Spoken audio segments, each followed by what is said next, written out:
Chapter 43. Do you know what realm is above divinity transformation? My master suspects that the silent karma demon lord of the heavenly extinction sect is imminent. Yilon said solemnly. Guan frowned and asked, why make such a conjecture? Last night, the spiritual energy of the outer sect was drained, and it even affected the inner sect. Coupled with the recent killing of Lin Futian from the Wanyin sect by the Flying Leaf Sword Immortal, all these incidents combined prove that the demon path is preparing to besiege the supreme sect. Draining the spiritual energy of the outer sect is the first step in their plan. Among the demon path, only the silent karma demon lord of the heavenly extinction sect can accomplish this. His heaven-swallowing demon skill is said to be able to make the life force of an area disappear within 1,000 miles, Yilon said, a look of fear flashing through her eyes. Guan was somewhat choked. It was he who killed Lin Futian and did what happened last night. Is the demon path taking the blame for him? Although Guan was passively forced to become a spy for the Thousand Autumn Pavilion, he never considered himself a demon cultivator. He thought for a moment and comforted her. Junior sister, don't worry. If the sky falls, the tall ones will hold it up. The Supreme Sect is the #1 sect in the Taitsong dynasty. Even if the demon path attacks, how difficult would it be to shake the Supreme Sect? Yilon took a deep breath and looked at Guan with a determined expression. She bit her lip and said, Senior brother, let's elope. I am now at the Foundation Establishment realm. We can hide in the uninhabited forests and cultivate in isolation. I will help you reach the Foundation Establishment realm. Guan almost couldn't keep his expression in check. Good heavens! Is she trying to make a lifetime commitment with me by taking advantage of the situation? Guan said helplessly, Junior sister, you're exaggerating. Besides, there is no completely safe place in this world. If we hide in the deep mountains and encounter a core formation realm demon cultivator, how can we respond? And you're just speculating. I don't think the demon path will attack. If the demon path really plans to besiege the Supreme Sect, shouldn't they be here by now? Making so much noise and not taking action, are they giving the Supreme Sect time to gather the great cultivators outside? Yilon thought about it and felt it made sense. She thought for a moment and said, how about you come to the outer sect to lay low with me? Guan said seriously, Junior sister, you really don't need to worry about me. Don't let me affect your cultivation. Remember this, if you truly care about me, then strive to become stronger and take care of me later. This is also for your own good. If an immortal cultivator doesn't prioritize cultivation, they will eventually encounter a situation where they are powerless. Yilon felt ashamed, realizing that she was indeed a bit hasty. Senior brother, I am now at the 9th layer of the energy cultivation realm. It's not that easy for an average demon cultivator to kill me. Guan said with a proud smile. Yilon laughed out loud, then quickly covered her mouth and said, Senior brother, a demon cultivator daring to infiltrate the Supreme Sect can't possibly be at the energy cultivation realm. Lin Futian, who was killed earlier, was said to be at the nascent soul realm. Guan snorted. What? A nascent soul realm old monster doesn't need to lift a finger to kill me? Yes, senior brother is the most powerful. Yilon laughed, the tension in her heart easing. Then, Guan inquired about the situation in the outer sect, and Yilon did not hide anything, telling him everything in detail. It was not until dusk that Guan saw her off. Originally, he planned to improve his cultivation and magic tonight, but hearing that the outer sect was already on guard, he dared not act recklessly and decided to lay low first. He still had a doubt in his mind. If he continued to break through while the nearby spiritual energy was drained, what would be the consequences? He guessed that the lifespan barrier might devour spiritual energy from further away, which would cause the Supreme Sect to take serious action. For the next 3 days, Guan stayed in the Mystic Valley and did not even go to the 8 scenic caves. Sky Dragon had already started cultivating. It didn't need to eat meat for many days, and besides, Guan had prepared a batch of mature green vine fruits for it, which it could eat when it got hungry. Guan and Sky Dragon had a soul resonance, so it could remember everything he instructed. Since its birth, it hadn't caused him any trouble and was a child he could rely on. This day at night, Guan was reading in the attic. With his exceptional 5 elements heavenly spirit root, just one breath could absorb the spiritual energy within a 10-jong radius and convert it into spiritual power very efficiently.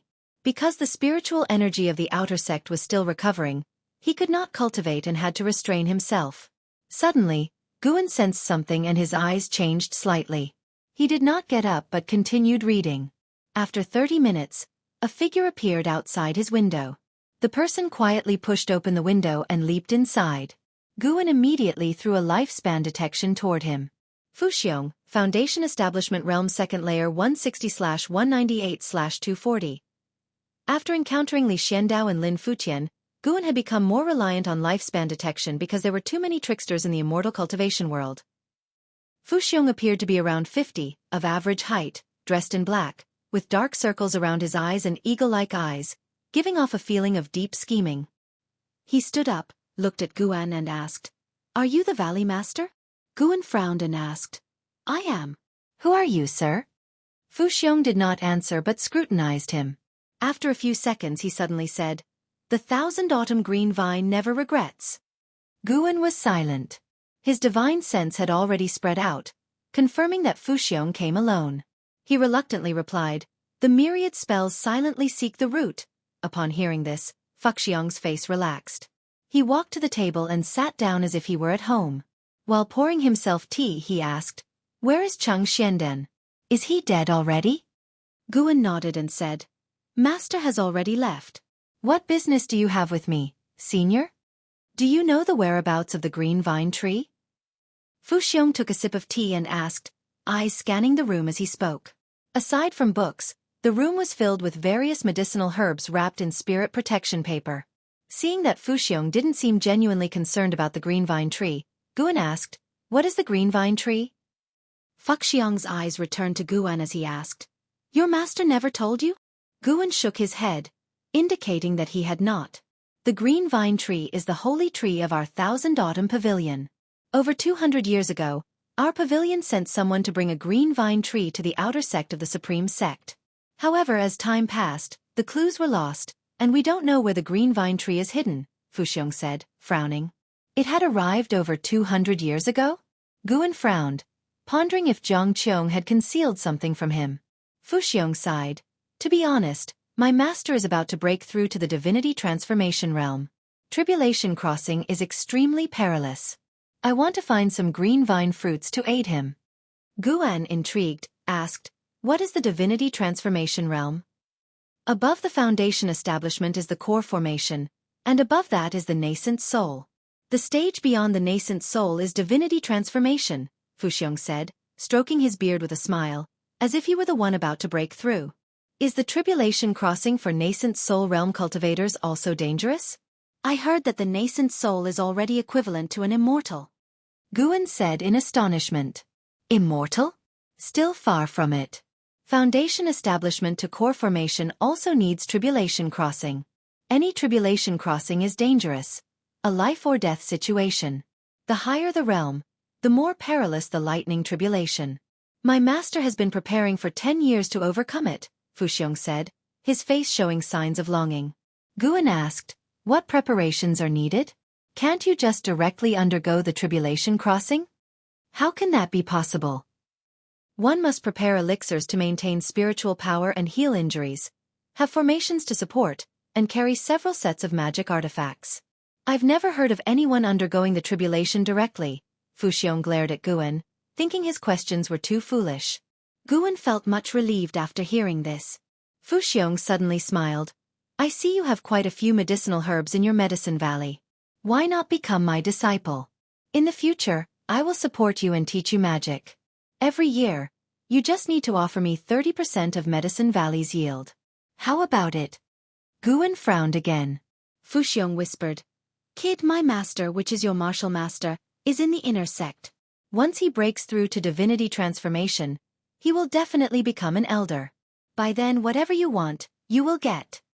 Guan widened his eyes, asking in surprise, "If Senior's master can become an inner sect elder, doesn't that mean he has been lurking for many years?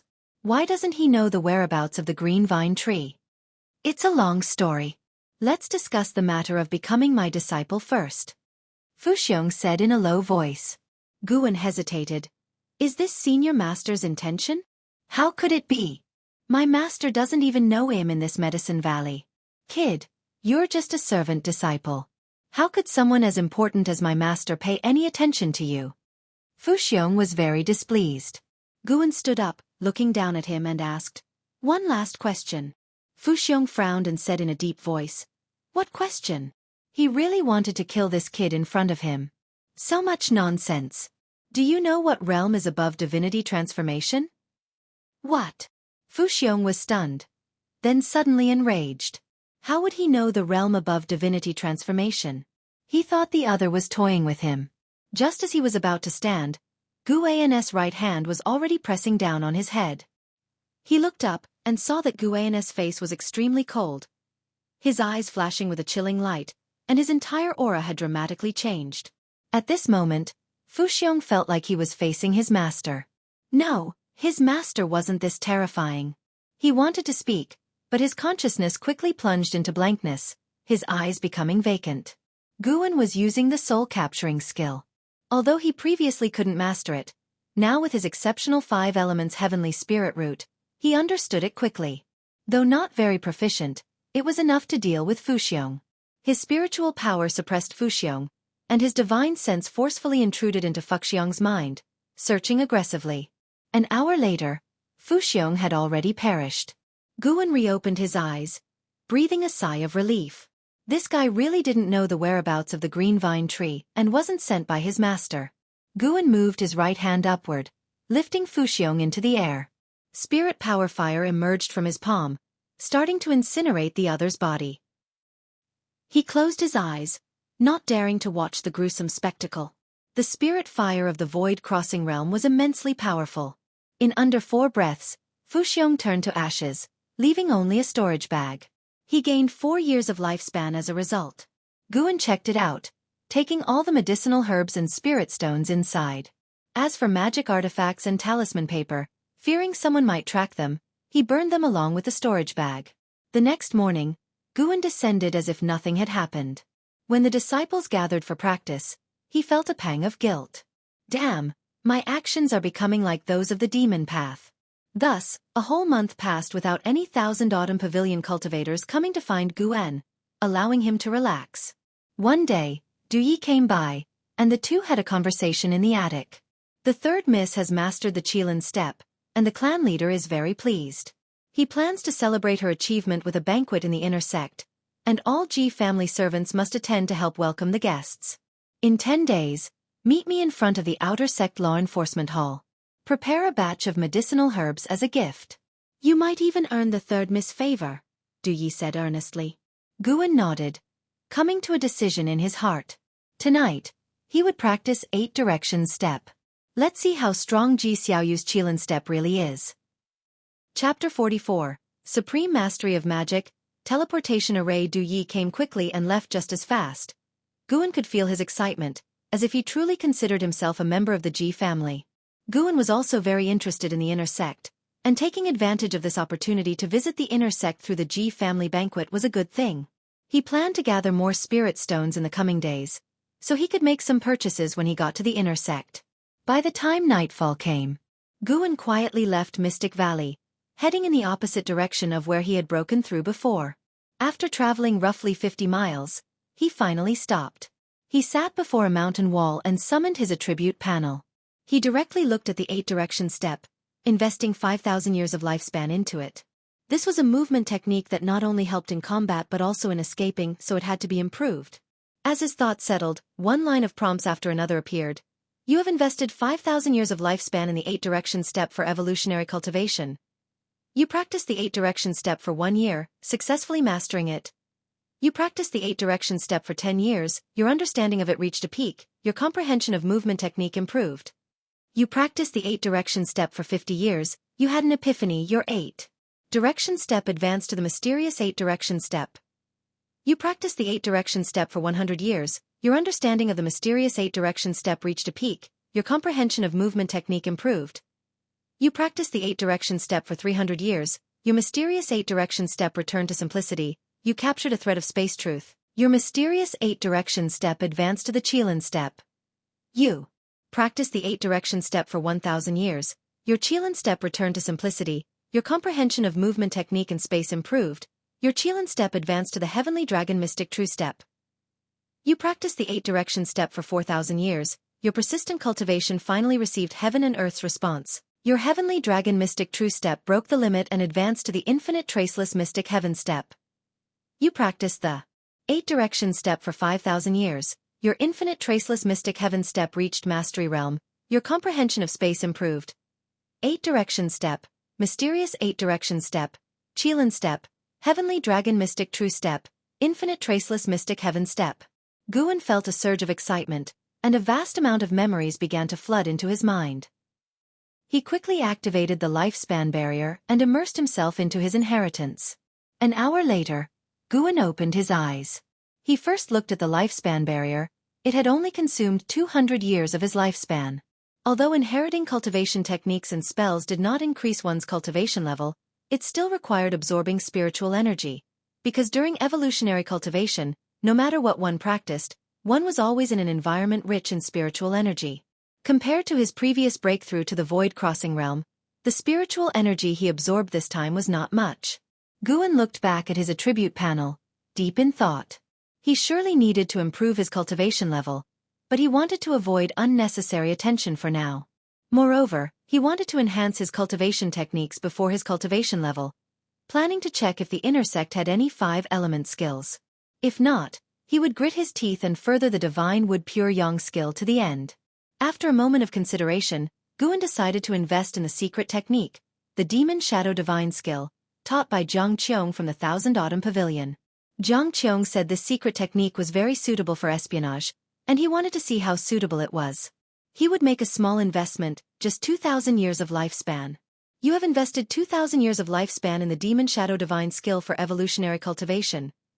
You practiced the Demon Shadow Divine skill for 10 years, and you began to master it. You practiced the Demon Shadow Divine skill for 100 years, and it reached the mastery realm. Your speed in casting it increased. You practiced the Demon Shadow Divine skill for 200 years, it reached the peak, and your comprehension of movement technique improved. You practiced the Demon Shadow Divine skill for 500 years, it returned to simplicity and advanced to the Freedom Demon Body skill. You practiced the Demon Shadow Divine skill for 1,000 years, your Freedom Demon Body skill reached the peak, and your comprehension of movement technique and causality improved. You practiced the Demon Shadow Divine skill for 1,300 years, your Freedom Demon Body skill returned to simplicity, advancing to the Great Yin-Yang transformation. You practiced the Demon Shadow Divine skill for 2,000 years, your Great Yin-Yang transformation reached the peak, and your comprehension of movement technique and causality improved. Demon Shadow Divine skill, Freedom Demon Body skill, Great Yin-Yang transformation. It only advanced twice, indicating that this secret technique was indeed extraordinary. Zhang Qiong had not lied to him. Guan immediately activated the lifespan barrier, immersing his consciousness into the inheritance. After a long time, he slowly opened his eyes, a look of joy in them. This secret technique was indeed perfect for espionage. The Demon Shadow Divine skill could cover the practitioner's body with demonic qi, forming a demonic shadow that even divine sense could not penetrate. The Great Yin-Yang transformation was even more exaggerated. It could not be forcibly dispelled, allowing the practitioner to maintain the demonic shadow state until death, without revealing their true form even after death. The most crucial part was that this technique could not be deduced, and neither magic artifacts nor Dharma treasures could reveal the true form. It was incredibly tyrannical. With this skill, Guan could accomplish many things in the future. Especially when combined with the infinite traceless mystic heaven step, it was unbeatable. The infinite traceless mystic heaven step contained the mystery of the teleportation divine power, and each step could bring forth a Dharma aspect, capable of evasion and attack, infinitely mysterious. Guan once again summoned his attribute panel, looking satisfied. Name, Guan. Lifespan, 34/30823. Spirit Root, Supreme 5 Elements Heavenly Spirit Root. Cultivation Level, Void Crossing Realm First Layer. Cultivation Techniques. Fire Control Art, Unmastered. Divine Wood Pure Yang Skill, Mastery. Mystic Yellow Dragon Energy Skill, Peak. Alchemy, Initial Insight. Myriad Poison Mystic Skill, Unmastered. Yin-Yang Art, Unmastered. Ultimate Skills. Gale Shadowless Leg, Proficient. Taitsong Divine Shocking Sword, Proficient. Infinite Traceless. Mystic Heaven Step, Mastery. Great Yin-Yang Transformation, Peak. Wood Spirit Sword Technique, Beginner. Z-Way Array Chronicles, Beginner. Spells, Soul Capturing Skill, Beginner, Sword Control Technique, Proficient, Enchanting Eyes, Unmastered, Poison Wood Array, Initial Insight, Wind Control Skill, Proficient, Corpse Control Skill, Unmastered, Divine Skills, Mystic Yellow Dragon Might, Minor Achievement. Tonight's harvest was quite fruitful. Guan deactivated the lifespan barrier, then stood up, taking a step forward. His figure vanished into thin air, reappearing in an instant several dozen feet away in the dense forest, then took another step and disappeared again. He seemed to be flickering continuously, showcasing the wonders of the infinite traceless mystic heaven step, and this was just a small try. The maximum distance he could cross was far greater than this. Soon, he returned to Mystic Valley. At noon, with the sun shining brightly, Guan stood in the city, looking at the towering buildings around him with curiosity in his eyes. The street he stood on was bustling with people, and there were even demon beasts in sight. In the sky, numerous cultivators were flying to and fro. Just this city alone probably had hundreds of thousands of people.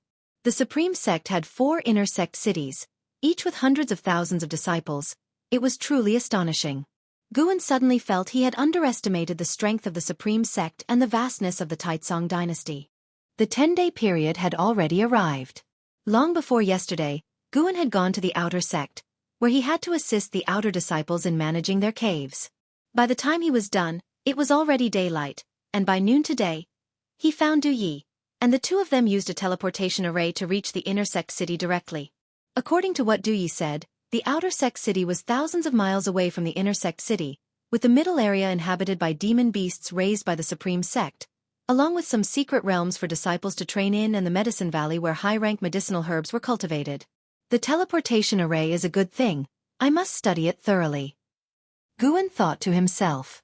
He had just asked Du Yi, and in the inner sect, everything was available for purchase, including formations, provided he had enough spirit stones or spirit energy elixirs.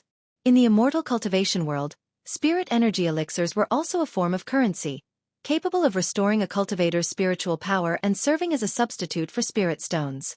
Various sects had standardized the specifications for spirit energy elixirs, and each elixir contained spiritual energy equivalent to a low-grade spirit stone, with the same value. Since Li Xiandao invited him to manage the Medicine Valley, he had considered expanding the Medicine Valley. If every Medicine Valley had a teleportation array, it would be much more convenient. Guan, hurry up. Du Yi urged ahead, and Guan quickly followed his pace. Along the way, Du Yi introduced the buildings they passed. Guan listened attentively, planning to explore thoroughly in the coming days. The Ji family banquet would take days to conclude, so he had plenty of time to look around. Guan was not only listening but also performing lifespan detection. He did not see anyone in the Foundation Establishment realm. The worst cultivation level he saw was in the Core Formation realm. However, these Core Formation realm disciples were all over 200 years old.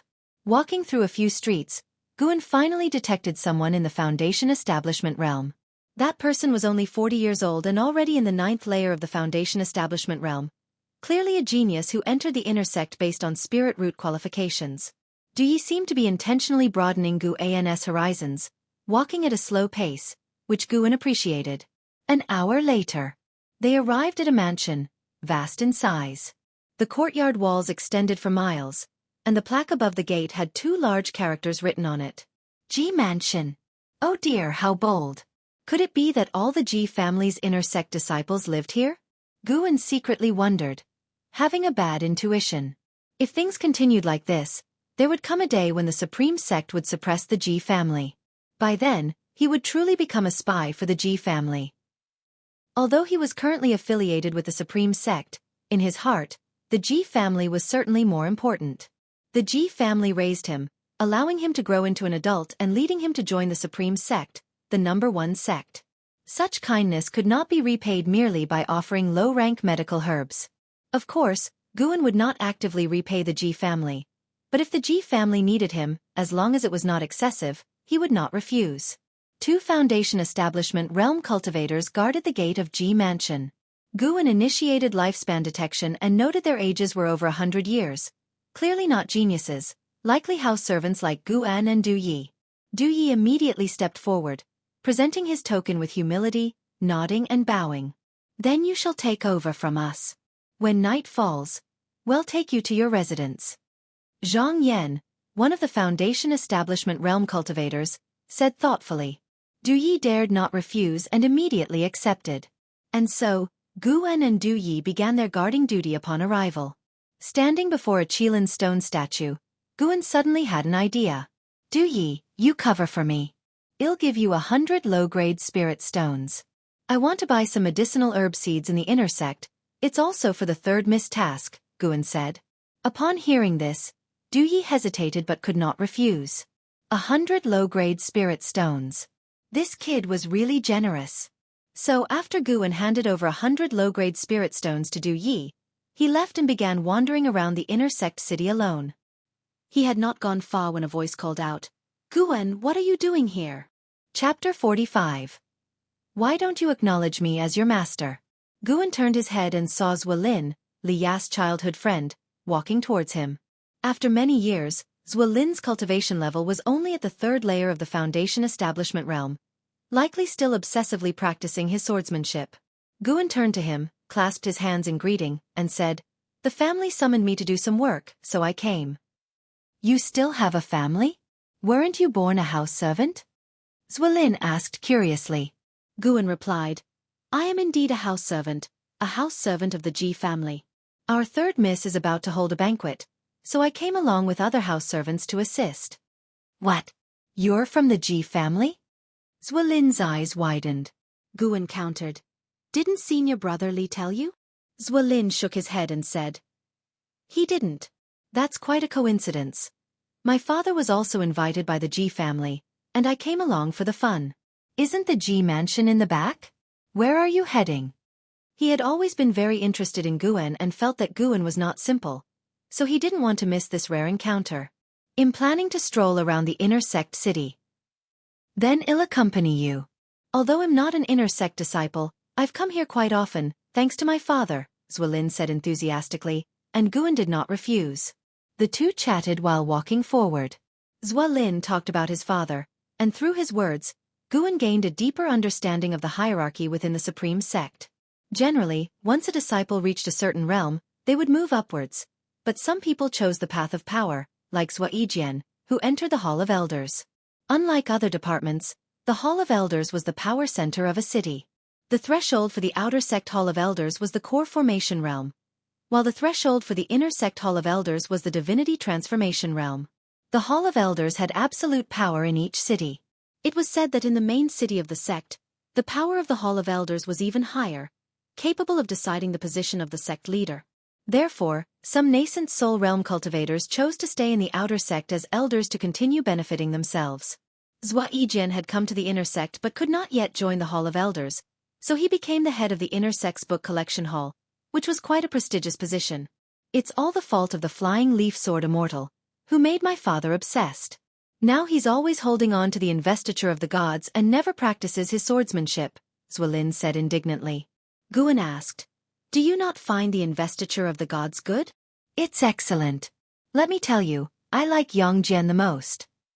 Why isn't he a sword cultivator? When it came to the investiture of the gods, Zuolin became even more talkative. Gu En secretly marveled, realizing that he had underestimated the impact of the investiture of the gods on the immortal cultivation world. Listening to Zuolin praising Pan En, Gu En initially felt a secret pleasure, but as it went on, he lost interest, as he was not the real author. He wrote books mainly to earn spirit stones. Following that, Gu En asked Zuolin to take him to the scripture pavilion. The main difference between the scripture pavilion and the book collection pavilion was that the scripture pavilion housed all kinds of cultivation techniques and spells. On the way, Gu En asked about the 5-element skill, only to be met with contempt from Zuolin. In the immortal cultivation world, most cultivation techniques focused on a single attribute, even if one possessed multiple spirit roots. Only a few would choose to retrain a different technique. Relearning a cultivation technique, although the realm remained, the process of reaccumulating spiritual power was enough to drive most cultivators crazy. Immortal cultivation was not like martial arts. It required years to accumulate power. No one wanted to retrace decades or even centuries, let alone those old monsters who had cultivated for thousands of years. They would only grit their teeth and push forward, delving deeply into one path, which was why the traditions of immortal cultivation was so diverse. Upon arriving at the scripture pavilion, Guan indeed did not find any 5-element skills, but he still bought basic skills for the other 4 attributes, choosing the cheapest ones, as he could use life force to enhance them. Spirit stones should be primarily used to buy seeds. Zhua Lin was puzzled why he was buying skills of different attributes, to which he replied they were for the disciples, earning Zhua Lin's respect. Back in Mystic Valley, Zhua Lin could sense his attitude towards the servant disciples. Guan didn't just curry favor with the imperial family's Li Ya. He was also very kind to those of lower status. Perhaps Li Ya was right. He was indeed a good person. Zhua Lin thought so, looking at Guan's profile. Brother Zhua, could you take me to see the formations? Guan asked with a smile. Upon hearing this, Zhua Lin immediately agreed. However, Guan felt a bit disappointed with the result. There were transmission arrays, but the prices were exorbitant. He couldn't afford them at all. He had to consider it another day. Although he was a void-crossing realm cultivator, he couldn't just rob them. Upon entering the inner sect, Guan felt that the supreme sect must have hidden void-crossing realm cultivators.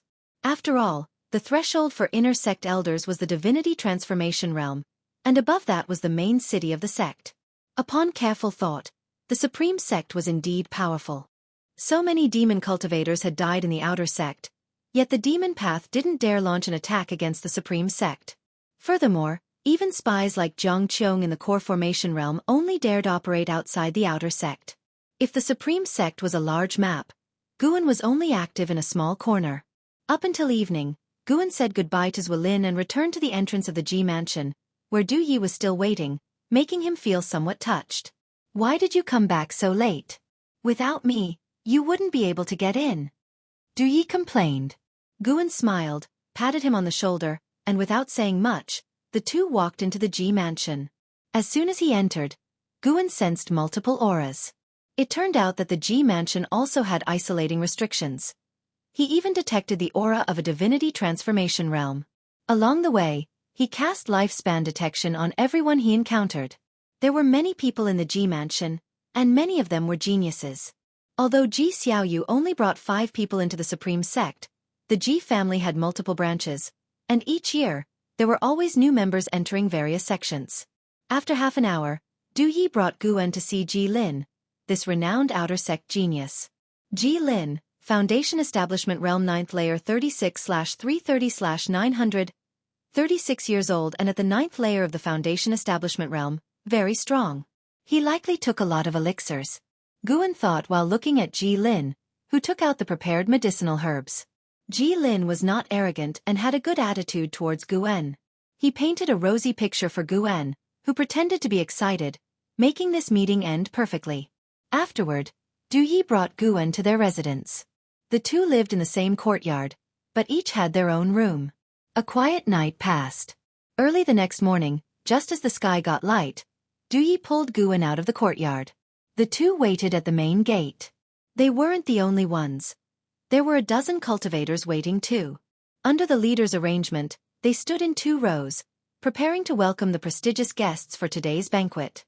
An hour later, guests began to arrive. The first was a nascent soul realm cultivator. After that person entered the mansion, Guan overheard other house servants discussing that he was from the inner sect law enforcement hall, a figure of considerable power. As time went on, more guests arrived. Each leading figure of the groups had a minimum cultivation level of the nascent soul realm, and there were quite a few from the divinity transformation realm as well. No wonder Li Xiandao had to hide his cultivation level. Though he was at the 8th layer of the divinity transformation realm, he was still far from invincible. One person's arrival caught Guan's attention. It was Luo Xuanya, Fuxiang's master. Guan remembered his face from searching Fuxiang's soul.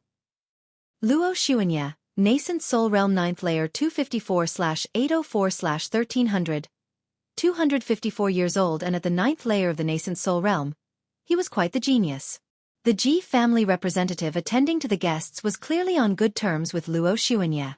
They exchanged pleasantries for a while. Who would have thought this man was a demon cultivator? Guan thought silently. Throughout, he never spoke, just stood there quietly, which was quite relaxing. Another half-hour passed, and Guan spotted another spy from the Thousand Autumn Pavilion. Jiangqiong. Jiangqiong, Nascent Soul Realm First Layer 192/700/2490. 7 years without seeing her, and she had managed to successfully pass the tribulation.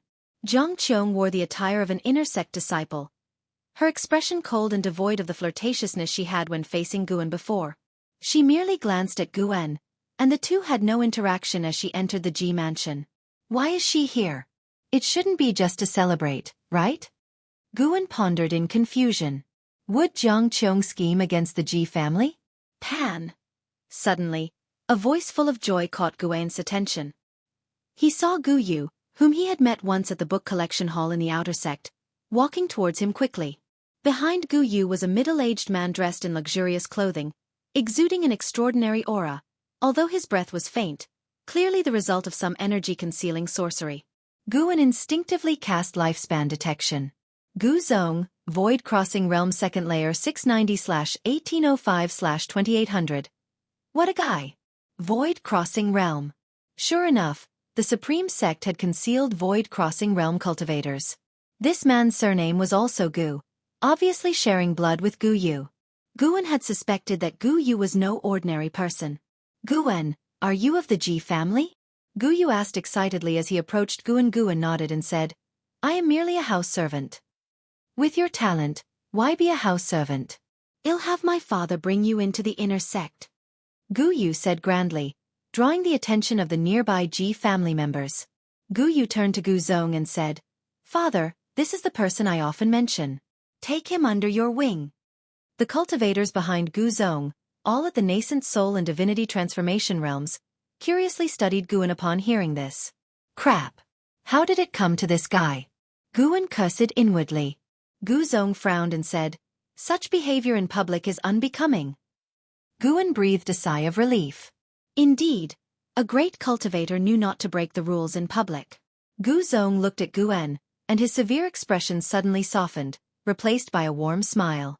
He said, Little friend, I am Gu Zong. Would you accept me as your master? This statement caused everyone to react dramatically. Du Yi looked at Guan in disbelief.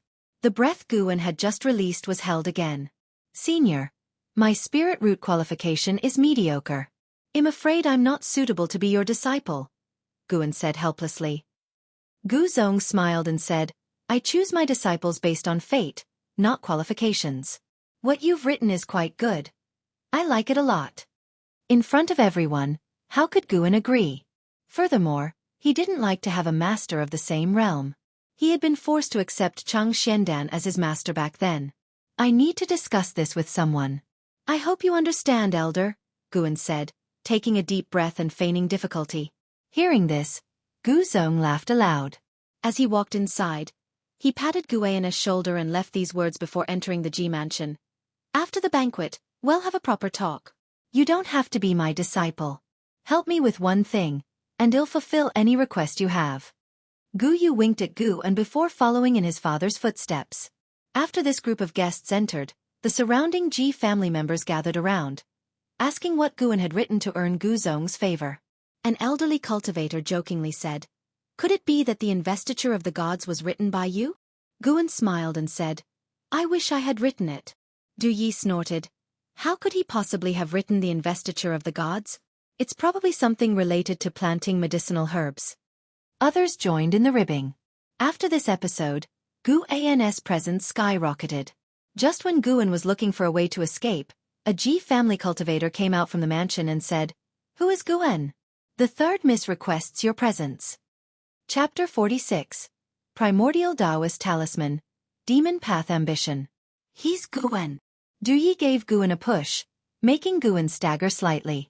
Then he looked at the summoning cultivator and said, I'm Guan. Come on. The cultivator responded, then turned and walked toward the mansion. Guan followed his steps, puzzled, wondering what Ji Xiaoyu wanted with him. He had very little interaction with Ji Xiaoyu in his childhood since their statuses were vastly different. After Guan left, the Ji family cultivators guarding the gate gathered around Du Yi, inquiring about Guan. Du Yi's expression became somewhat unnatural as he answered them one by one. Meanwhile, Guan followed the summoning cultivator for 2 miles before arriving at Ji Xiaoyu's courtyard. The summoning cultivator stopped outside the courtyard gate, raised his hand to signal Guan to enter the courtyard, then turned and left. Guan could already sense Ji Xiaoyu's presence. By his judgment, Ji Xiaoyu was also at the 9th level of the Foundation Establishment realm but was much stronger than Ji Lin. He stepped into the courtyard, which was filled with a bamboo grove and spring scenery, although it was autumn. Walking along the bamboo grove's path, he soon saw a pool surrounded by white spirit mist. In the mist, a figure was sitting and cultivating, vaguely revealing it to be a woman. As he approached, he clasped his hands in salute toward Ji Xiaoyu in the pool and said, "Guan greets the 3rd Mississippi." Ji Xiaoyu, dressed in green, sat cross-legged, hovering above the pool's surface, her hands forming a mudra on her knees. Her long hair was tied atop her head with 3 pearl-inlaid hairpins, with 2 strands of hair drifting beside her cheeks. Her forehead was white and bright like jade, with a faint red line appearing indistinctly. In terms of features, only Zhang Qiong could compare in Gu An's mind. Unlike Zhang Qiong's ambiguous enchanting aura, Ji Xiaoyu was like a celestial maiden descended from the heavens. There was no emotion on her face, exuding an untouchable, sacred aura. Guan recalled the scene when he first met Ji Xiaoyu as a child. Even then, he felt Ji Xiaoyu was not like other children. Her eyes seemed seasoned by the years. He immediately used a lifespan detection skill. Ji Xiaoyu, Foundation Establishment Realm Level 934/830/8900. What the hell? An extreme lifespan of 8,900 years? The most crucial part was that she was only at the 9th level of the Foundation Establishment realm. How could she have an 830-year lifespan? Guan was shocked, suddenly thinking that Ji Xiaoyu was not just a dual spirit root. You did well earlier. After the banquet, you should meet Gu Zong. You can apprentice under him. Ji Xiaoyu spoke without opening her eyes. Her voice was melodious, gentle, yet authoritative. This guy actually eavesdropped on the conversation at the gate. Guan inwardly scoffed, but outwardly he replied, "3rd Miss, I truly do not wish to apprentice under him. I can see his identity is not simple, and his cultivation must be high. However, I have mediocre talent. If I apprentice under a renowned master, I might get into trouble. I just want to stay in my medicine valley and live out my days peacefully, contributing a batch of medicinal herbs to 3rd Miss annually, which already satisfies me." Upon hearing this, Ji Xiaoyu opened her eyes. The mist before her dispersed, and she turned her head, giving Guan a sideways glance. The corners of her eyes seemed drawn with a single stroke, slightly raised, adding a touch of intensity to her soft eyes. Her bright eyes seemed to want to see through Guan's heart. Guan slightly lowered his head, avoiding direct eye contact. It wasn't out of fear. It was just that his current apparent identity was a house servant at the 9th level of the energy cultivation realm. He had to keep up the act. Then don't apprentice, but you still have to meet Gu Zong since he wants to see you. This matter proves to be difficult for you, so tell me, is there anything I can do for you? It'll certainly help if I can, Ji Xiaoyu said softly. Perhaps it was because Ji Xiaoyu saved Guan when they were young that Guan had a favorable impression of her. Hence, after hearing her words, he didn't hold back, saying, "3rd Miss, my mystic valley is too small. I want to plant more medicinal herbs. Can you help me get another medicine valley? But please, don't move me from Mystic Valley. I can't bear to leave my hard work behind."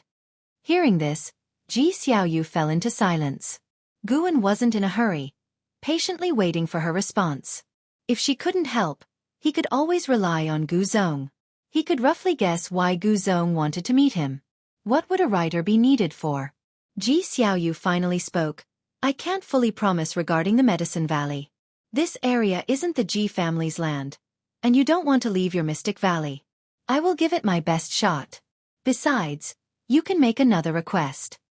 Guan immediately said, "Could you get me a teleportation array formation to connect both Medicine Valleys, making travel easier?" "That's not difficult. After the banquet concludes, I'll have someone deliver it to you." "Thank you, 3rd Miss." Guan smiled, clasping his hands in a salute again. Ji Xiaoyu closed her eyes and asked, "By the way, what exactly did you write that made Gu Zong value you so much, even wanting to accept you as his disciple?" Guan thought for a moment, realizing that there was no hiding it. He decided to be honest since Ji Xiaoyu might investigate him later anyway. By being straightforward, he could have the Ji family's protection. "Investiture of the gods. When Guan uttered these 4 words, Ji Xiaoyu's eyes widened, looking at him with amazement. You wrote Investiture of the Gods?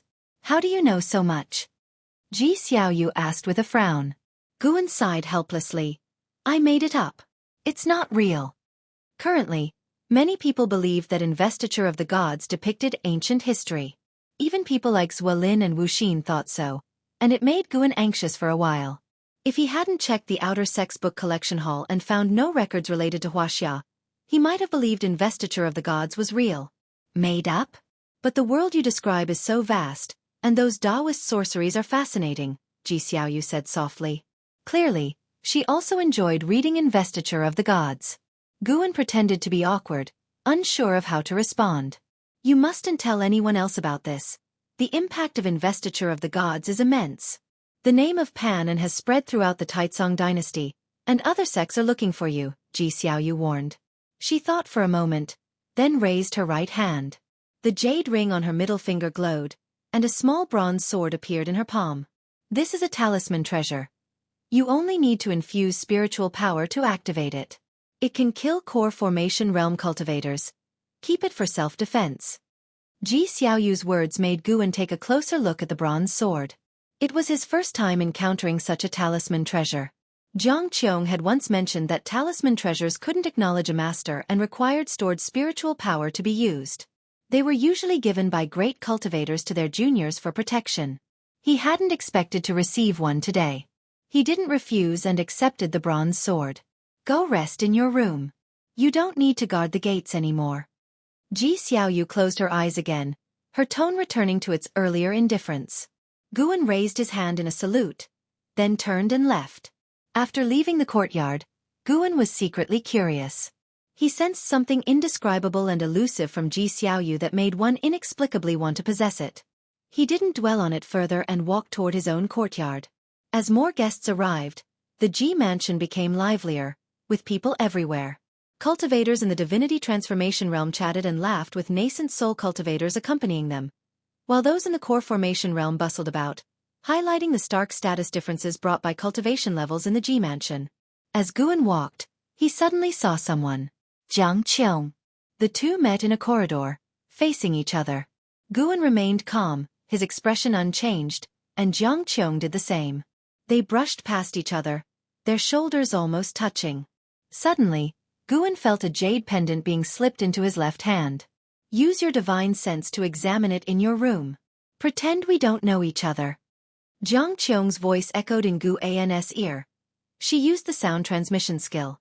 Guan clenched the jade pendant in his hand and walked away without looking back. The two parted ways as if they were strangers. In his room, Guan sat in meditation on his bed, clutching the jade pendant in his left hand with the back of his hand facing upwards. Even inside, he didn't let the pendant be exposed. He directed his divine sense into the jade pendant, soon frowning. Inside the pendant was a remnant of Zhang Qiong's divine sense, explaining why she had come to the Ji mansion. Zhang Qiong's target this time was Ji Xiaoyu. Not only her, but the Thousand Autumn Pavilion and other demonic path sects had also sent spies to seize the Primordial Daoist Talisman within Ji Xiaoyu. The Primordial Daoist Talisman was a unique power akin to a bloodline, inherent from birth. But once the possessor formed a core, the talisman would appear on the golden core. At this point, if the golden core was snatched, the talisman would leave the cultivator's body. According to Zhang Qiong, the Daoist talisman was an extremely rare phenomenon, encountered once in a millennium, even rarer than the heavenly spirit root, and held profound fate-altering capabilities. No wonder Ji Xiaoyu's lifespan was so absurd. It was because of the primordial Daoist talisman. Guan found himself in a dilemma. On one side was Zhang Qiong, and on the other was Ji Xiaoyu. Who should he support? Forget it. He decided not to get involved. Zhang Qiong wouldn't act until Ji Xiaoyu formed her core, and by then, he would be back in the Mystic Valley. He was very curious about the primordial Daoist talisman. The mysterious energy he had sensed from Ji Xiaoyu. Was that the talisman's aura? Even a great cultivator in the void-crossing realm like him couldn't help but desire it, indicating the immense power contained within the talisman. As time passed, the banquet proceeded smoothly, with the lurking demon cultivators making no rash moves. At midday, Ji Xiaoyu demonstrated the Qilin step for the guests, and Guan witnessed this from the courtyard. Ji Xiaoyu stepped out from the courtyard, each step ascending towards the sky. With every step, a Qilan Dharma aspect appeared beneath her feet. After 7 steps, the Qilan Dharma aspect enveloped her figure, making it seem like 7 dark red Qilans stood in the air.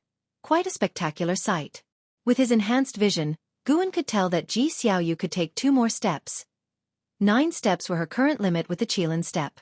However, the ultimate limit of the Qilan step wasn't 9 steps.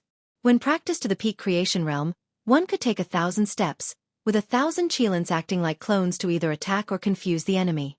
Nevertheless, Ji Xiaoyu achieving the Qilan step by 34 was indeed impressive. With it, she could easily dominate those at the same cultivation level. In the evening, Du Yi brought Gu Zong and Gu Yu to find Gu and Du Yi left after showing the way, not daring to interfere. An hour later, Gu Zong left with a satisfied smile. Guan escorted them to the courtyard gate. Gu Yu turned back, winking at Guan. Remember, in my story, I must have many beautiful companions. I'll find you within half a year, and the Medicine Valley I promised won't be small. Chapter 47 Demon Shadow Divine Skill. First showing of Divine Might. The purpose of Gu Zong seeking out Guan was to have him write his deeds into a book. Naturally, Guan did not refuse. After all, it was not as if he were asked to write Gu Zong as the protagonist of the investiture of the gods. In exchange, Gu Zong would promote Gu An's status to an outer disciple and grant him a Medicine Valley twice the size of Mystic Valley. Half a year later, Gu Yu would bring the items to Guan, writing a book in exchange for a Medicine Valley. Guan thought it was a good deal, especially since he usually had nothing to do. That night, after Du Yi returned to the house, he asked Guan what Gu Zong had wanted from him. Sect secrets, are you sure you want to probe? Guan asked meaningfully, scaring Du Yi so much that he shuddered and dared not ask again.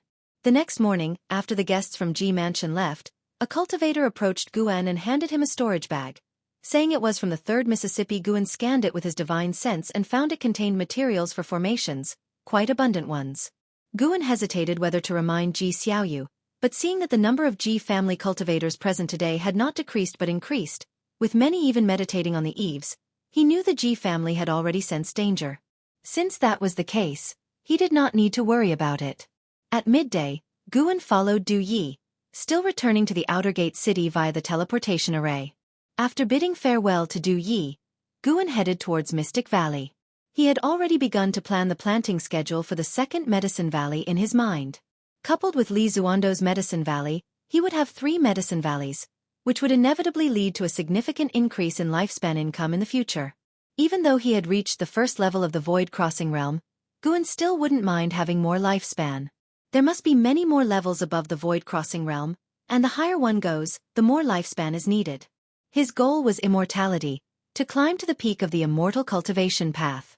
Standing on a flying sword, soaring through the world, Guan stood in the wind, carrying the dream of spring and autumn's longevity in his heart. When he returned to Mystic Valley, his brow furrowed.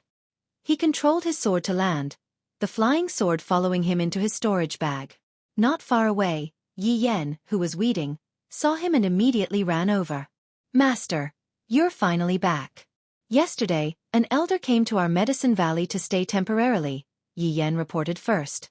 Guan nodded and said, I know, you continue with your work. He noticed the surrounding mountains and forests of Mystic Valley had flags hidden among the weeds. Clearly, it was a formation. First, he sensed the other's aura, then pretended not to notice the formation, walking toward the direction of the cultivator's aura, quickly observing his medicinal herbs along the way. Good heavens! 6 4th-grade medicinal herbs were missing. Gu An's eyes instantly turned cold. The other's cultivation level was not simple, a cultivator of the divinity transformation realm, but even if it was a divinity transformation cultivator, anyone who dared to steal his herbs had to pay the price. Guan arrived at Xiaochuan's courtyard, where he saw someone alchemy. The pill furnace looked ancient, half the height of a person, emitting wisps of green smoke. The alchemist was an elder, hunched, short and chubby, with white hair tied into a bun at the back by a grass rope. Qiu Qianli, 2nd level divinity transformation 486/930/1050. After confirming that the other had no hidden cultivation, Guan immediately approached and asked, May I know the senior's name and origin? His tone was very abrupt, quite different from his usual attitude towards people. Qiu Chenli stood up, turned to Guan, and laughed. This old man's name is Qiu Chenli. I passed by this medicine valley and wanted to stay for a few days. Guan asked, is Senior from the Supreme Sect? Because Ji Xiaoyu was about to form a core formation, he had to doubt the other's identity. Usually, divinity transformation cultivators wouldn't come to his medicine valley. The busy disciples noticed the commotion and all glanced toward the courtyard. They could sense that Qiu Chenli had an unusual background, so they were relieved when they saw Guan return. What about you? Are you the owner of this medicine valley? Qiu Chenli asked with a smile. Guan replied, yes, Senior. Why don't you answer me? Qiu Chenli shook his head and laughed, muttering to himself, an individual cultivator in the Qi cultivation realm dares to talk to this old man like that. He suddenly squatted and struck the ground with his palm. Instantly, the ground trembled, and the flags hidden in the woods around them vibrated, releasing demonic Qi. The demonic Qi quickly rose, forming a demonic web that covered the entire Mystic Valley. Then the web turned transparent, as if nothing had happened. What do you want to do? Guan pretended to be panicked and asked.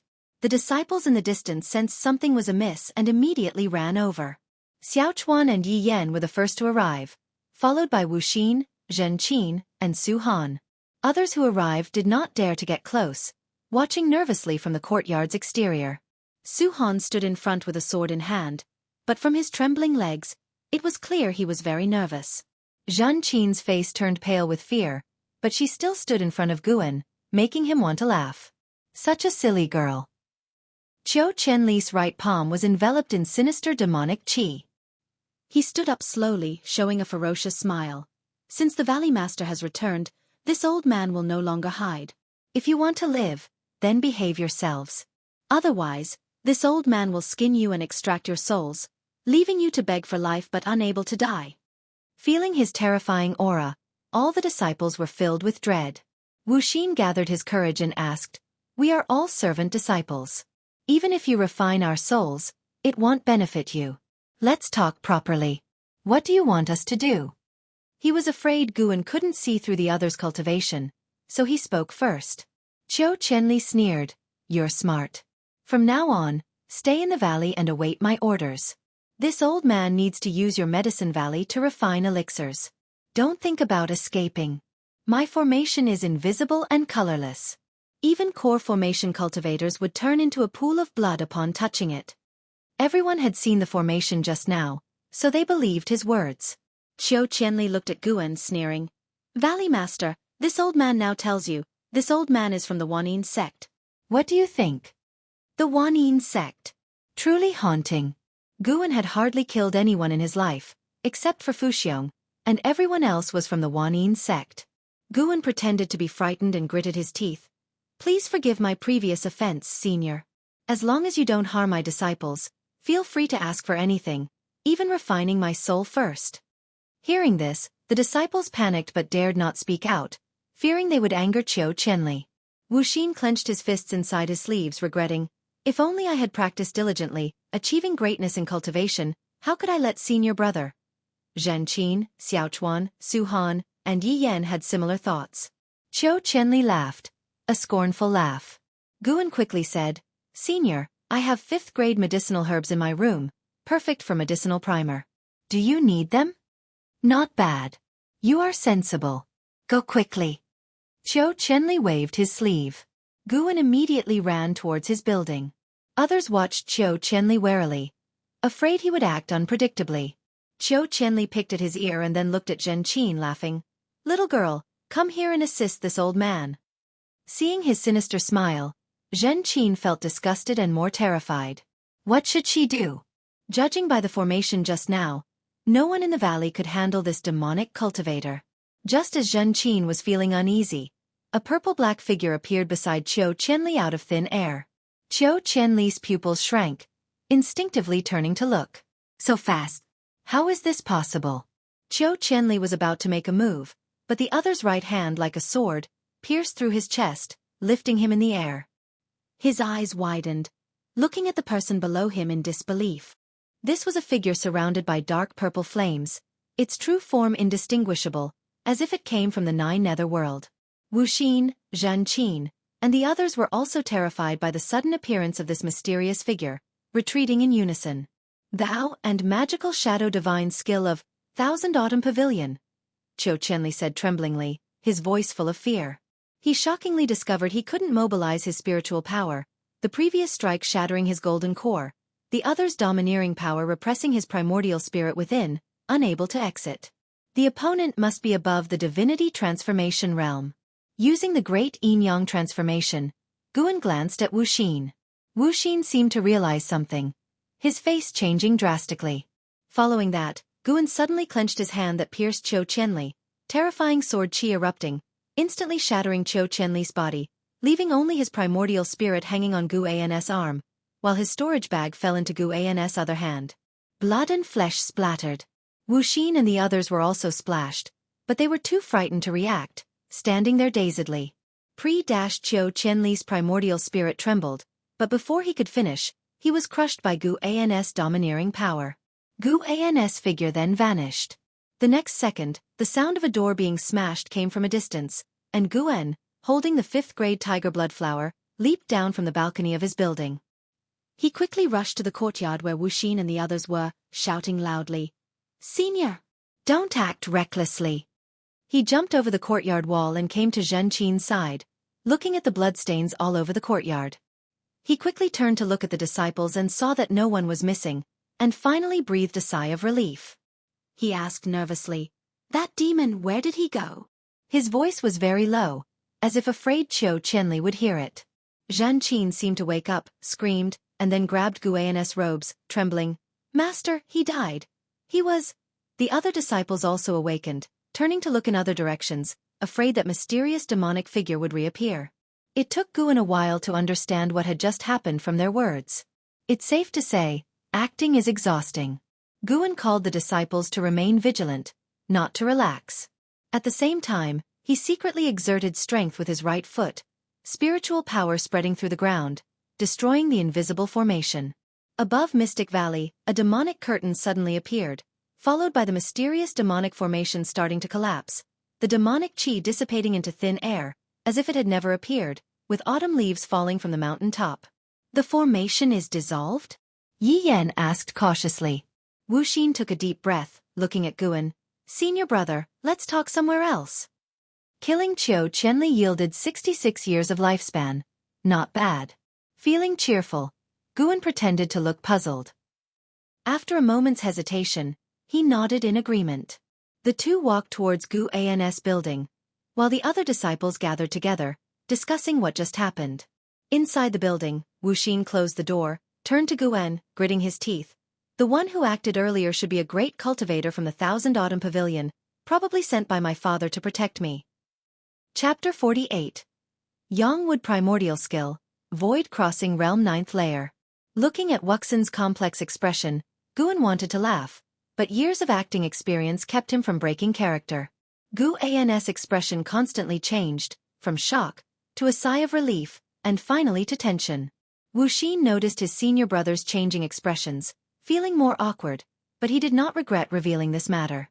Since opening his heart last time, Wu Xin felt that his senior brother had become the closest person to him, and there should be no secrets between them.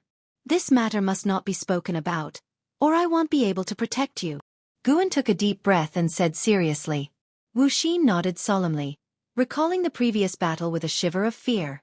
Guan curiously asked, "Can you recognize the person from before, and what realm is he?" He wanted to probe the depth of Thousand Autumn Pavilion. Upon hearing this, Wu Xin scratched his head and guessed, "I didn't see his true face, he might be at the nascent soul realm. His movement technique was too fast. I feel that a core formation realm cultivator wouldn't have such ability." Guan was stunned. This naive kid. He sighed and said, "You say your father doesn't care about you, but look, he still sent someone to protect you."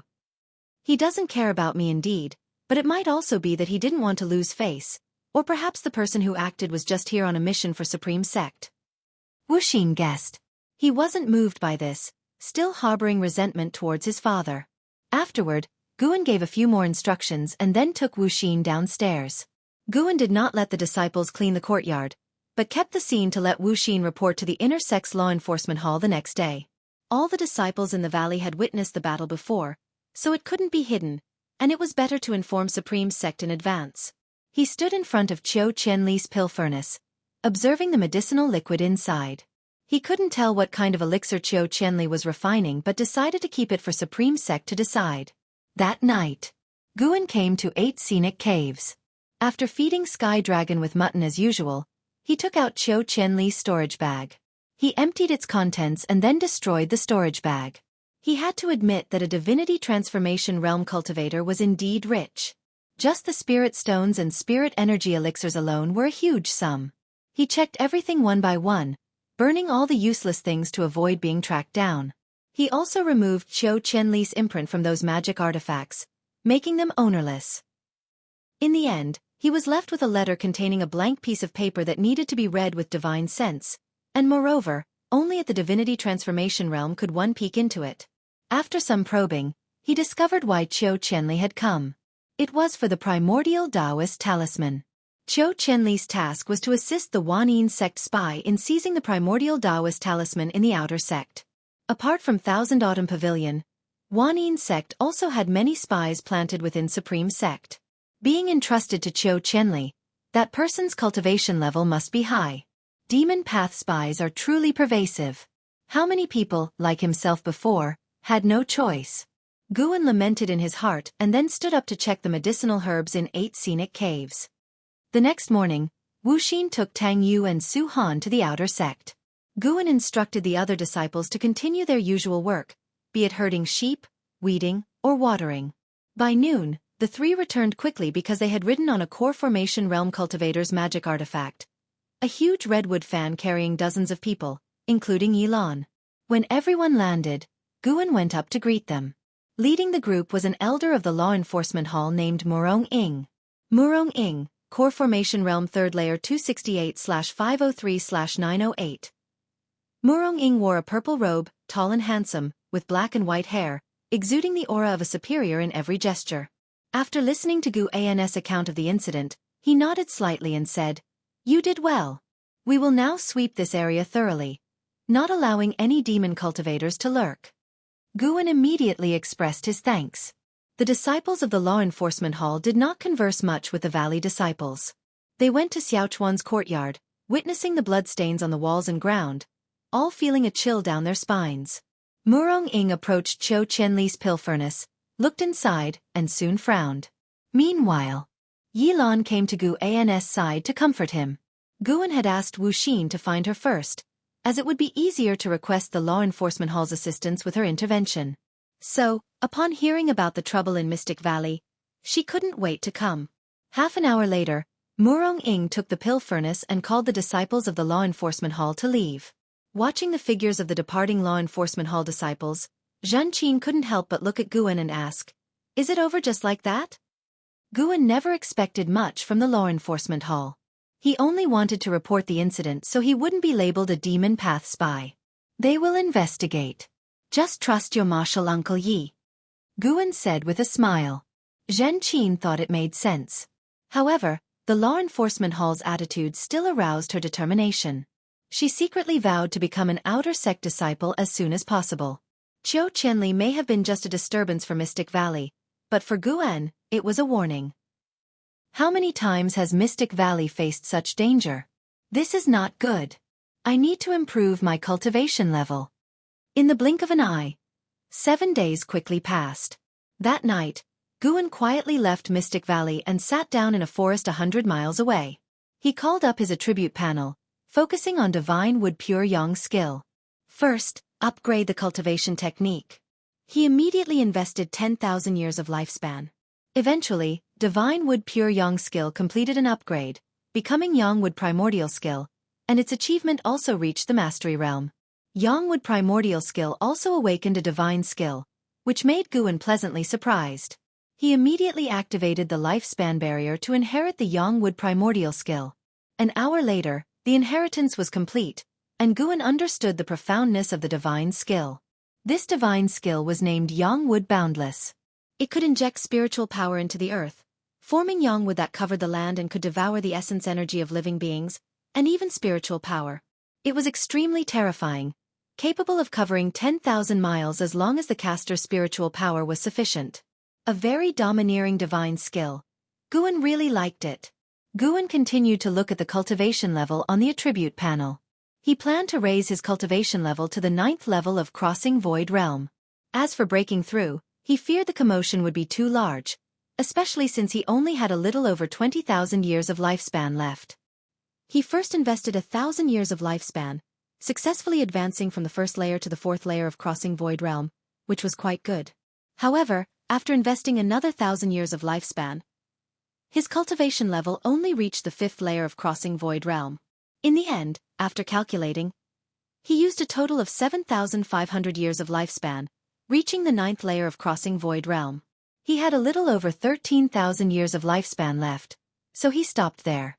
As the nature's spiritual energy poured into him, he began to carefully comprehend the mysteries within his body. He couldn't always rely on increasing his lifespan. He also wanted to establish his own understanding of cultivation. The nature's spiritual energy flowed into his body, gathering on his golden core, generating spiritual power, and nurturing his muscles, bones, and primordial spirit. His cultivation level continued to improve as a result. Even in the Crossing Void Realm, the cultivator's golden core remained in the Daotian, and after reaching the Crossing Void Realm, Guan could feel the importance of the golden core even more. This made him think of the golden core Dao in Daoist mythology.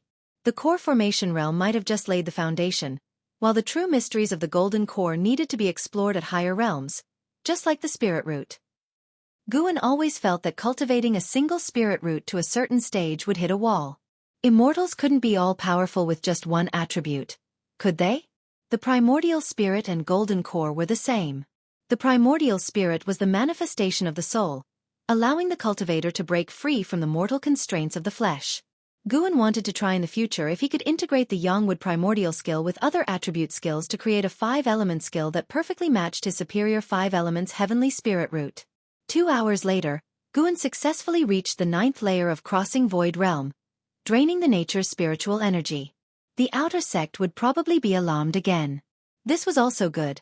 A supreme sect would certainly be more vigilant, increasing the pressure on demon path spies and improving Ji Xiaoyu's success rate in tribulation crossing. Guan secretly felt that he had also helped Ji Xiaoyu out. Sure enough, the next morning, while Guan was leading the disciples in their exercises, he saw many great cultivators flying over Mystic Valley, and the disciples were discussing the subsidence of spiritual energy from the previous day. From the 1st layer to the 9th layer of Crossing Void Realm, the amount of spiritual energy consumed was comparable to, if not greater than, advancing from the 1st layer of divinity transformation to the 1st layer of Crossing Void Realm. Supreme Sect's outer sect experiencing 2 such events back-to-back would surely leave them in a tizzy. Guan intended to continue accumulating lifespan, so he wasn't worried about being discovered. Next was the grand development of Medicine Valley. In the bleak autumn wind, Mystic Valley lived a secluded life. Since the calamity of Qiu Qianli, the valley disciples had been cultivating more diligently. A month quickly went by. One day, Guan was studying the Ziwei Array Chronicles under a tree, with the white spirit rat napping nearby. It had grown as big as a fat dog. While reading the Ziwei Array Chronicles with one hand, he petted the white spirit rat with the other, feeling quite comfortable. Suddenly, Guan seemed to sense something, raising his eyes to look afar, in the direction of the inner sect. He felt the strong presence of a Crossing Void Realm cultivator in battle. It seemed Ji Xiaoyu had successfully formed her core, and various demon path spies couldn't hold back and were now engaged in a fierce battle. Guan couldn't help but think of Jiang Qiong, hoping she wouldn't be reckless. With her cultivation level at the 1st layer of nascent soul realm, it would be difficult to seize Ji Xiaoyu's golden core. The inner sect was far from the outer sect, and the disciples of Mystic Valley, unaware of the battle, continued their cultivation. As night fell, Guan could still feel the battle's presence in the distance, indicating how intense it was. Cold wind blew in from outside the window. Guan sat at his desk reading, when he heard footsteps outside. "Senior brother, may I come in?" Wuxin's voice came through. Guan responded, "Come in." Quickly, he switched the green hero travelogue in his hand to Chang Zuanden's 100 Herbs collection. Wu Xin pushed the door open, then closed it behind him. Walking to the desk, he saw the 100 Herbs collection in Guiana's hand, secretly admiring his senior brother's dedication, his resolve growing even firmer. My senior brother is so studious. I must help him. Guan looked up and asked, "It's so late, what brings you here?" Wuxin took a deep breath and said, "Senior brother, you've been stuck at the 9th layer of energy cultivation realm for some time now, right?" Guan raised an eyebrow. "What do you mean? Are you not satisfied with your senior disciple position and now eyeing my position as Valley Master?" Wuxin continued, "Senior brother, actually I am a genius, but I have cultivated a divine skill that suppresses the growth of my cultivation level. This skill accumulates strength for a later burst. It has the profound ability to change fate." Chapter 49 Daoist Expansion Skill. Divine Power Collection. "So, I'm actually a genius?" Upon hearing Wuxin's words, Guan almost burst into laughter. He chuckled and said, "In my eyes, you've always been a genius. Are you planning to teach me your cultivation technique?" Wuxin nodded and said, "When I say genius, I mean compared to others in the valley. But compared to my brothers and sisters, my talent is quite ordinary. The technique I practice is called Daoist Expansion Skill, taught by a divine monk. Once I start cultivating this technique, my cultivation realm won't increase, but my cultivation will keep accumulating. I plan to unseal my realm before my time is up. By then, my spirit root qualification and lifespan will transform. However, once unsealed, the Daoist Expansion Skill will lose its effects." After hearing this, Guan couldn't help but become interested in the Daoist Expansion Skill. "What realm is that divine monk in?" he asked curiously. Wuxin shook his head and said, "I'm not sure about his cultivation level. He calls himself the Immortal Seeking Taoist. If he's a Taoist, why is he called a divine monk? He accepted tonsure and wears a kasaya. How could he be a Taoist? I modeled my appearance after his. He said I would have extraordinary chi fortune in the future, and forcibly accepted me into tonsure. The scars on my head were left by him, and now I can't grow any hair." As he spoke, Wuxin felt wronged. He also wanted to be as handsome as Guan and attract women. Guan didn't press further and let Wuxin explain the Daoist Expansion Skill. He wanted to see how profound this Daoist Expansion Skill was. Wuxin began to explain the Daoist Expansion Skill earnestly. It took him a full hour to finish. The Daoist Expansion Skill was indeed profound. Its chi control method was extremely complex. From Guan's cultivation levels perspective, the Daoist Expansion Skill concealed other mysteries. "Senior brother, do you remember it? Or should I write it down for you tomorrow?" Wuxin asked with concern. Guan smiled and nodded. "Sure. This technique sounds truly formidable. Thank you for your kindness. Let's rest for now." "No need for thanks between us," Wuxin said with a smile. He was elated and felt he had finally helped his senior brother. With that, he turned and left. Once Wuxin went downstairs, Guan began to practice the Daoist Expansion Skill. Wuxin worried that he wouldn't remember, so Guan humored him to avoid revealing his current talent and cultivation level. In reality, unless the method was exceptionally unique, Guan could remember it by hearing it just once. 3 days later, in the mountains and forests, Guan was sparring sword techniques with Su Han. That day, Qiu Chenli caused trouble, and Su Han stood bravely with his sword at the front, which moved Guan. He decided to teach him a few moves. Su Han initially had low expectations, thinking his master was just bored. But once they sparred, the outcome was entirely different from what he had anticipated. Guan wielded a wooden sword, using simple steps and ordinary sword moves. Yet, he easily dismantled each of Su Han's moves. Su Han was greatly astonished, his esteem for Guan soaring. After dozens of moves, Guan flicked Su Han's sword out of his hand, sending it to the ground. Looking at the wooden sword hovering near his throat, Su Han swallowed nervously, stunned as he looked at Guan. Guan withdrew his sword and with a smile asked, "How was it?" "Remarkable," Su Han replied sheepishly. Guan shook his head. "I didn't ask for your evaluation of me. Did you sense anything?" Su Han hesitated and then carefully recalled. "Wait." He seemed to have realized something, his face changing drastically in surprise. He looked at Guan and hesitantly asked, "Master, were you using moves from the Hateful Heaven Divine Sword?" Guan nodded. "That's right. My understanding of the Hateful Heaven Divine Sword isn't deep. Do you know why I could counter your sword moves?" "Why?" Su Han asked. "I'm faster than you." "But..." Do you feel I'm slower than you, yet I always counter your moves? Yes, master, I really feel you're slower, but still. Think carefully. I seem slow because you're watching me, but my eyes are on your sword. Before you strike, I've already judged your sword's trajectory. When you attack, I do too.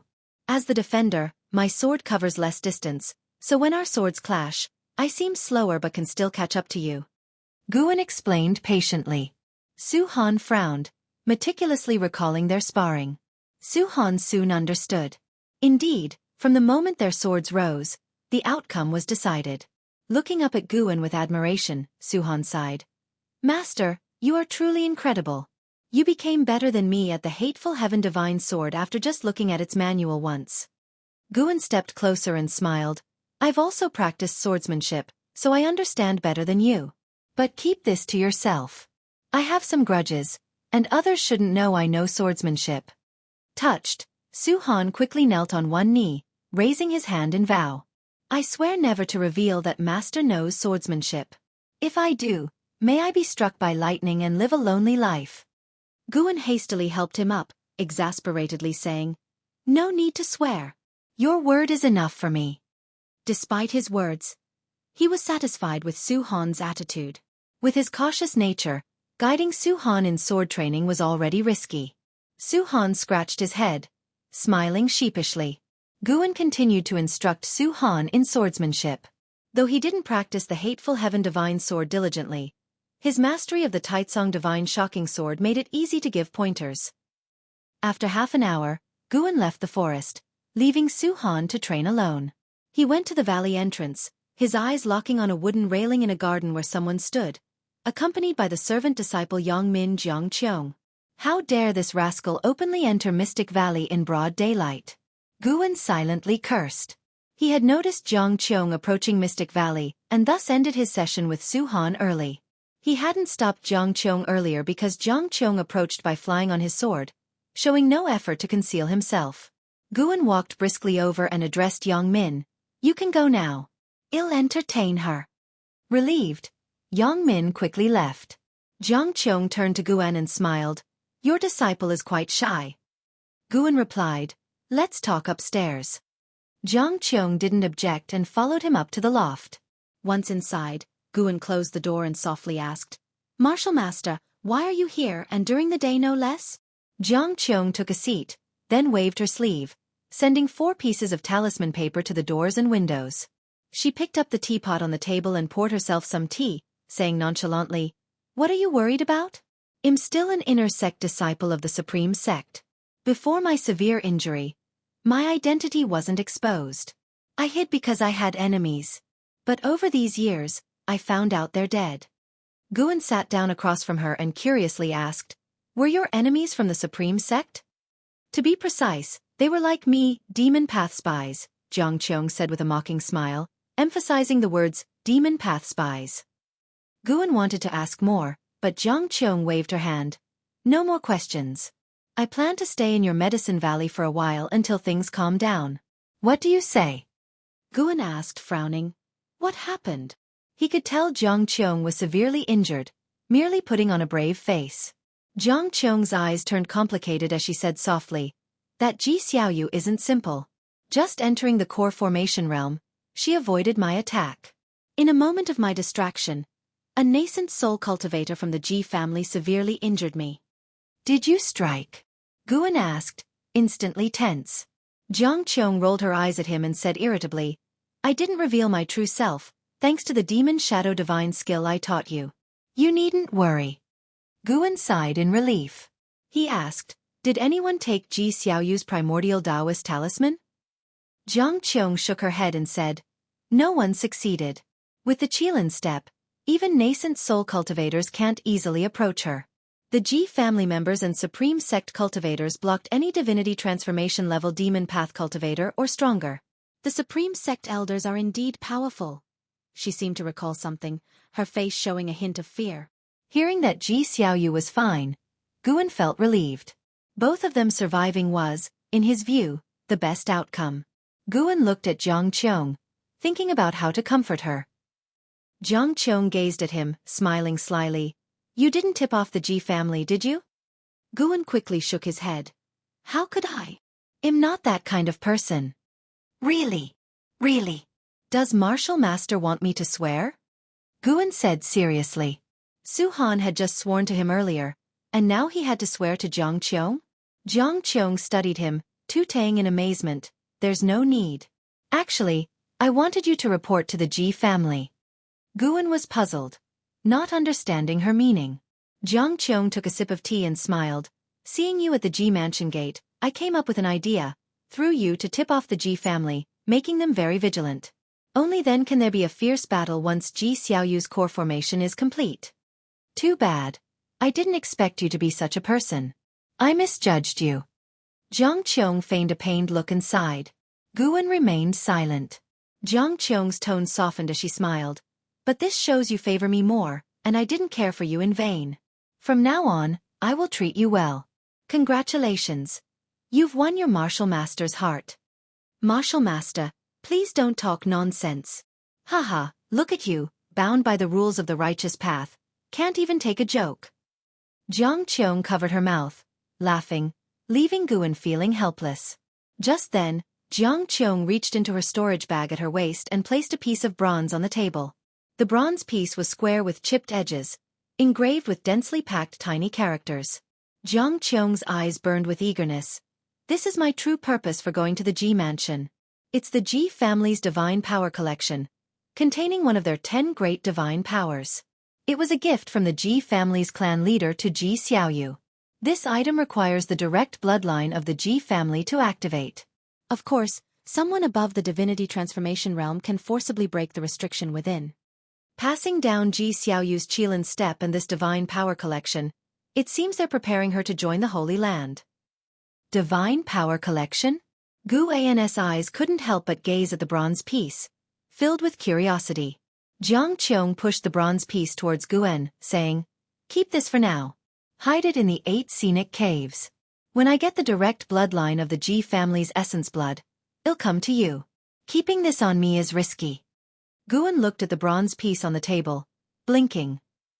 Chapter 50 Heaven and Earth Path Gang. Tianya Valley. Guan put the bronze fragment into his storage bag and asked, Are the Ji family's 10 divine abilities really that strong, that even a genius like you from the Thousand Autumn Pavilion would be so envious? Jiang Qiong glanced at the wooden cabinet beside her and said softly, Very strong. Moreover, they are not something you can master just because you want to. In the Ji family, anyone who can master even one divine ability, regardless of their status, will get the Ji family's special cultivation and be moved into the main family. In the Taizong dynasty, all the sects combined would struggle to overturn the supreme sect. The same goes for the clans. The disparity is vast. 3 major clans reign supreme over the dynasty, one of which is the Ji family. Listening to her, Guan suddenly suspected that there might be spies from the Ji family within the Thousand Autumn Pavilion as well. Indeed, it was the demon path. Following her words, Guan asked, Who are the other 2 families? The Zhou and Gu families. Why not the Li family? The Li family is just a puppet. Jiang Qiong spoke with disdain for the Li family, which gave Guan a new understanding of the Taizong dynasty. The royal family isn't the strongest family? Indeed, though Li Zuando's lifespan limit was strong, it couldn't compare with Ji Xiaoyu. Ji Xiaoyu was currently the most terrifyingly talented person Guan had encountered.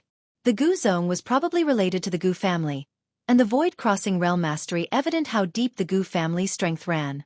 As for the Zhou family, Guan hadn't come into contact with them yet. Taking this opportunity, Guan continued to inquire about the world of immortal cultivation from Jiang Qiong, who answered everything one by one. After about half an hour, Jiang Qiong grew impatient. Why do you have so many questions? Quickly find me a place to stay. Jiang Qiong glared at him. It was the first time Guan heard her refer to herself as old lady. It seemed her injuries were becoming unbearable. Thus, Guan took Jiang Qiong downstairs and personally arranged a place for her to stay. After she settled down, Jiang Qiong began to cultivate her energies to heal and didn't come out of her room again. Zhan Qin, on the other hand, found Guan and curiously asked about Jiang Qiong's identity. Guan only mentioned that she was an inner sect disciple, which was enough to awe Zhan Qin. Soon, the news of an inner sect disciple arriving at Mystic Valley spread quickly among all the disciples, and they also heard that the inner sect disciple was very beautiful. Late at night, Guan entered the 8 scenic caves alone and buried the bronze fragment in the ground. He planned to investigate the Ji family's divine power collection after Jiang Qiong left. Autumn passed into winter, and white snow began to fall from the sky. After nearly a month of recuperation in Mystic Valley, Jiang Qiong bid farewell to Guan. As Guan watched her leave on her sword, he noticed she was heading in the opposite direction of the inner sect, likely leaving the supreme sect. Guan glanced toward Zhen Qin's house, where he could sense she was cultivating some kind of miracle skill that Jiang Qiong had taught her. Before leaving, Jiang Qiong had explained that Zhen Qin had pestered her to learn it. After watching for a while, Guan headed towards the mountain forest to check on the demon sheep roaming there. The demon path should have dispersed, and now it was time to return to a peaceful farming life. Guan wouldn't be complacent just because he was at the Void Crossing Realm 9th layer. He felt it wasn't enough and was already looking forward to the functions that a million-year lifespan might unlock, hoping for something powerful. In the days that followed, he occasionally left the valley to tend to the caves of the Outer Sect disciples and to purchase high-rank medicinal herb seeds from the Outer Sect. The winter snow grew heavier, blanketing the world in a pale expanse. One night, Guan quietly entered the 8 scenic caves. He dug out the bronze fragment from the soil and brought it to the green vine tree, where he sat down to meditate. The sky dragon approached, nudging him. Guan suddenly noticed that the sky dragon's body had begun to widen, which wasn't a good sign. He started to admonish the sky dragon not to overeat, as he didn't want to raise a fat dragon. After playing around with the sky dragon for a while, Guan finally began using his divine sense to probe the bronze fragment. Jiang Qiong hadn't lied to him. The bronze fragment indeed housed a powerful restriction, one that couldn't be forcefully broken by anyone below the Void Crossing realm. Guan had already decided that if the divine ability could only be taught to one person, he would learn it first and then teach Jiang Qiong. If it could be used repeatedly, he would pretend he hadn't touched it. Boom! The powerful divine sense of a Void Crossing Realm 9th layer penetrated the bronze fragment, and the mysterious restriction lasted for just a moment before being forcibly broken. When the restriction was shattered, a huge influx of information surged into his mind. This influx of information was extremely complex and chaotic, with various pieces of information rudely breaking into his mind, causing him to frown slightly. Even after breaking the restriction, it still required sorting through the information, possibly serving as another test. Guan's divine sense was strong and could capture minute connections, and after a while, he managed to sort it out. This divine ability was called the Heaven and Earth Path Gang. The snow piled up heavily, with this year's snowfall far exceeding previous years, forcing Guan to lead the disciples to shovel the snow. Unless it was an emergency, they didn't use spiritual power. As Guan said, this also counted as a form of cultivation. The heavy snow fell for half a day before it finally eased. Guan stood in front of the wooden fence, looking at his medicinal herbs. Not a single herb was damaged, which brought a smile to his face. After watching for a while, Guan's gaze shifted to the entrance of the valley, where he saw a man wearing a rain hat and cloak, carrying a long gun wrapped in cloth, walking in. Luo Hun, Core Formation Realm 8th Layer 66/400/2803. A maximum lifespan of 2,803 years. Impressive. Guan immediately walked over and came to Luo Hun, cupping his hands in greeting. Just as he was about to inquire, the other person spoke first. Who is the Valley Master, Guan? Luo Hun's voice sounded young, but it was full of vigor. Guan responded, I am. Who might you be? Luo Hun raised his head, revealing a handsome face under the rain hat, but his left cheek bore a brand with the character for prisoner. The Emperor sent me. You have an ancient hour to prepare, then come with me, Luo Hun said expressionlessly. After speaking, he walked past Guan and continued into the valley. A gleam of joy flashed in Guan's eyes. Finally it has come. He was eager to see how big Li Zuando's Medicine Valley was. He immediately went to find Wuxin, who had already become the first disciple of Mystic Valley, capable of overseeing the entire valley. The so-called first disciple was a position, not necessarily the disciple of the Valley Master. Just like the first disciple of the Supreme Sect, who had the strongest strength, but wasn't the disciple of the sect leader. Upon hearing that Guan was leaving for a while, Wuxin was excited, and Guan gave him many instructions, especially that the medicinal herbs needed to be left for him to harvest personally. Wuxi knew that his senior brother had few hobbies, one of which was harvesting, and promised not to touch the herbs. Luo Han then approached Yi Yan, who was practicing staff techniques with a long stick, a family skill. Seeing Luo Han approach, Yi Yan quickly stopped and looked at him nervously. Luo Han pulled out a secret book from his pocket and tossed it to him, saying, "You have good bone structure, you can practice this." Yi Yan caught the secret book and replied, "But I am just a mixed spirit root. Spirit root only determines one's talent for energy absorption cultivation. Human talent has other aspects too. Your bone structure is better than most, making you a good talent for spear training. Once you master it, you can join the military in Songzhou, make meritorious contributions, and then exchange for heavenly materials and earthly treasures to cleanse your marrow and change your life grid." Luo Han's words excited Yi Yan, and he promptly thanked him. Luo Han nodded slightly and then walked around, observing the medicinal herbs planted in Medicine Valley. After about half an hour, Guan found him and said they were ready to leave. Luo Han raised his hand, removing the long gun from his back, which gleamed in his hand with golden light, drawing the disciples' attention. "Show off," Guan thought to himself. Luo Han leaped into the air, stepping on the long gun, and glanced towards Guan in the snow below, saying, "Come up." Guan immediately jumped up, landing behind him, standing on the gun shaft. Luo Han spurred his spiritual power, and the long gun carried them swiftly away, crossing the mountains and leaving a long streak against the snowy sky. Disciples in the valley gathered and curiously discussed Luo Han's identity. The sky was cold, and Guan's black hair was blown backward, revealing a fair and handsome face. "Not bad, your control over spiritual power is very fine. You stand very stably." Luo Han's voice sounded, his back facing Guan, his tone tinged with admiration. Guan responded casually, "I usually enjoy sword control techniques, so I have studied it. Although your cultivation is low, having caught the Emperor's eye, you must have some outstanding qualities. When you reach Medicine Valley, feel free to do your best. I will protect the valley."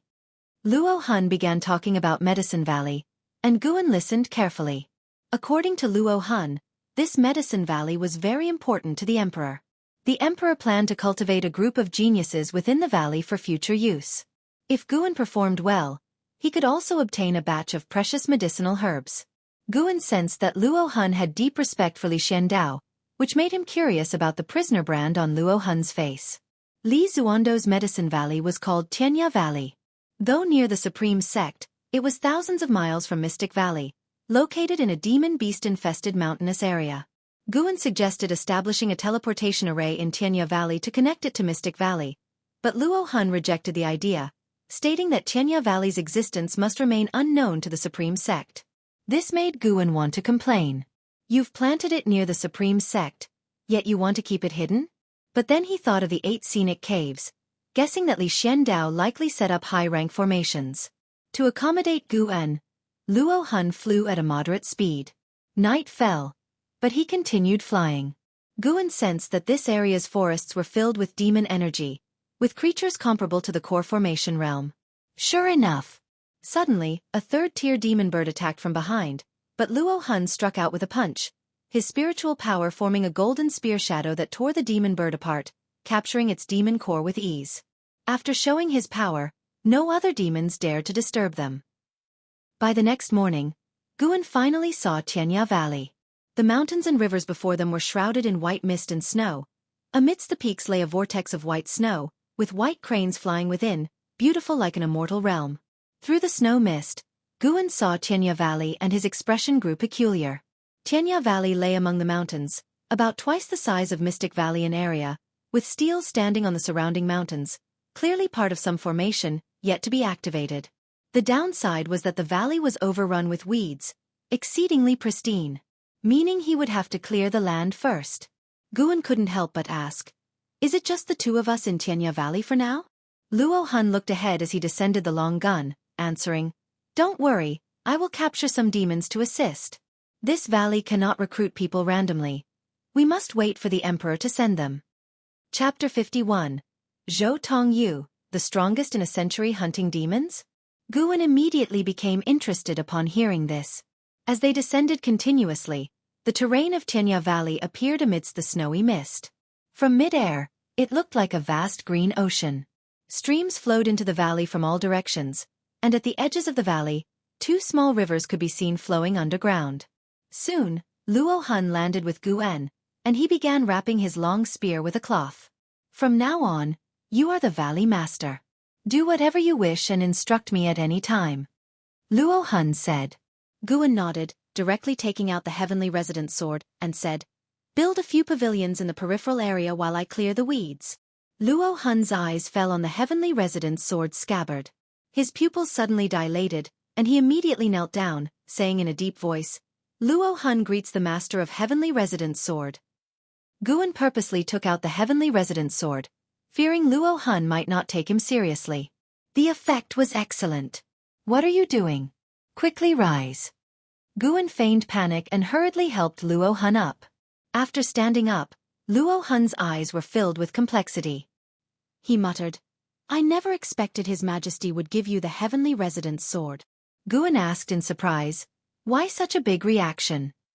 Luo Hun replied, Taitsong has 3 emperor swords. Seeing the sword is like seeing the emperor.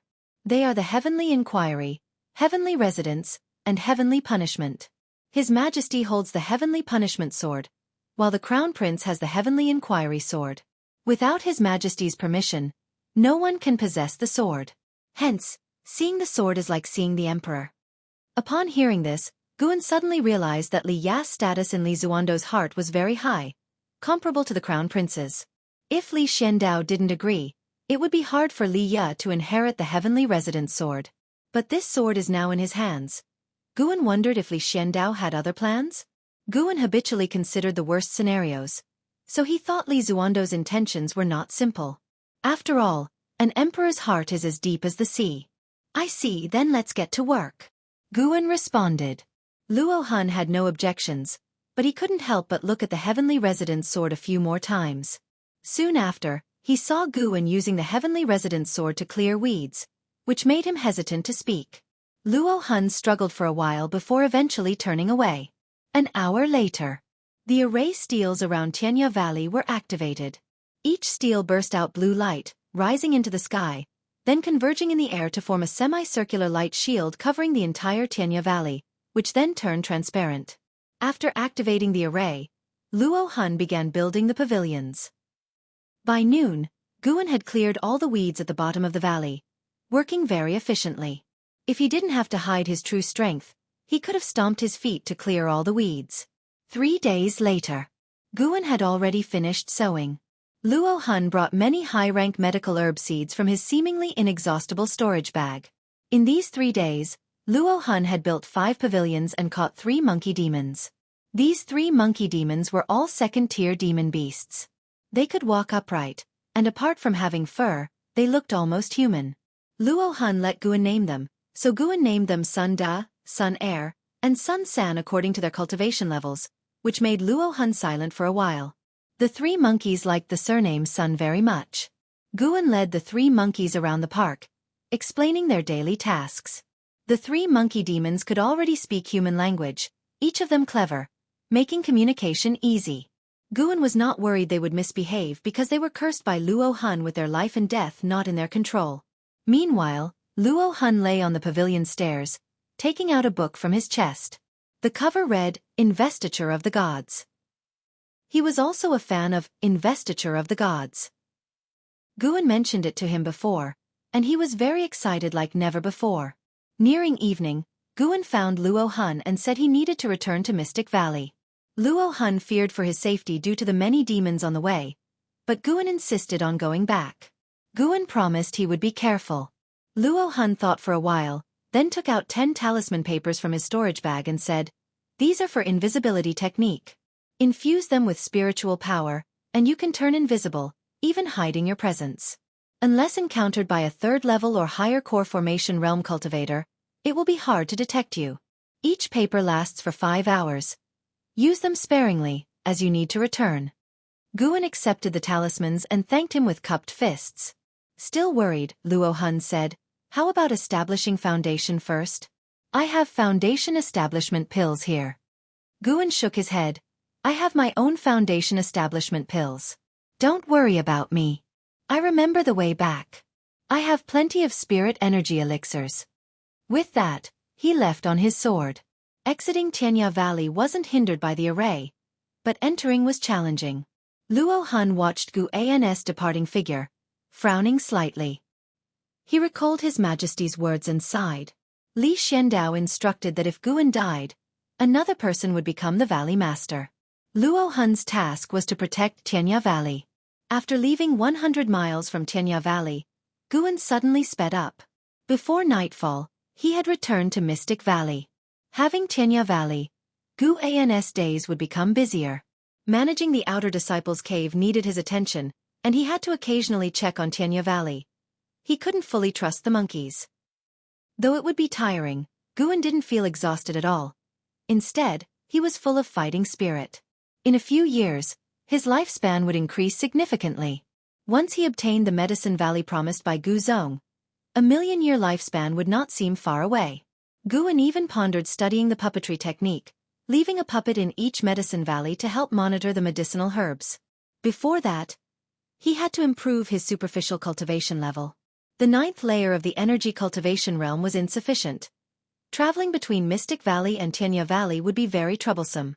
15 days later, Guan went to the outer sect to visit the book collection hall's Elder Lu. He felt Elder Lu had more power than Zhu Qinglu of the Elixir Hall. They met alone in the inner room. Elder Lu was reading the latest volume of Investiture of the Gods, smiling. Not bad, very well written. Just flipping through makes me excited. Guan hesitated before saying, Elder Lu, I have a request. Without looking up, Elder Lu asked, What is it? I want to establish foundation, but I don't want to be an outer disciple. I want to continue being the Valley Master of Mystic Valley. This way it's easier for me to write. Going out on missions as an outer disciple, I'm afraid of dying outside. Is that all? Can Elder Lu manage it? Of course. Hee. I will go directly to Guyu. He had told me that his father values you greatly and asked me to take good care of you and meet your needs as much as possible. Elder Lu laughed, his smile resembling a sly old fox. Guan immediately thanked him. Elder Lu put down the book and said, You are already considered a special talent of the Supreme Sect. Your annual yields are among the top 3 in the Outer Sect's Medicine Valleys. Moreover, you write Investiture of the Gods, attracting 50% more disciples to the Supreme Sect each year. Your contribution far surpasses that of an outer disciple's missions. Rest assured, even if you reach the core formation realm, you will not be sent out on missions. He laughed heartily after saying this. He couldn't reach the core formation realm. Could Guan? Guan felt relieved. This made things simpler. All he had to do was not appear too talented, gradually improving his apparent cultivation level, making future activities easier. Elder Lu seemed to remember something. Recently, the genius from Jueshan Sect, Zhou Tongyu, is coming to challenge the young cultivators under 100 years old in the Supreme Sect. It's likely to be very lively. You should gather some information for your next book, and remember to include the Supreme Sect in it. Investiture of the Gods was about finished. Elder Lu had received instructions from above. Guan nodded and curiously asked, Is Zhou Tongyu very powerful? Of course. He has dual spirit roots and the evil-suppressing golden body, a physique nurtured by the Zhou family over thousands of years. He has no equal in the same realm. He once killed a 3rd-layer core formation realm cultivator with his 9th-layer foundation establishment realm cultivation, becoming renowned in the Taitsong Immortal cultivation world as the strongest genius in a century. Elder Lu was full of admiration talking about Zhou Tongyu, narrating the battle in detail, and Guan listened attentively. To Guan, those who could defeat enemies across realms had the protagonist's fortune. After all, he couldn't do that, or rather, he didn't dare. Instead of defeating powerful enemies across realms, he preferred to crush weaker opponents with superior cultivation. An hour later, Guan left the book collection hall. After buying a batch of supplies in the city, he hurried back to Mystic Valley. The next morning, Guan gathered the disciples for exercises, announcing his success in foundation establishment the previous night, delighting the disciples. Wuxin felt both joy and reluctance. If senior brother succeeded in foundation establishment, he would have to go to the outer sect, and Wuxin would become the Valley Master. Master, does this mean you're leaving us? Zhen Qin quickly asked, looking pitiful. The other disciples anxiously looked at Guan. Wuxin suppressed his joyful feelings, also feigning a look of loss. Guan sighed, yes. The disciples' expressions instantly dimmed, and Wuxin's heart pounded with guilt. But the saddest was Xiaochuan, who would become the senior in the valley. But because of our good harvest, I applied to stay in Medicine Valley, and the outer sect agreed. Guan quickly added. The disciples were stunned for a moment, then cheered, rushing towards Guan. Wuxin stood there, dazed for a few seconds before forcing a smile. The happiest person was Xiaochuan, knowing that he had no hope of foundation establishment.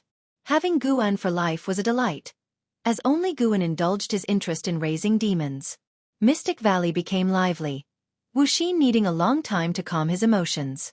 Guan noticed his mood and took him aside, explaining he would soon have a new Medicine Valley, and even if he remained in Mystic Valley, Wuxin could be in charge. Wuxin was excited to hold real authority as Valley Master.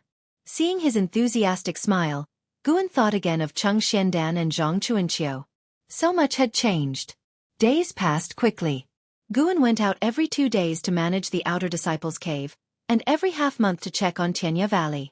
Upon learning of Guan's foundation establishment, Luo Hun became completely assured, ceasing his interruptions. Guan noticed Luo Hun liked reading, so he brought him a Green Hero travelogue.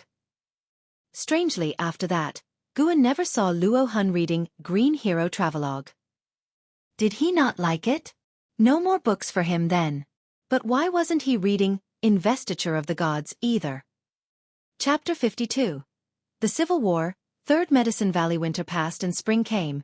Another year of the Spring Festival was approaching. Mystic Valley welcomed the Spring Festival, with disciples busy preparing.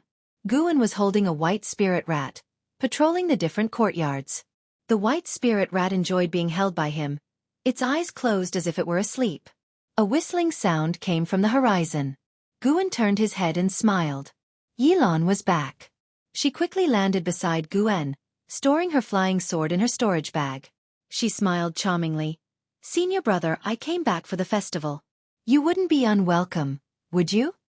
Guan looked at her and smiled, asking, Isn't the law enforcement hall busy?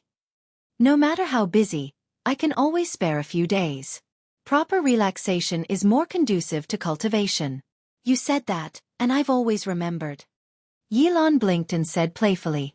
After a few words of greeting, Yilan pulled Guan towards the pavilion. As they walked, she said, Senior brother, let's go to your room first. I'll show you a treasure. A treasure? Guan put the white spirit rat down and followed Yilan. As they climbed up to the pavilion and entered the room, Yilan didn't close the door, which made Guan breathe a sigh of relief.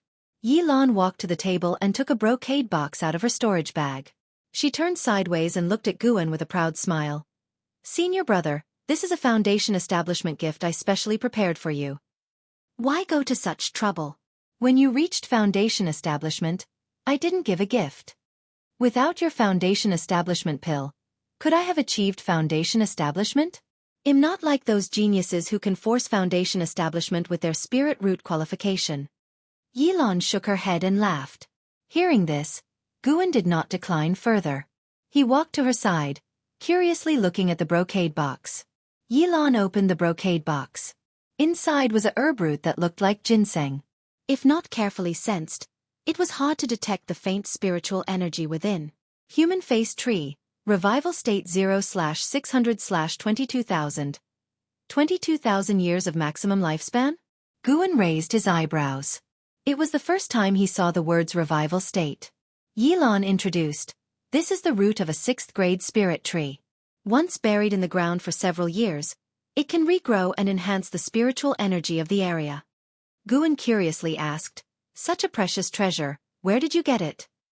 Yilan blinked and said, recently, while capturing demon path traders, I found it in the cave of a trader from the Thousand Autumn Pavilion. I didn't report it. Isn't that improper? Don't worry. Other disciples of the Law Enforcement Hall also keep some items. It's tacitly approved as long as they don't take too much, and no one knows about this treasure. Hearing this, Guan felt less burdened. He thought for a moment and said, if you need any medicinal herbs, feel free to tell me. I'll soon have a second Medicine Valley. We can help each other in the future. Yilan smiled. Sure, I'll go find others now. I brought gifts for them too. Guan nodded, and Yilan immediately left. He looked at the brocade box on the table, pondering where to plant it. Thinking it over, he decided to keep it for the third Medicine Valley. The new valley needed enhanced spiritual energy for faster herb growth. Mystic Valley already had its own rhythm and didn't need a spirit tree, and Tianya Valley was not his to supply with seeds. Since Tianya Valley was Li Zuando's Medicine Valley, he only had management rights there. For any needs in Tianya Valley, he could fully rely on Li Xiandao. Guan then put the brocade box into his storage bag and walked to his desk, picking up a pen to start writing on paper. Yilan's arrival made the atmosphere in Mystic Valley even better. As night fell, various spring festival activities began, bustling with excitement. When everyone sat down to drink, Zhen Qin asked Yilan to talk about the experiences of outer disciples performing missions. Yilan did not refuse. Besides guarding the outer sect, law enforcement hall disciples also went out for training.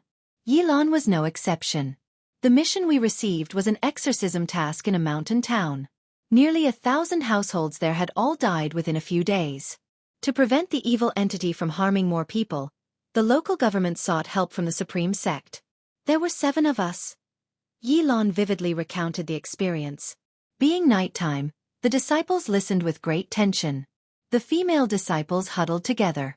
Seeing the young girl who used to follow him everywhere now able to stand on her own, the smile on Gu An's face never faded. When Yilan described the ghosts, the disciples' hearts were in their throats. Even Xiaochuan, Wu Xin, and Su Han were very tense. It was late at night when the disciples finally dispersed. Yilan followed Guan back to the pavilion. Guan took out a secret book he had written and handed it to her, saying, "This is a leg technique secret book I found in the inner sect. You can practice it when you're free." Gale Shadowless Leg. Yilan took the secret book without opening it and put it into her storage bag. She looked at Guan and said, "Senior brother, be careful when dealing with Lu Jiujia in the future." "What happened to him?" Guan asked, puzzled. Yilan sighed. "Didn't we talk before about the internal strife in the Supreme Sect? Those opposing the sect leader are secretly recruiting disciples. Lu Jiujia has taken an elder from the outer sect Hall of Elders as his master. That elder serves the sect leader's adversaries. Over time, a great chaos is bound to erupt within the Supreme Sect. If the sect leader remains victorious, he will surely purge the rebellious disciples, and Lu Jiujia won't escape. I advised him before, but he didn't listen. He said the path of immortal cultivation requires striving rather than being mediocre. His choice isn't wrong. I'm just worried you'll be implicated by staying close to him. He probably thinks so too, which is why he hasn't returned to Mystic Valley." Guan fell silent after hearing this. He couldn't interfere with Lu Jiujia's choice because Lu Jiujia was right about the need to strive in immortal cultivation. He refrained from striving because he could seize lifespans, so he wasn't qualified to dictate how others should cultivate.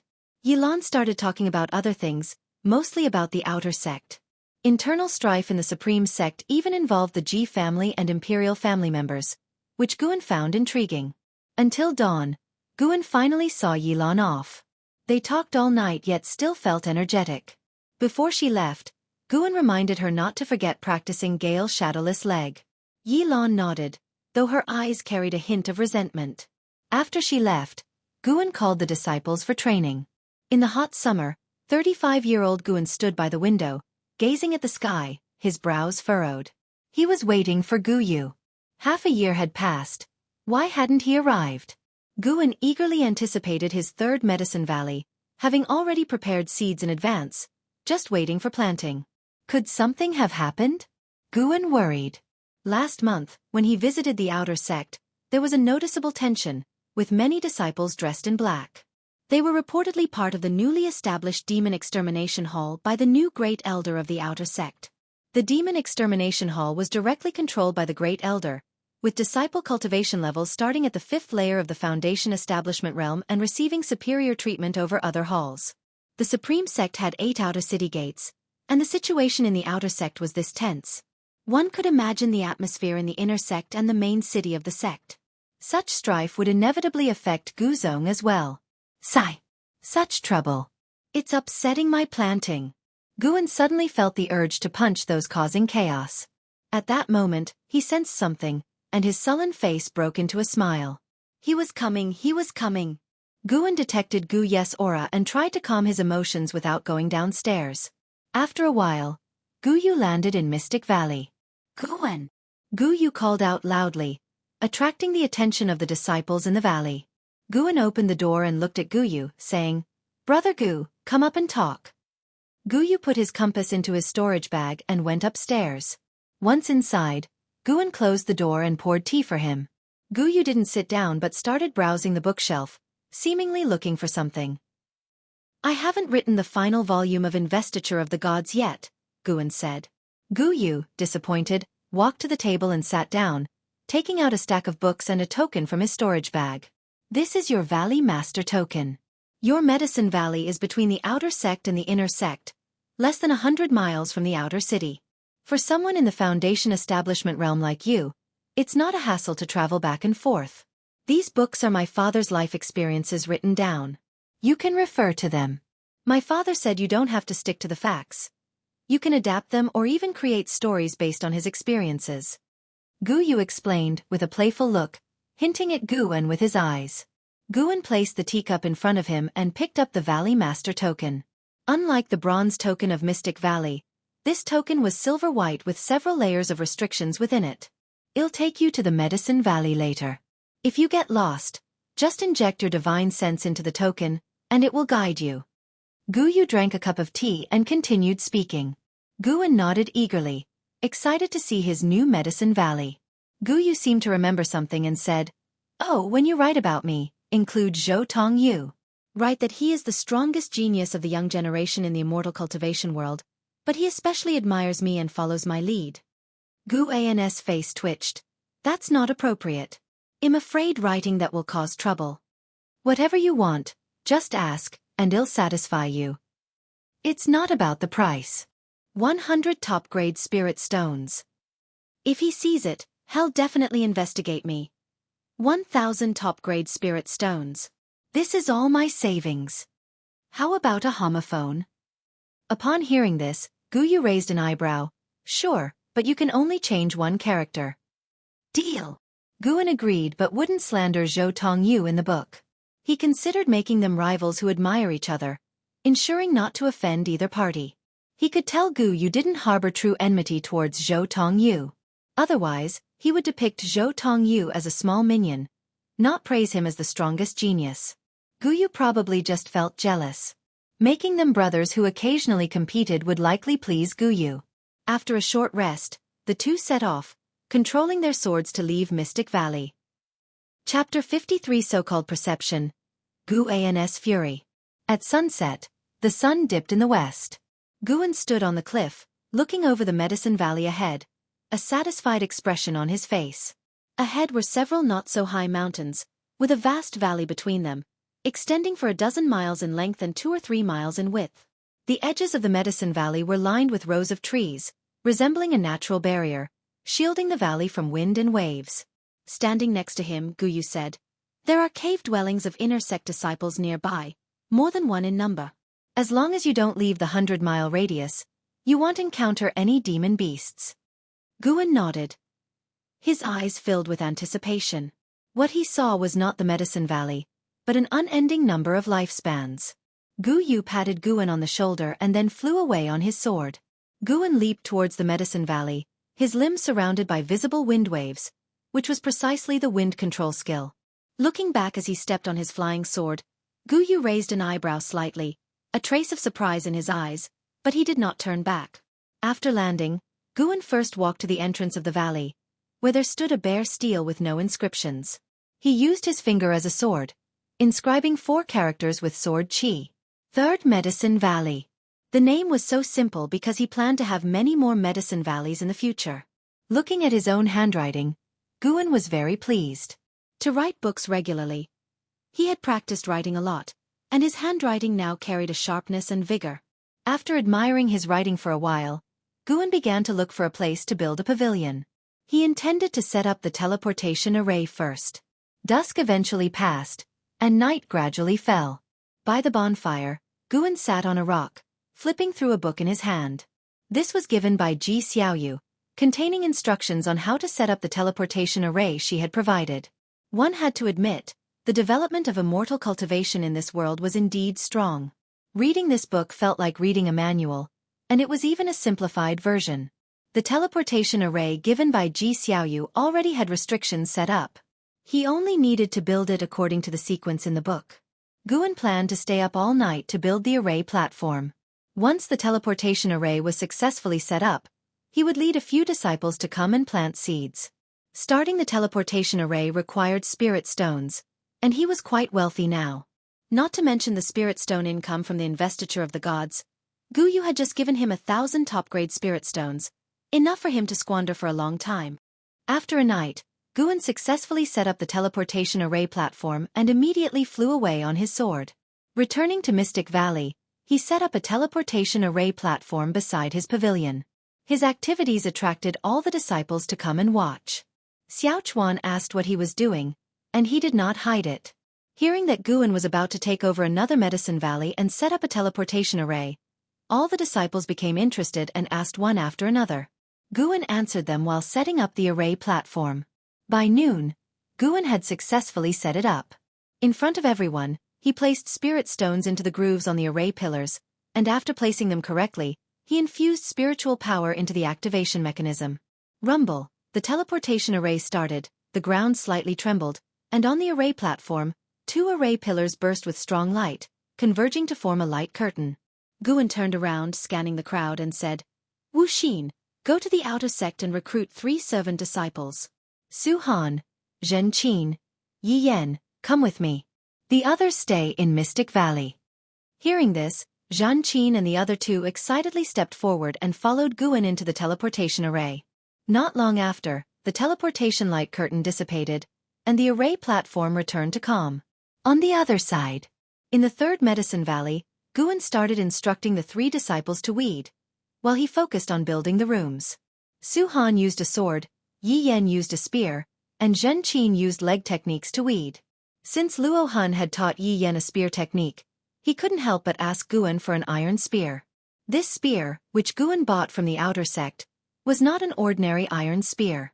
It could withstand spiritual power and could be considered the lowest grade magic artifact. Guan was not interested in spear techniques, so he did not watch Yi Yan practice. Since he started practicing the spear, Yi Yan's strength improved rapidly. Guan first saw a true genius in Mystic Valley. Yi Yan's cultivation level still improved slowly, but his actual combat power rose quickly. After just 6 months of practicing the spear, both Tang Yu and Su Han combined were no match for him, which greatly discouraged the 2. This made Guan think about his own comprehension. Comprehension was the only thing that couldn't be directly enhanced by lifespan. In this world, it seemed spirit root qualification wasn't everything. The reason Guan asked Su Han, Zhen Qin, and Yi Yan to come was partly to guide them. During the Qiu Qianli disaster, their performance had earned his favor. He decided to cultivate them well and help them go further. The 3rd Medicine Valley was situated between the inner and outer sects. The spiritual energy here was more abundant and could help them cultivate. Occasionally, Guan could also give them special lessons. The 3 had the kind of character that could endure hardship. Before completing the weeding task, they did not rest, even secretly competing to see who could work faster. After they weeded out all the weeds, Guan had already built 4 pavilions. The 4 gathered in front of the buildings to rest. Su Han looked at Yi Yan with a hint of defiance in his eyes. Yi Yan, however, was much calmer. Since he started practicing the spear, he had become more reserved. While wiping her sweat, Zhen Qin asked Guan, "Master, this place is so big, just the 3 of us, is it enough?" "Of course, it's enough. Back then, I managed Mystic Valley alone, while your martial uncle Meng Lang and martial uncle Lia lazed around all day," Guan said with a light laugh. Looking back at those little conflicts from the past, he found them amusing, though unfortunately, old friends were no longer around. After listening, Zhen Qin asked more about Guan's past. Su Han and Yi Yan also listened intently, as they all respected Guan greatly. Yi Yan's spear technique wasn't taught by Guan, but he still felt indebted to his master. If not for his master, how would that mysterious cultivator have come to Mystic Valley and bestowed the spear technique upon him? After talking for an hour, they continued to work. 3 days later, The third medicine valley was already filled with medicinal herb seeds, though it still looked like barren land. After all, seeds needed time to sprout and grow. Guan led them back to Mystic Valley to pack their belongings and then had them move to the third medicine valley. The remaining servant disciples were very curious about this, and some wanted to go to the third medicine valley but were suppressed by Wu Xin. As the valley master of Mystic Valley, Wu Xin couldn't let people run away. Mystic Valley was his foundation. Thus, Guan's three-sided medicine valley began to operate, and the idyllic farming life started from there. A month after the third medicine valley was seeded, with Zhan Qin and the other two guarding the valley, Guan only occasionally came to check. They needed to spend only a little time each day inspecting various areas. The rest of the time was devoted to cultivation. As evening approached, the sky turned crimson. Zhan Qin walked out of the house, stretched lazily, looking radiant. Jiang Qiong's cultivation technique had greatly enhanced her cultivation level, far surpassing before, so her enthusiasm for cultivation had reached its peak. She turned her head and saw Yi Yan still practicing his spear on the hillside at the entrance of the valley. Not absorbing energy, just practicing the spear, of what use? Zhan Qin muttered to herself. She did not go to join the fun but instead went to check on each area during her break. They all were the fruits of her master's hard work. On the other side, Yi Yan practiced his spear under the sunset glow, sweat falling like rain. Even though his entire body ached, he did not stop. The spear technique he practiced was his only chance. He did not want to miss it, nor did he want to be a servant disciple for life. The spiritual energy is more abundant in the valley. Why not practice the spear inside? A voice came, startling Yi Yan, who turned his head to look. He saw a figure standing in the forest 10 feet away, the figure standing atop a tree, blue robes flowing in the wind, displaying an immortal's demeanor. When had he appeared? Yi Yan was secretly alarmed. He collected himself and looked towards the person, loudly asking, "Senior, what business do you have?" Guan had said that this was already inner sect territory. Any cultivator encountered must be addressed as senior, showing no disrespect. The man in blue wasn't particularly handsome, but his eyes were bright and penetrating, making it difficult to meet his gaze. "Just passing by, I saw you practicing your spear. This spear technique of yours is not simple. It includes an energy absorption and body tempering method, quite rare." Zhou Tongyu leapt from the tree and walked towards Yi Yan. Seeing him approach, Yi Yan became nervous, unsure of how to handle the situation with his master not in the valley. "You haven't answered me yet," Zhou Tongyu reminded, his tone calm, but the more he spoke this way, the greater pressure Yi Yan felt. Yi Yan gritted his teeth and answered, "Behind is my master's medicine valley. The seeds were sown just a month ago. I don't want my cultivation to affect the growth of the medicinal herbs." "Was this spear technique taught by your master?" "No, it was a friend of my master's." "To know such a friend, your master must not be simple. May I ask your master's name?" "My master is named Guan." While answering, Yi Yan was puzzled as to what the other was exactly aiming for. Zhou Tongyu stopped and beckoned with a hand, saying, "How about a spar? I won't use spiritual power or magic artifacts, just techniques. How about it?" Yi Yan frowned, hesitating. "Are you afraid?" Zhou Tongji's words stirred Yi Yan's fighting spirit. He hadn't feared even the great cultivators of the demon path back then. How could he fear this person? At noon, Guan arrived at the third medicine valley through the teleportation array. He first scanned all areas with his divine sense, and seeing no issues, he looked for his disciples. Quickly, he was drawn to Yi Yan practicing at the entrance of the valley. He walked over, and Yi Yan, noticing his approach, turned his back to him. "Yener, how did you get injured?" Guan asked upon arriving.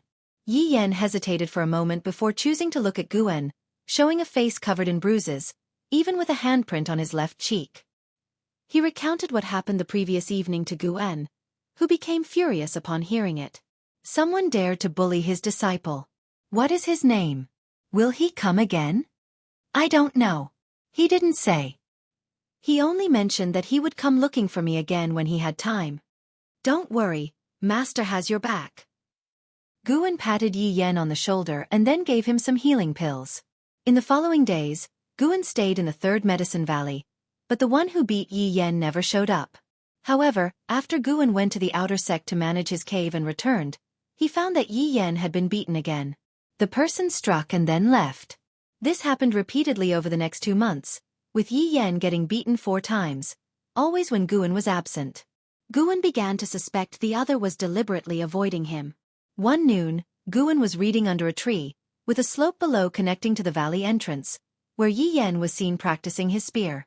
Suddenly, Guan sensed something. His eyebrow twitched, thinking finally he has come. Chapter 54. Your sword is quick. Under Guan's watchful eyes, a figure flew swiftly and landed in front of Yi Yan. Seeing him, Yi Yan instantly became nervous and even took 2 steps back. Zhou Tongyu, Core Formation Realm 9 Layers 62/900/3100. It turned out to be him. Guan didn't expect to encounter Zhou Tongyu, who had recently made a name for himself in the Supreme Sect. Zhou Tongyu had been challenging and defeating the young disciples everywhere, earning a reputation that even extended to the outer sect. Because the Daotian sect, which Zhou Tongyu belonged to, was also a reputable sect and had a good relationship with the Supreme Sect, the great cultivators of the Supreme Sect couldn't target him specifically. Consequently, Zhou Tongyu roamed freely in the Supreme Sect for half a year without anyone being able to punish him. Zhou Tongyu only engaged in combat and did not kill anyone. Moreover, he claimed only to challenge those under the age of 100. The many cultivators of the Supreme Sect could only watch and feel secretly angry. The entire Supreme Sect was being suppressed by Zhou Tongyu. No one dared to question his rules. After all, his opponents were under 100 years old, but he still had 38 years to reach 100. When he challenged the 99-year-old disciples of the Supreme Sect, it was actually making the Supreme Sect seem at an advantage. Even so, no one could defeat him. Zhou Tongyu glanced at Guan on the nearby hillside, his expression calm. Guan put the book in his bosom, then stood up and walked down. He came between Zhou Tongyu and Yi Yan, turned to look at Zhou Tongyu, clasped his fist, and said, I am Guan, Yi Yan's master. May I know how my disciple has offended you, senior? Yi Yan looked at Guan standing in front of him and felt deeply moved.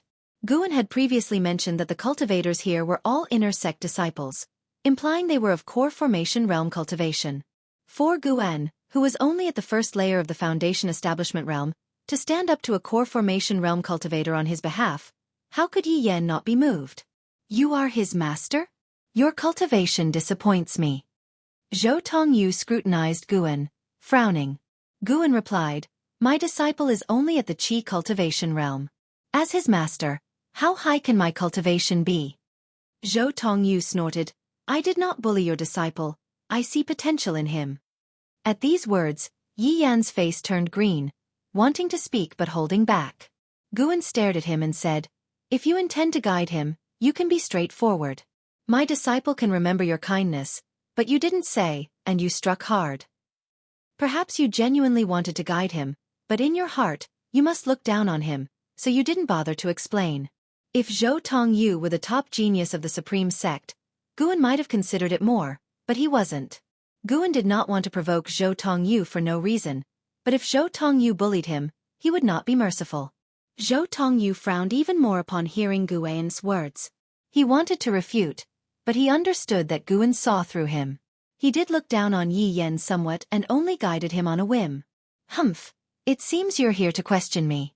Very well, same rules, no use of spiritual power, just techniques.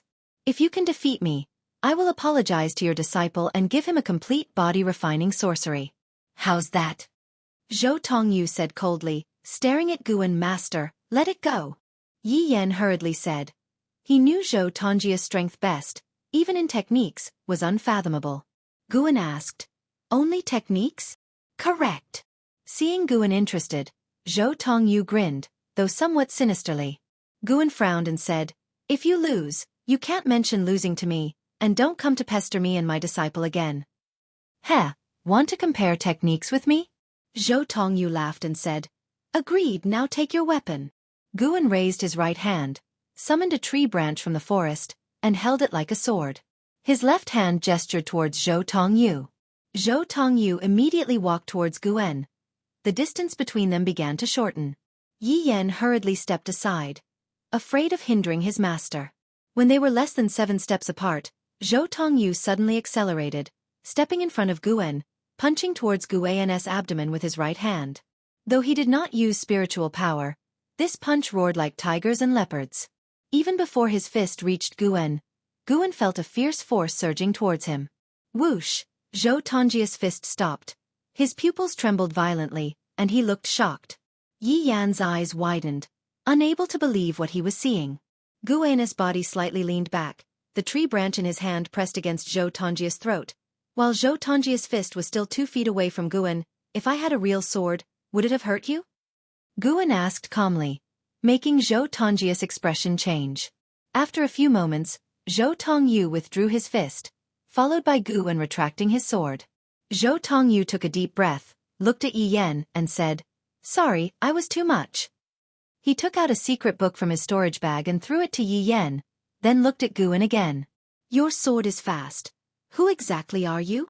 Guan threw the tree branch into the forest and said calmly, "I am just a cultivator with mediocre spirit root qualification, not fond of energy absorption, and I practice sword techniques daily. Though my techniques aren't exquisite, they are fast enough. Without the rules, I wouldn't be your match." If Zhou Tongyu hadn't kept his promise, Guan would have made him regret it. Now that he kept his word and apologized to a servant disciple, Guan's view of him changed. This person was proud but not inherently bad. Hearing this, Zhou Tongji's expression changed. He bit his lip and asked, "You really won't spread today's events? I don't even know your name. How could I?" Guan retorted. Zhou Tongyu let out a sigh of relief, immediately cupped his fists to Guan, and then departed swiftly, faster than when he arrived. Yi Yan came over excitedly. "Master, I didn't expect your sword to be so fast. You defeated him with just one move." Guan glanced at the valley, where Zhen Qin was absorbing energy in the house, and Su Han was practicing sword techniques in the forest miles away. Neither had noticed the earlier contest. "Don't mention this to anyone. Let this be our secret. Don't even tell your senior brothers or sisters," Guan instructed Yi Yan. Yi Yan nodded vigorously, feeling closer to his master. Teaching Zhou Tongyu a lesson was just a small episode for Guan. After that, he could go out peacefully without guarding the Third Medicine Valley. However, a month later, returning to the Third Medicine Valley, Guan saw Zhou Tongyu at the entrance of the valley. Yi Yan was practicing spear techniques, while Zhou Tongyu watched from the side. Noticing Guan's gaze, Zhou Tongyu beamed and waved enthusiastically. Guan's eyes showed displeasure as he immediately walked over. Reaching the valley entrance, Guan frowned. "Why are you back? Is this guy sticking to the Supreme Sect? I thought of a way to break your sword technique. Let's spar again." Zhou Tongyu said excitedly. "You promised not to pester me. Liar." "It's not pestering. Name your terms." "I just want to test your sword technique," Zhou Tongyu quickly explained. Yi Yan chimed in. "Master, he's been waiting here for 4 days." Guan frowned, hesitating. Zhou Tongyu pulled out a small cloth bag from his storage bag and said, "Here are seeds of 4th-grade medicinal herbs. All for you. Just spar with me. I'm not here for victory, but to learn from you." Guan took the bag, weighed it and sighed. "Just this once." "Never again, I swear," Zhou Tongyu said excitedly, thinking he must defeat Guan this time convincingly. He took out a sword from his storage bag and tossed it to Guan. "This is a mid-grade flying sword, ideal for Foundation Establishment realm cultivators. It's yours, use it to fight me." Then, he himself took out a long spear. Impressive move. A longer weapon equals a stronger one? Guan held the flying sword, feeling helplessly amused. Zhou Tongyu looked a bit uneasy under Guan's gaze and quickly explained, "Same rules, no spiritual power, just techniques." "Let's begin." This time, Zhen Qin and Su Han also heard the commotion and hurried over. But before they reached the valley entrance, Guan made his move. He threw the flying sword directly at Zhou Tongyu. Zhou Tongji's pupils dilated, thinking it was fast. No, his strength is tremendous. Zhou Tongyu dodged sideways, followed by thrusting his spear forward as he saw Guan following the flying sword. In a flash, Guan tilted his head, grabbed the spear shaft with his left hand, pulled it back, and with his right hand, made a sword gesture, pointing at Zhou Tongyu.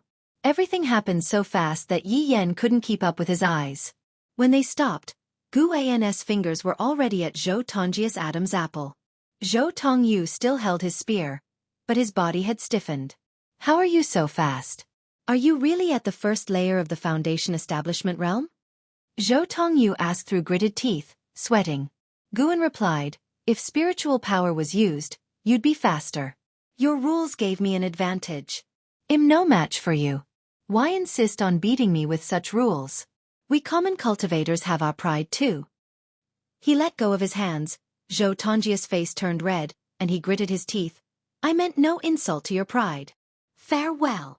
He left hurriedly. Zhan Qin and Su Han arrived.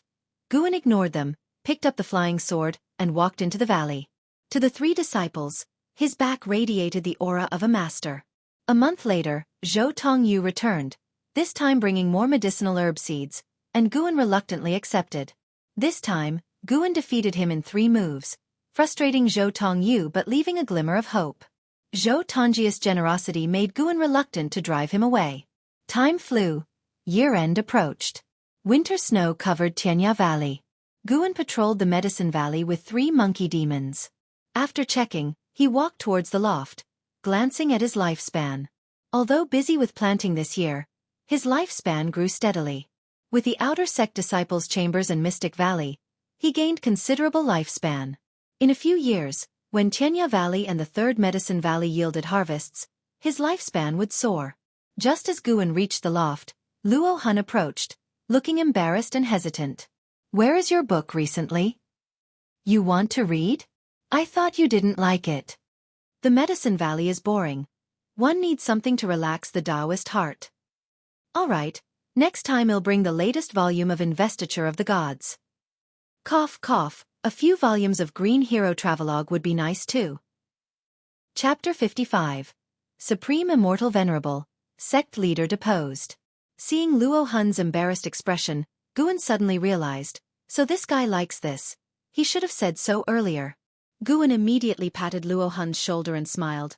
Brother Luo, I didn't expect your taste to be the same as mine. To be honest, compared to the battles and conflicts over Daoist traditions in the Investiture of the Gods, I prefer the calm interactions between people and the experience of traveling and enjoying the scenery. Those are what truly temper the Daoist heart. His words made Luo Han less embarrassed, and a smile appeared on his face. The two began to have an enjoyable conversation about the Green Hero Travelogue, bringing them closer together. However, Luo Han was still reserved and refrained from discussing the romantic aspects of the Green Hero Travelogue, only talking about the fascinating landscapes and peculiar news. Teasing the serious Luo Han brought Guan a lot of joy. From now on, Tianya Valley would not be so dull. Time flew by, and 3 years passed swiftly. Another summer arrived. Guan was already 38 years old. Starting this year, the 3rd Medicine Valley would welcome its first batch of mature medicinal herbs, which he eagerly anticipated. As for Tianya Valley, they were cultivating high-rank medical herbs, so it would still take some time. That morning, Guan was leading the disciples in the Mystic Valley for their morning exercises. Although Zhan Qin and the other 2 had gone to the 3rd Medicine Valley, 3 new servant disciples had arrived, keeping Mystic Valley lively. While Guan was twisting his waist, he suddenly sensed something and smiled. Xiao Chuan noticed his smile and couldn't help but ask, Senior brother, why are you smiling? Nothing, just keep practicing, Guan brushed him off, and Xiao Chuan stopped asking. After a while, the exercises ended, and the disciples dispersed while Guan walked towards his own tower. Just as he reached downstairs, he heard a sound breaking through the air from afar. He turned and saw someone flying towards him on a sword. It was Leah. After many years, Leah still wore a black robe, but his temperament had changed, and a lock of white hair added to his sense of experience. From a distance, Leah saw Guan, and a smile appeared on his usually stern face, melting his cold demeanor. Leah's cultivation level had reached the 9th layer of the Foundation Establishment realm, and Guan felt that he was even stronger than Ji Lin from back then, estimating that he wasn't far from the core formation. After landing, Leah opened his arms and hugged Guan, making his body a bit stiff. Not bad. You've reached Foundation Establishment. It seems you've worked hard, Leah said, pinching Guan's shoulder with a satisfied smile. Guan naturally freed himself from his grasp and smiled. You're finally back. Was everything smooth? Leah shook his head and said, Not smooth, but it was a blessing in disguise. Let's go inside and talk. Guan nodded and led him upstairs. An hour later. In the loft, Guan and Leah sat facing each other, drinking wine, and listening to Leah's experiences over the years made Guan feel deeply moved. It feels like it could be written into a book, Guan commented. Leah laughed. Indeed, although I escaped death many times, it made me who I am today. Over the years, Leah had traveled south in search of the legacy of a divinity transformation cultivator, competing with various geniuses. After barely making it through, the divinity transformation cultivator tried to possess him, but fortunately, he survived. Although he didn't say how he avoided the possession, Guan assumed it was related to the soul within him. After escaping the divinity transformation calamity, Leah acquired a sword intent in the cave of that cultivator. He spent 3 years refining it, transforming his entire sword intent. Afterwards, when returning from Jizhou in the south, he encountered more obstacles, such as saving a woman oppressed by a local prominent family. Unfortunately, after he left, he heard that she and her family were forced to death. This tragic incident spread widely among the people, so he returned and slaughtered that family, sparking much debate in that region. The local authorities chased Leah for a few days before giving up, even withdrawing the bounty on him. When Leah spoke of this experience, his tone wasn't very sad, just a bit cold.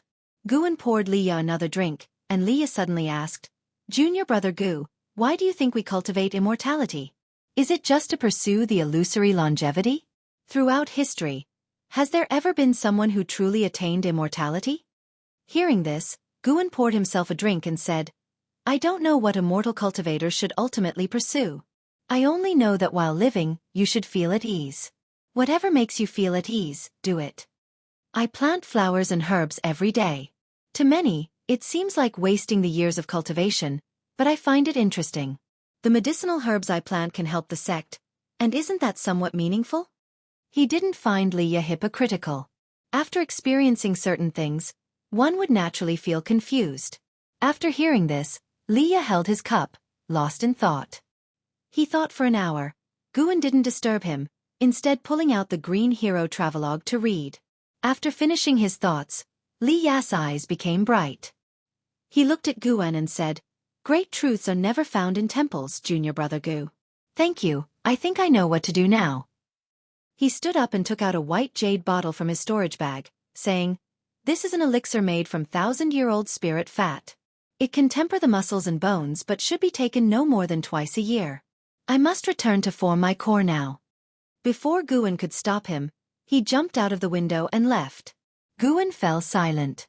Why did this guy love jumping out of windows? His gaze turned to the white jade bottle on the table. Why does everyone love giving him gifts? Guan looked helpless but still put the bottle into his storage bag. The summer evenings came late. Guan arrived at the 3rd Medicine Valley. As soon as he stepped off the teleportation array, he saw Zhen Qin, Su Han, Yi Yan, and Zhou Tongyu happily chatting in a nearby pavilion. Guan immediately walked over. In the middle of an animated discussion, Zhou Tongyu noticed Guan and smiled. The others followed his gaze and quickly stood up. At the pavilion, Guan asked with a bit of annoyance, Why are you here again? Haven't you emptied your storage bag yet? 3 years had passed, and Zhou Tongyu had visited no less than 10 times, each time bringing medicinal herbs, elixirs, and magic artifacts. The last time they sparred, Guan barely beat him in 10 moves, winning unconvincingly. Well, his acting was unconvincing too. Zhou Tongyu laughed. Don't worry, this time I'm not here to spar but to say goodbye. I'm leaving. I've been at the Supreme Sect for many years, and you're the one friend I've truly made, and I acknowledge you. Friend. Guan didn't know how to respond. Yi Yan looked at Zhou Tongyu with some reluctance. Over the years, Zhou Tongyu had guided him in his cultivation each time he visited, almost like a half-master. What do you mean by being here for many years? Are you not a disciple of the Supreme Sect? Zhen Qin asked in surprise, her eyes wide. Su Han and Yi Yan's expressions also changed dramatically. They all had the same thought in their minds. Could this person be a spy from the demon path? Zhou Tongyu smiled in pride. Forget it, I wanted to keep a low profile to avoid pressure on you. Now that I'm leaving, I'll stop pretending. I'm Zhou Tongyu from Jueshan Sect. Upon hearing this, Zhan Qin and the others were stunned, which made Zhou Tongyu feel even more pleased. He even raised his chin and looked at Gu En, anticipating a shocked expression. Gu An's expression drastically changed, making Zhou Tongyi's mood soar. However, Zhen Qin suddenly asked sharply, "Are you famous?"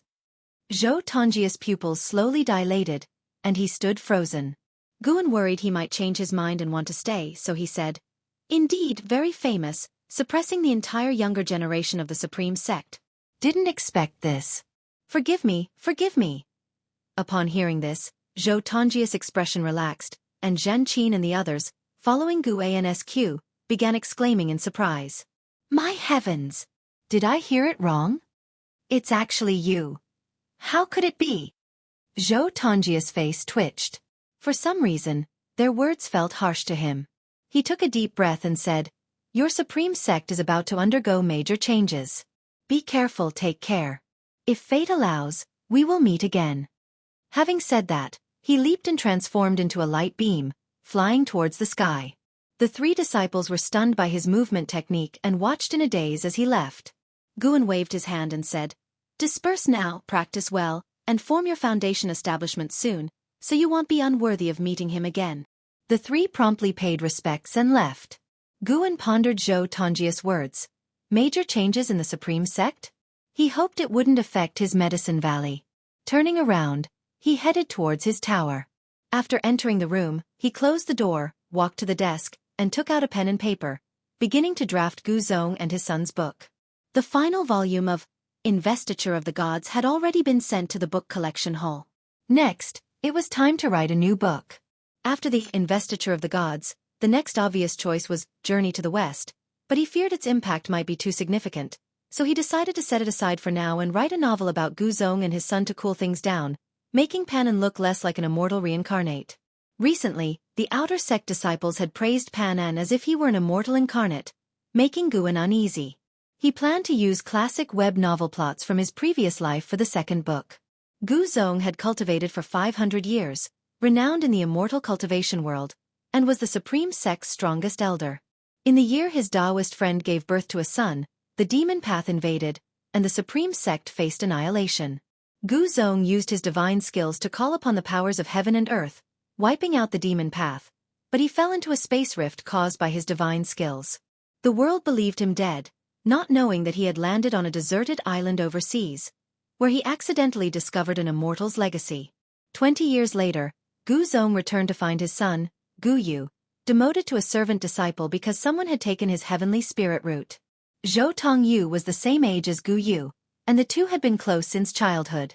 Even after Gu Yu's demotion, Zhou Tongyu looked forward to his rise. Over the subsequent centuries of enmity, they became the pillars of the Supreme Sect, protecting the peace of the immortal cultivation world. After pondering, Gu Yu's eyes sparkled. He began writing. Chapter 1, The Fallen Genius.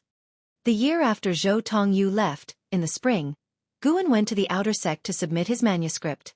Lu Chong was very interested in his Supreme Immortal Venerable and chatted with him for a long time. Upon leaving the book collection hall, Guan overheard disciples discussing that the sect leader, LoveLore, had suffered a deviation during cultivation and had fallen, with Elder Chu Tianqi taking over as sect leader. Guan was shocked. The sect leader had been killed? He quickly left the Outer Gate City and headed for the Third Medicine Valley. Upon entering the valley, he saw Gu Yu waiting, with an elderly man with a hunched back standing behind him. The old man was thin with white hair, wearing tattered clothes, and was scanning all the gardens. Seeing Guan flying in on his sword, Gu Yu smiled and stood up, saying, "You finally returned. This is an old relative of my father. You can call him Elder Tian. His spirit root qualification is poor, destined never to reach foundation establishment. He will stay in the Medicine Valley and assist you, so feel free to give him any task." Guan's eyes turned to the old man, his expression changing slightly. LoveLore, Energy Cultivation Realm 6th Layer 742/850/3200. Chapter 56 Heavenly Destiny Returns to G. LoveLore. Isn't that the recently deceased sect leader? Guan speculated many possibilities, but his expression did not change much. He curiously asked, "Since he is your father's distant relative, Why not arrange a better place for him? This medicine valley is dirty and tiring. Gu Yu smiled and said, the Supreme Sect wasn't built by my father, and being placed in this medicine valley is already better than the medicine valley in the outer sect. From his demeanor, it seemed that he didn't know Elder Tion's true identity. Guan found it difficult to refuse directly. Refusing would mean he knew Elder Tion's true identity. Gu Yu pulled Guan upstairs, and throughout, Elder Tion did not look back at Guan even once. After entering the room, Gu Yu closed the door. He turned around excitedly and asked, how is it? The book should be ready, right? Guan smiled and said, it's ready. After deep consideration, I made you the protagonist. Really? Really, you'll be able to see it soon. Guan nodded with a smile. The name Panan was already famous in the Taitsong Immortal cultivation world. His second book, with the name Supreme Sect in it, would definitely be heavily promoted by the sect. This book was to satisfy the upper echelons. After this one, Guan wouldn't write about them anymore. It was worth mentioning that the book collection hall had allotted him an additional 20% of the profits this time. This was conceded by the Supreme Sect. Upon hearing Gu An's words, Gu Yu became immediately exhilarated. He took out a spirit stone from his storage bag and heavily placed it on the table, saying, thank you. Guan glanced at the spirit stone on the table, raising his eyebrows. What a rich spiritual energy. Gu Yu proudly smiled and said, this is a supreme-grade spirit stone, equivalent in value to 100 top-grade spirit stones. I only have 2 of these, given to me by my mother. Sincere enough, right? You can write without worries. I can handle everything else for you. 100 top-grade spirit stones? Guan was stunned. This guy was truly extravagant. The wealth disparity in the immortal cultivation world was just too vast. 1 supreme-grade spirit stone was equivalent to 1 million low-grade spirit stones, while a servant disciple's monthly salary was just 1 low-grade spirit stone. Rich fool. Guan felt a pang of envy but accepted the supreme-grade spirit stone with a smile, saying, I won't let you down. Gu Yu became highly excited and began asking about the book's details, but Guan kept his lips tight, making Gu Yu even more eager. Not long after, Gu Yu left, and Guan guessed he was heading to the book collection hall. After bidding farewell to Gu Yu, Guan came in front of Elder Tion and introduced himself. Elder Tion did the same, maintaining a respectful demeanor, with no sign of being the Supreme Sect leader. The 742-years-old Elder Tion had a current lifespan of 850 years, meaning he could live only another 108 years. Guan speculated it was related to his injuries. At the sect leader's level, the current lifespan should be near 2,000 years. Then, Guan took him on a tour, introducing the situation of Medicine Valley and explaining what he should usually do. Elder Tion listened carefully, occasionally asking about the types of herbs they passed by, seeming genuinely interested in farming life. Could it be he truly fell from grace due to deviation? When Guan previously heard of the sect leader's plight, he instinctively thought the sect leader had been ambushed. After all, the sect leader's struggle with the elders had lasted for many years. Now looking at Elder Tion's state, it didn't seem so. Lifespan detection couldn't lie to him. The person before him was indeed the sect leader, LV Batian. The arrival of Elder Tion did not change the rhythm of life in the Third Medicine Valley. Zhan Qin and the other 2 mostly spent their time cultivating and rarely interacted with him. However, Guan would chat with Elder Tion every time he returned. Half a year passed quickly. Autumn arrived, and falling leaves drifted into Tianya Valley. Guan stood on the path in the garden, watching 3 monkey demons sweep the fallen leaves. In the distance, Luo Hun sat on the hillside, holding the green hero travelogue and reading intently. His spear stood beside him, absorbing strands of spiritual energy that formed a faint vortex. Suddenly, Guan sensed something, glancing into the distance. He looked only once before retracting his gaze. Soon after, a figure walked from the mouth of the valley. The person was dressed in a black and white long robe, exuding elegance, holding a folding fan. Li Xian Dao. After many years, the Emperor of Taikang's demeanor was still the same. Guan turned his head and cast a lifespan detection. Divinity Transformation Realm. 9 layers. On the hillside, Luo Hun also noticed Li Zuando's arrival. He quickly stood up, put the green hero travelogue into his storage bag, and then descended the mountain, spear in hand. Luo Hun first paid respects to Li Xiandao, followed by Gu En. As Li Xiandao walked towards the Medicine Valley Pavilion, he turned to Gu En beside him and asked, "How is it? Are you satisfied with this Medicine Valley of mine?" Gu En replied, "Very satisfied, it exceeded my expectations. Some high-rank medicinal herbs are completely new to me. Fortunately, Your Majesty provided me with a medicinal herb chronicles." Have you forgotten how I previously instructed you? Uncle. That's more like it. Li Xiandao laughed heartily, while the expression of Luo Hun, standing on the other side, turned subtle. Uncle. Luo Hun seemed to realize something, and his gaze became strange. The three of them, chatting and laughing, arrived in front of the pavilion. Li Xiandao sat down at the stone table, and Luo Hun immediately poured wine for him. Li Xiandao raised his hand, signaling Gu En to sit as well. He looked at Gu En and asked, "Li Ya should have returned to the Supreme Sect, right?"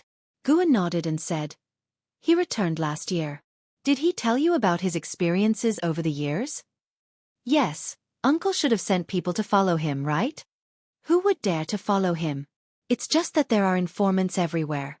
Tell me, how could a Foundation Establishment Realm Cultivator escape from the possession of a Divinity Transformation Realm Great Cultivator?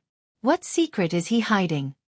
As Li Xiandao asked this, he lifted his wine cup, drank it in one gulp, and then smiled at Gu En. Gu En frowned and said, "Secret? He didn't tell me, and it's not something I can ask directly." Li Xiandao smiled knowingly and said, "This son of mine has been of ordinary talent since childhood, the least talented among all my children. But ever since he joined the Supreme Sect, he has soared, constantly surprising me. His growth pleases me greatly. I just fear he might be taken advantage of by someone with ill intentions." Looking at his expression, Gu En found it hard to judge his attitude toward Li Ya. However, regardless, Gu An's heart was certainly inclined towards Li Ya. Then he'll try to subtly inquire in the future. Gu En said thoughtfully. He said so but had no intention of actually asking. Li Xiandao nodded in satisfaction. He turned to Luo Hun standing nearby and asked with a smile, "Luo Hun, do you think Li Ya has the potential to be the crown prince?" Luo Hun's expression changed slightly, and he responded in a deep voice, "Your servant dare not speak out of turn. You really are no fun." Li Xiandao shook his head and laughed. His gaze then turned to Gu En, who quickly said, "Uncle, please don't ask me such questions. I don't want to get involved in trouble. I just want to grow herbs and flowers for you." "Ha ha ha." Li Xiandao laughed heartily, grabbing the wine jar beside him and pouring it directly into his mouth, much more boldly than before. Then, he picked up another wine jar and continued to drink. Gu En sensed something was wrong. This emperor had concerns. Luo Hun noticed it too and frowned as he asked, "Your Majesty, has something happened?" After drinking 3 jars of wine in one go, Li Xiandao laughed and said, "There's no big deal. You've read The Investiture of the Gods, haven't you?" Luo Hun nodded and said, "It's well written. Didn't you like it too?" "I do like it, but recently, some use the Investiture of the Gods to criticize me, saying I am King Zhou, and the Li family's rule has lasted for 500 years, so it's time for a change. Heavenly destiny belongs to the Ji family." In recent years, the Ji family has frequently sent their disciples to various places to slay demons and exterminate evil, earning a great reputation and popular support. Li Xiandao chuckled. Gu An's heart skipped a beat. Luo Hun was furious and said in a deep voice, "Your Majesty, who says that the heavenly destiny belongs to the Ji family? Your servant is ready to take orders at any time, even if it means killing Pan En." "Good heavens! I won't bring you the Green Hero travelogue again." Gu En was inwardly indignant, while his face showed a look of concern. Li Xiandao snorted and said, "Foolish, killing Pan En would only confirm that I am narrow-minded, unable to tolerate even a writer." Hearing this, Gu En was very satisfied with Li Xiandao. This is a wise ruler. "Your Majesty, don't worry. I'll write Journey to the West next, and the emperor in it will have the surname Li. Although Journey to the West has a critical element, it targets the Jade Emperor. The portrayal of Li Shimin in the book is still quite good. Though there is no heavenly court in this world, there is an immortal cultivation world. Criticizing the immortal cultivation world also fits well with the current cultivator's expectations of Pan En, as long as he doesn't directly name the Supreme Sect. As Guan was contemplating, Luo Hun remained furious. The prefects of various states all have backgrounds and are increasingly slipping out of the court's control. Now there is widespread public discontent. Criticizing me through the investiture of the gods is likely just their first step. One day, swords will be pointed directly at me. I need to build my own power. The Tianya Valley plays a crucial role. Don't let me down. Li Xiandao said with a smile. He stood and walked towards the garden, with Guan and Luo Hun hurriedly following. It was 3 full days before Li Xiandao finally left. During these 3 days, Li Xiandao often hinted at his expectations for Li Ya to Guan. The more he did so, the more Guan felt it wasn't that simple. Still, he just let his words go in one ear and out the other, avoiding getting involved in their father-son matters. After Li Xiandao left, Guan also decided to leave. Before departing, Luo Hun instructed him to stop bringing investiture of the gods and only bring the Green Hero travelogue. In response, Guan chuckled. Seasons changed, and another 3 years passed. This year, Tianya Valley saw the first batch of medicinal herbs mature, and Guan harvested nearly 5,000 years of lifespan in one go, leaving him in a pleasant mood. Starting this year, his annual lifespan income would soar. Currently, his total lifespan had exceeded 70,000 years, and he was set to keep striving for 1,000,000 years. On that day, Guan took Su Han and Zhen Qin to the outer sect. Both had reached foundation establishment. Besides continuous cultivation, Guan had also refined many low-rank elixirs for them, aiding their smooth foundation establishment. After sending them to the Hall of Elders in the outer sect, he turned to leave. Servant disciples had to register their identities at the Hall of Elders to officially become outer disciples. As he walked past a street, a familiar voice called out, "Senior brother, long time no see." Guan turned and saw LV Jiojia, dressed in black from the Demon Extermination Hall, walking towards him, followed by 6 disciples from the same hall. "How have you been?" Guan asked with a smile. Since the change in the sect leader, the Demon Extermination Hall had gained momentum, even surpassing the Law Enforcement Hall. It was common to encounter their members in the outer gate city. LV Jiojia came up to him, nodding and said, "Pretty good. Master just promoted me. Besides better treatment, I have more authority now. Senior brother, if you ever need anything, feel free to come to me." He took out a black token from his storage bag and handed it to Guan. Chapter 57 Immortal Venerable's Grace. Daotian Sect Holy Daughter. Guan held the token of the Demon Extermination Hall and did not refuse. He looked at Lu Jiujia and smiled with relief. "Not bad. You've now become the person you wanted to be back then." Hearing this, Lu Jiujia felt even more delighted. He smiled and said, "The past few years were indeed like walking on thin ice. I didn't dare to contact you, fearing I might implicate you. Now that the storm has passed, we can keep in touch more often." After a few words of small talk, Lu Jiujia hurriedly left with his entourage, saying that he had to catch a demon path spy. Guan watched his departing figure, feeling slightly conflicted. The reputation of the Demon Extermination Hall was not good. It was both the most powerful hall within the outer sect and the most hated. It was said that if you offended someone from the Demon Extermination Hall, as long as they labeled you a demon path spy, you were as good as dead. Guan clearly felt the disdainful and hateful glances toward him from the people around. He stopped thinking about it and turned to leave. An hour later, he arrived at the 3rd Medicine Valley.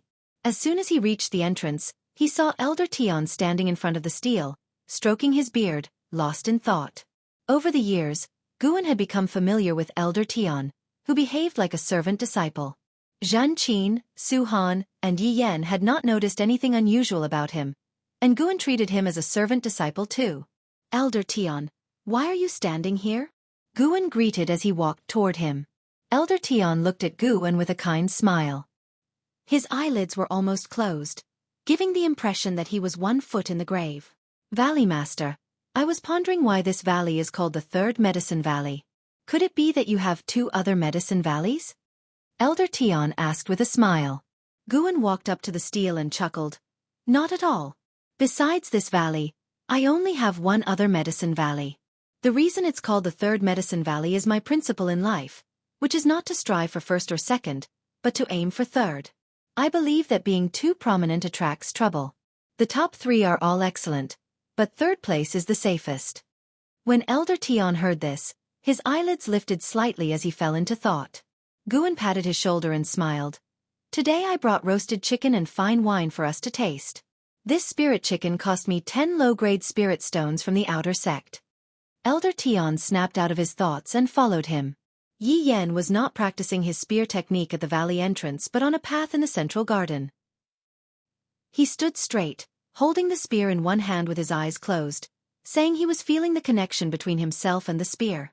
Guan did not interfere with Yi Yan's spear technique or body tempering technique as he had no interest in spear techniques, and he already had the mystic yellow dragon energy skill as his body tempering technique. Yenner, come drink with us and celebrate that your senior brothers and sisters have become outer disciples, Guan called out loudly. Elder Tian curiously asked, all these years, you've refined all your medicinal herbs into elixirs for the disciples. What's in it for you? Even if they are grateful now, over time, the relationship will fade. Why not use the resources on yourself? And me, I'm just an old man who doesn't know how long he can live. Giving elixirs to me is a waste, isn't it? After spending several years together, Elder Tian had developed a good opinion of Guan and treated him well, unlike other disciples who ignored him, and even shared elixirs to help him increase his cultivation level.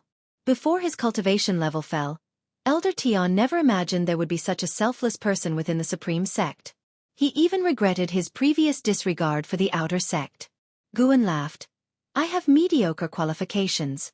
Being too obsessed with improving my cultivation would only bring me anguish. It's better to give hope to the younger generation. As for you, Elder Tian, although you are older than me, you're still my disciple, so I naturally treat you equally. Even if your cultivation level doesn't improve much, it will enhance your chi blood, allowing you to live better, right? His gaze shifted to Yi Yan, a smile on his face. The sunlight illuminated his profile, which unexpectedly moved Elder Tian. Elder Tian suddenly recalled the words of Gu Zong when recommending Guan, don't be fooled by that kid's low cultivation level. The fact that he wrote the investiture of the gods shows his broad mind. After gaining fame and fortune, he still devotes himself to the Medicine Valley, tirelessly contributing to the Supreme Sect. In terms of character and demeanor, I believe he surpasses great cultivators of the void-crossing realm. Thinking about this, Elder Tian's mouth curled into a smile, seemingly infected by Guan's warmth. Soon, the three of them gathered around a stone table, drinking and eating meat. Guan shared his encounters of the day. Besides Zhen Qin and Su Han, he also mentioned the Demon Extermination Hall to gauge Elder Tian's reaction. However, Elder Tian remained indifferent, focusing on his chicken leg. Yi Yan chimed in, I think the Demon Extermination Hall is quite good. Recently in Mystic Valley, there were several encounters with demon cultivators. The outer sect is indeed too chaotic. The bad reputation of the Demon Extermination Hall might be fueled by demon path spies behind the scenes. Guan nodded. It was a possibility. Since the establishment of the Demon Extermination Hall, Mystic Valley had not seen any demon cultivators, nor had any spies from the Thousand Autumn Pavilion come for him. Master, once I reach the Foundation establishment, I don't want to stay in the Supreme Sect. I want to join the military, Yi Yan suddenly said. Goodness! Saying you want to jump ship right in front of the former sect leader? Guan asked. Why? Yi Yan's face was firm. The Supreme Sect values spirit root qualification. For someone like me, it's hard to stand out. Also, joining the military allows me to slay demons and save the populace. My parents were killed by demons.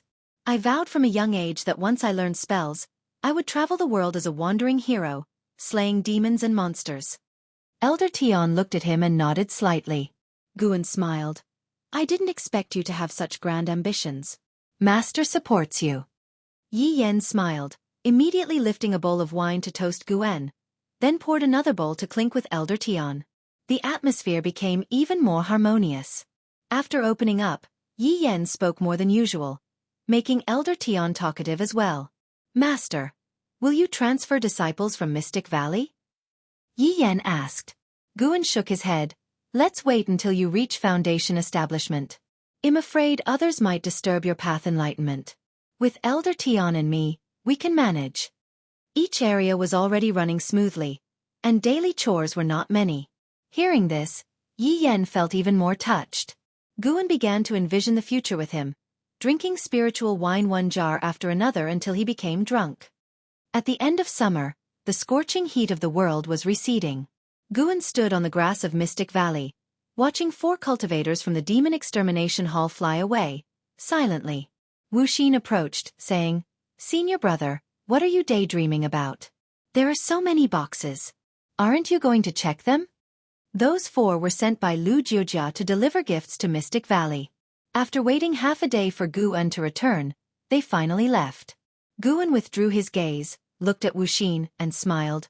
"You do the counting. They're probably medicinal herbs." Wuxin's face lit up. This feeling of being trusted was wonderful. Now, Guan had handed over the management of Mystic Valley entirely to Wuxin. He only came to pick the herbs, and Wuxin had no objections to this. Guan helping to shoulder part of the labor was something he could not resist. He sought power, not to drive Guan away. Without Guan, he felt Mystic Valley lacked something. Therefore, during Guan's absence, he focused almost entirely on cultivating.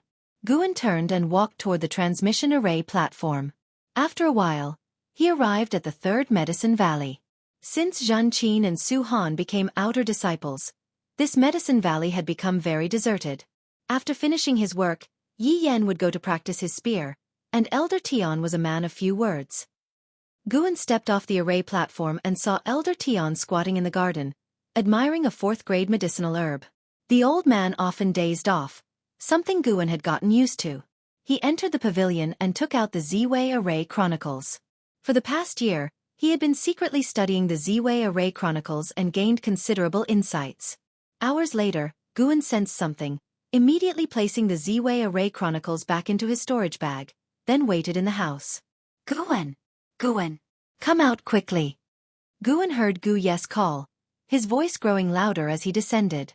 The rascal started shouting as soon as he landed. He stood up and walked out of the pavilion, standing on the 2nd-floor balcony, and saw Gu Zong and Gu Yu flying in on a golden wheel at lightning speed. After landing, Gu Zong stored the magic artifact in his sleeve, and Gu Yu stepped forward excitedly. "Guan, you're... ahem." Gu Zong cleared his throat, and Gu Yu realized something, promptly closing his mouth. Guan stood upstairs, smiling. "Come up and talk." Gu Yu nodded and quickly went upstairs while Gu Zong turned back and waved to Elder Tian. The 4 gathered in the 2nd-floor room, and Gu Zong raised his hand, casting a spell, forming 2 restrictions at the windowsill. Gu Yu pulled Guan to sit down, saying excitedly, "The Supreme Immortal Venerable is a complete success. The entire immortal cultivation world is watching, and even the surrounding dynasties and sects are buying this book from the Supreme Sect." Ha ha ha, a few years ago, when Supreme Immortal Venerable first came out, many mocked Panan for losing his talent. Who would have thought that now, everyone would be eager to read it, all expecting me, Gu Yu, to prove my genius. Seeing his excitement, Guan couldn't help but smile. The success of the Supreme Immortal Venerable didn't surprise him at all. After all, such stories of meteoric rise and face-slapping strong opponents were an enormous emotional shock to the immortal cultivation world. Gu Zong said, "We came today not just for this matter, but it's related. The holy daughter of the Daotian sect is coming to the Supreme Sect to cultivate. She's coming for you." Daotian sect is from the Taizong dynasty's neighboring Great Yu dynasty, the leading sect in Great Yu. The holy daughter is the Daotian sect hierarch's daughter. Her coming will establish a long-term friendly relationship between the Supreme Sect and Daotian sect. At that time, I'll have to introduce the holy daughter of Daotian sect to you. Don't worry. This matter won't spread out. You will only need to meet her once. She's promised not to reveal your identity. Guan felt a headache coming on. I've become a part of foreign diplomacy? Gu Zong stroked his beard and laughed. The Supreme Immortal Venerable significantly boosted the development of the Supreme Sect. The Hall of Elders greatly appreciates you. If you can convince the holy daughter of the Daotian sect to stay, the Hall of Elders will reward you with a 7th-grade spirit tree seedling. Once grown, this tree will notably enhance the local spiritual energy, making it not difficult for you to achieve core formation, despite your qualifications. Originally, you were to receive a cultivation technique or high-rank Dharma artifact, but you said you avoid conflict and prefer gardening, so it was changed to a 7th-grade spirit tree. This tree will benefit the entire Medicine Valley.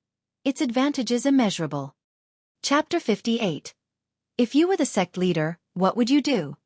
7th Order Spirit Tree. This is the grade of the Green Vine Tree. How could the Supreme Sect have a spirit tree comparable to the Holy Tree of the Thousand Autumn Pavilion?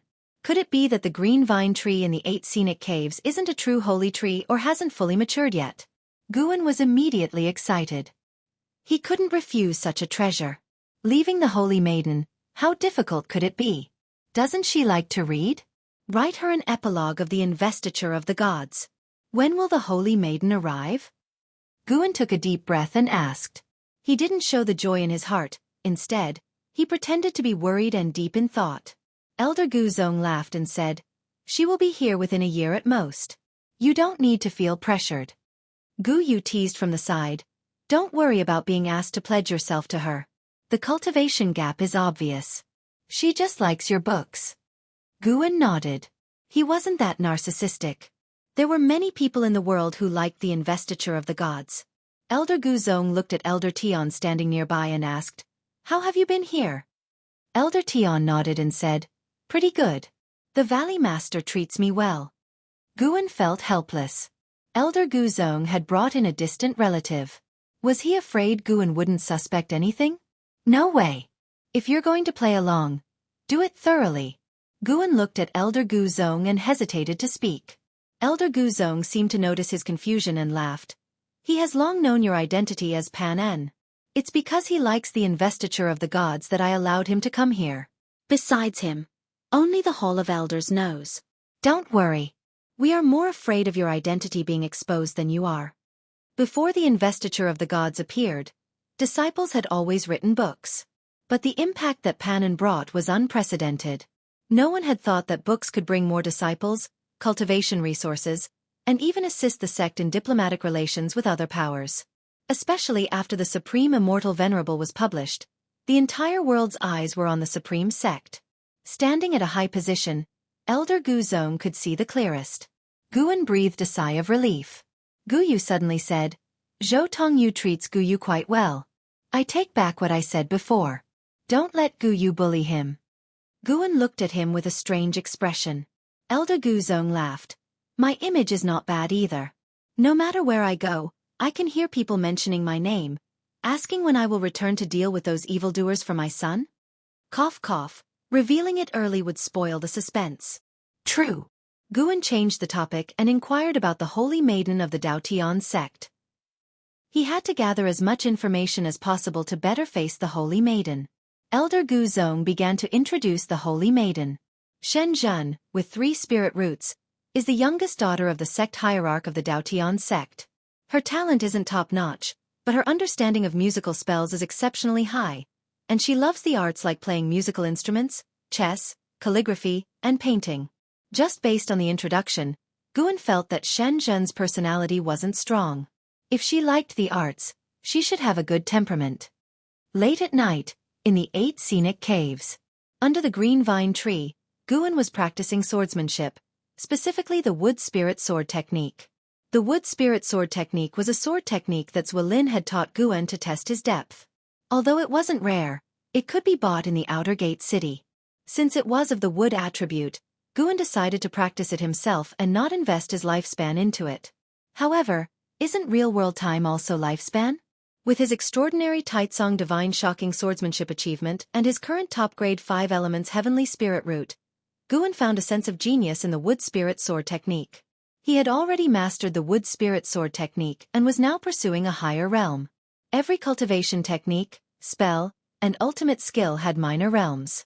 According to his summary, from low to high, they were Novice Initial Insight, Basic Mastery, Slight Achievement, Thorough Comprehension, Mastery, Peak Perfection, and Returning to Simplicity.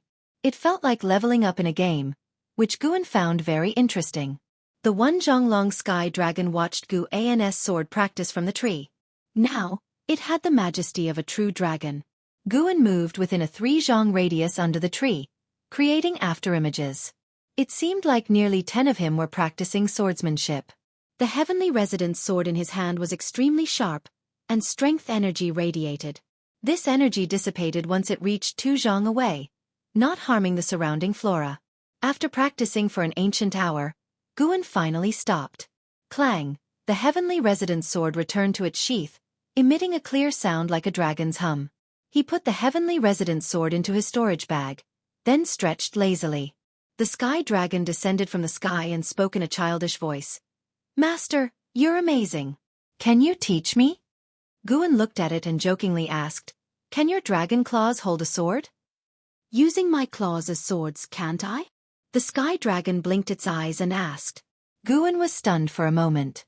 There's something there. He immediately took out the wood spirit sword technique manual he had drawn from his storage bag and tossed it to the sky dragon, saying, "Then practice by yourself. If you don't understand something when I return, you can ask me." The sky dragon grabbed the manual with its claws and quickly said, "Don't forget to bring me roasted chicken." Guan nodded with a smile and then turned to leave. The sky dragon landed, placed the manual on the ground, and started flipping through it with its claws. After leaving the 8 scenic caves, Guan walked into the mountain forest. Under the night sky, the forest was covered in snow, but he didn't leave any footprints. Early the next morning, after accompanying the disciples in their exercises, Guan was about to head to the third medicine valley when Yilan arrived. Since his junior sister had come, Guan naturally had to accompany her. The two went into the pavilion to chat. Guan first asked about her recent situation. Even if she was busy, she would visit Guan every year. It was impossible for Guan not to be moved by this. Starting from last year, disciples from the outer sect have often gone missing. Our law enforcement hall has investigated but couldn't find the real culprit. However, the Demon Extermination Hall always finds demon path spies who confess to the crimes. Yilan sighed. After the sect leader changed, she and Lu Jiujia no longer contacted each other.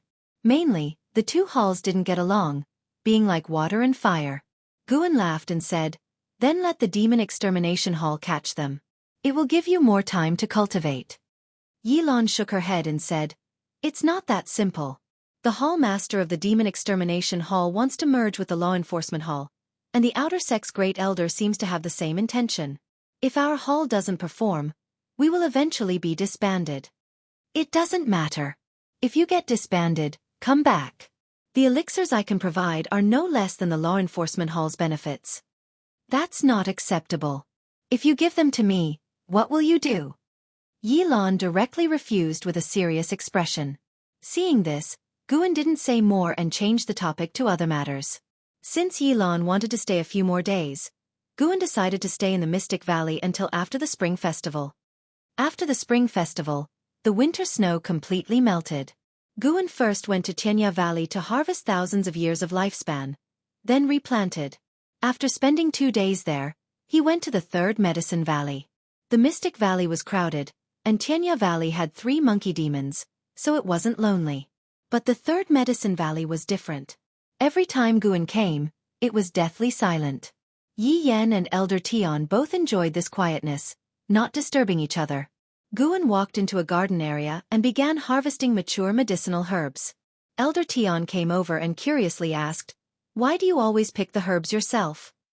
Guan replied, "I have to do some work.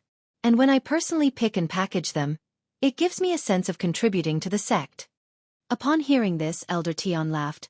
"You are indeed contributing, not just self-satisfying. I hope the higher-ups think the same." Guan laughed lightly as he harvested. Elder Tian suddenly asked, "If you were made sect leader, what would you do?" Guan's heart skipped a beat, but his actions didn't falter. He said annoyed, "Stop thinking about it. You're not the sect leader, and you can't pass it to me. Besides, I can only manage the Medicine Valley, not the millions of disciples in the Supreme Sect. With my current cultivation level, who would respect me as the sect leader?" He didn't want to be the sect leader. He wanted to cultivate in peace, not face pressure. If he became the sect leader, he couldn't escape if he encountered an invincible enemy. Guan wasn't loyal enough to lay down his life for the Supreme Sect. Elder Tian chuckled and stopped pressing the issue. After Guan finished harvesting, they both walked towards the pavilion. "I actually know an incredible cultivation technique. Do you want to learn it?" "Even Elder Guzong doesn't know about it," Elder Tian suddenly asked. "I don't want to learn. Isn't writing books better? You know I don't cultivate much, relying on elixirs to progress." "You're still young, why are you?" You don't understand. This is called enjoying life. I like to go with the flow. Of course, that's just me. Everyone has different pursuits. Guan said casually. Why was this old fellow talking so much today? Trying to ruin my Daoist heart? Elder Tian wanted to continue, but suddenly there was a sound from the sky. The two turned to look and saw Elder Guzong flying over on a magic artifact, with a woman in black standing behind him, her face covered by a veil, revealing only her bright enchanting eyes. The holy maiden of the Daotian sect had arrived? Guan asked Elder Tian to take the herbs inside while he went to greet Elder Guzong and the woman. He cast a lifespan detection. Shenzhen, Core Formation Realm 2nd Layer 78/660/1050. After landing, Elder Guzong laughed and said, Guan, this is the holy maiden of the Daotian sect, Shenzhen. You must entertain her well. He turned to face Shenzhen. She raised her hand to salute him. He nodded and quickly left on his golden wheel. Shenzhen looked at Guan with her bright eyes, carefully examining him. Just by her eyes, one could imagine she was a rare beauty. Guan raised his hand in greeting and said, I am Guan. Greetings, Miss Shen. Shenzhen nodded slightly and curiously asked, Which do you prefer, Investiture of the Gods or Supreme Immortal Venerable?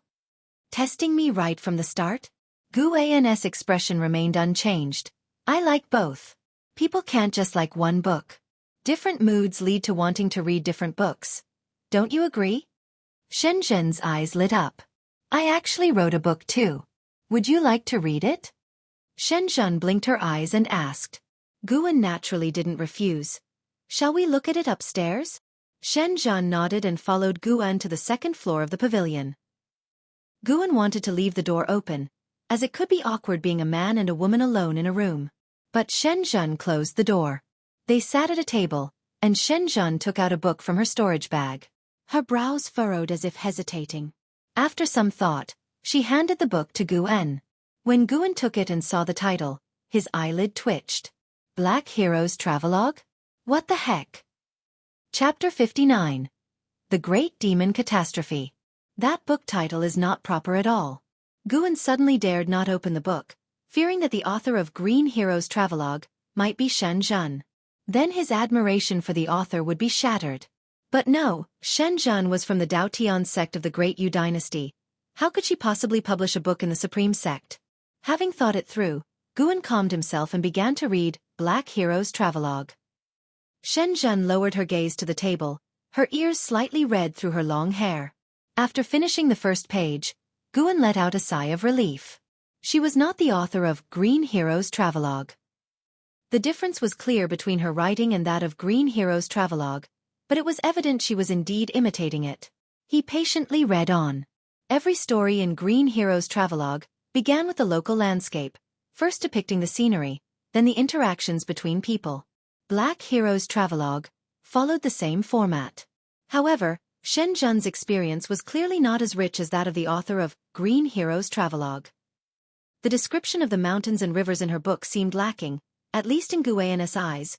It didn't have the vivid imagery of Green Hero's Travelogue. The room fell silent. Later on, Shenzhen got up and went to look at the bookshelf beside her. After nearly an hour, Guan finally closed Black Hero's Travelogue. Shenzhen, holding a book, turned around and asked, How was it? Guan asked, Do you like Green Hero's Travelogue? Standing by the bookshelf, Shenzhen nodded slightly, and said, Besides cultivation techniques, the first book I ever read was Green Hero's Travelogue, but my favorite is still your Supreme Immortal Venerable. All right, it was indeed quite conventional, but it was sincere. Guan smiled and said, Actually, I really like Green Hero's Travelogue too. It was because of reading it that I couldn't resist picking up a pen myself. Shenzhen immediately walked over, obviously more excited than before, her eyes sparkling as she began to discuss Green Hero's Travelogue with Guan. Although her Black Hero's Travelogue also had romantic elements, they weren't as explicit as those in Green Hero's Travelogue, making it a more conventional book. Their relationship quickly grew closer through their shared love of Green Hero's Travelogue. From Green Hero's Travelogue, their conversation moved to Investiture of the Gods, and then to Supreme Immortal Venerable. After a long time, Guan couldn't help but ask, Have you ever met the author of Green Hero's Travelogue? Shenzhen shook her head slightly and said, "Although I really like his Green Heroes travelogue, I feel he is not very proper, and I don't wish to meet him." "You are different, from Investiture of the Gods to Supreme Immortal Venerable. Your styles are so varied that I am very curious about you." Guan felt a little regretful upon hearing this. Who exactly was Green Hero? This was his greatest curiosity within the Supreme Sect. After writing Supreme Immortal Venerable, will you continue to write about Daoist tradition conflicts similar to Investiture of the Gods? Shen Zhen asked, looking at Guan. Guan gave an ambiguous answer. Probably. What about you, Ms. Shen? Will you be staying in the Supreme Sect? Shen Zhen smiled and said, "Is the Supreme Sect giving you pressure? Actually, we just need a nominal alliance. The Daotian sect also needs to ally with the Supreme Sect to deter other sects within the Great Yu dynasty, and to face the Great Demon Catastrophe together." Guan raised an eyebrow and asked, "What is this Great Demon Catastrophe?"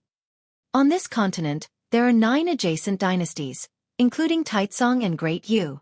The 9 dynasties have expelled powerful demons, turning the regions outside the 9 dynasties into places overrun by demons.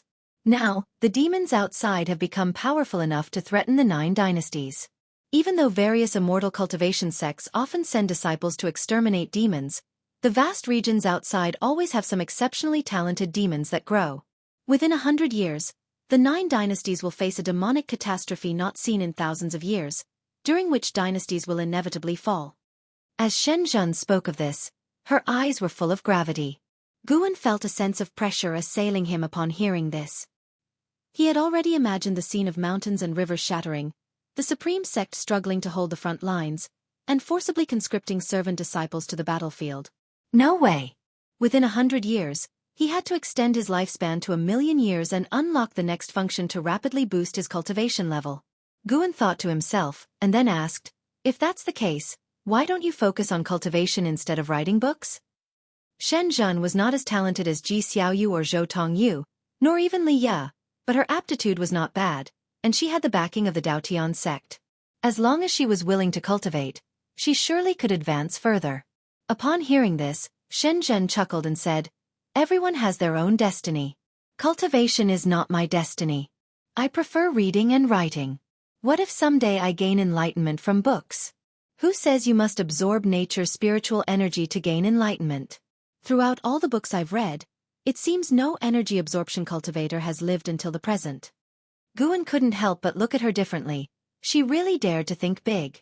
After chatting for a while, Shen Zhen prepared to leave and Guan stood up to see her off.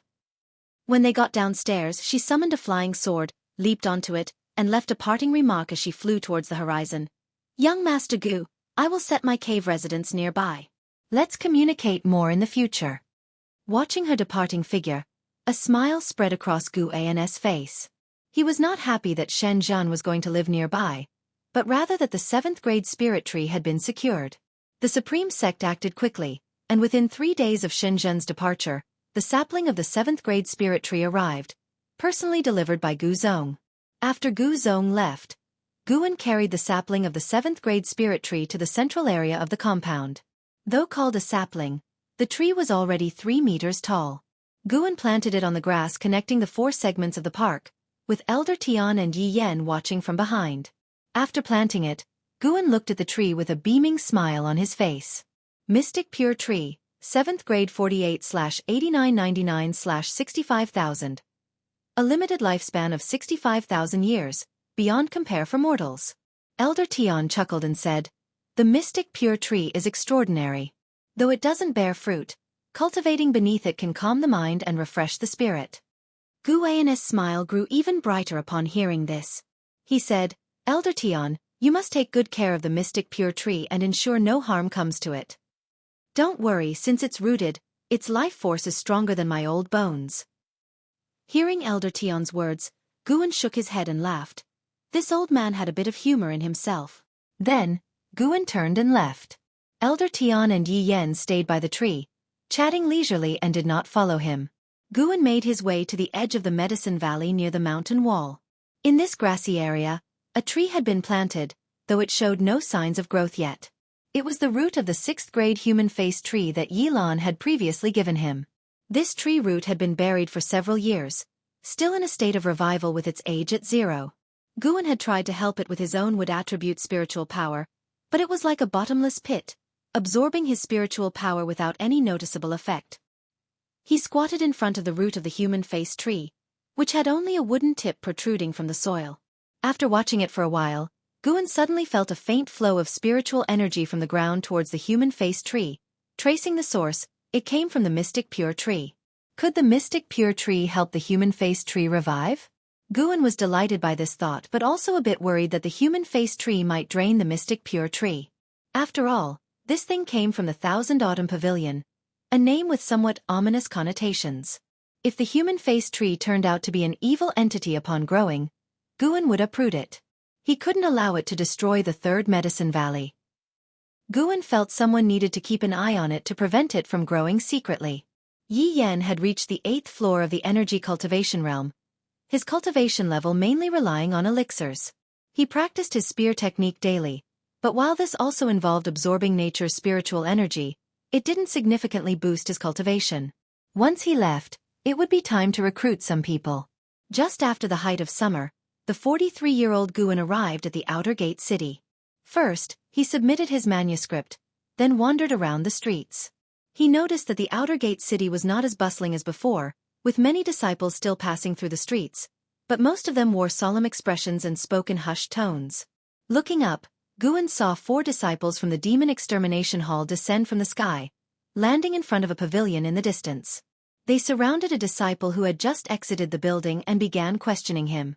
The disciple appeared quite annoyed, and a verbal clash ensued, leading to a fight. When one of the Demon Extermination Hall disciples displayed a token, the disciple backed down and obediently allowed them to take him away.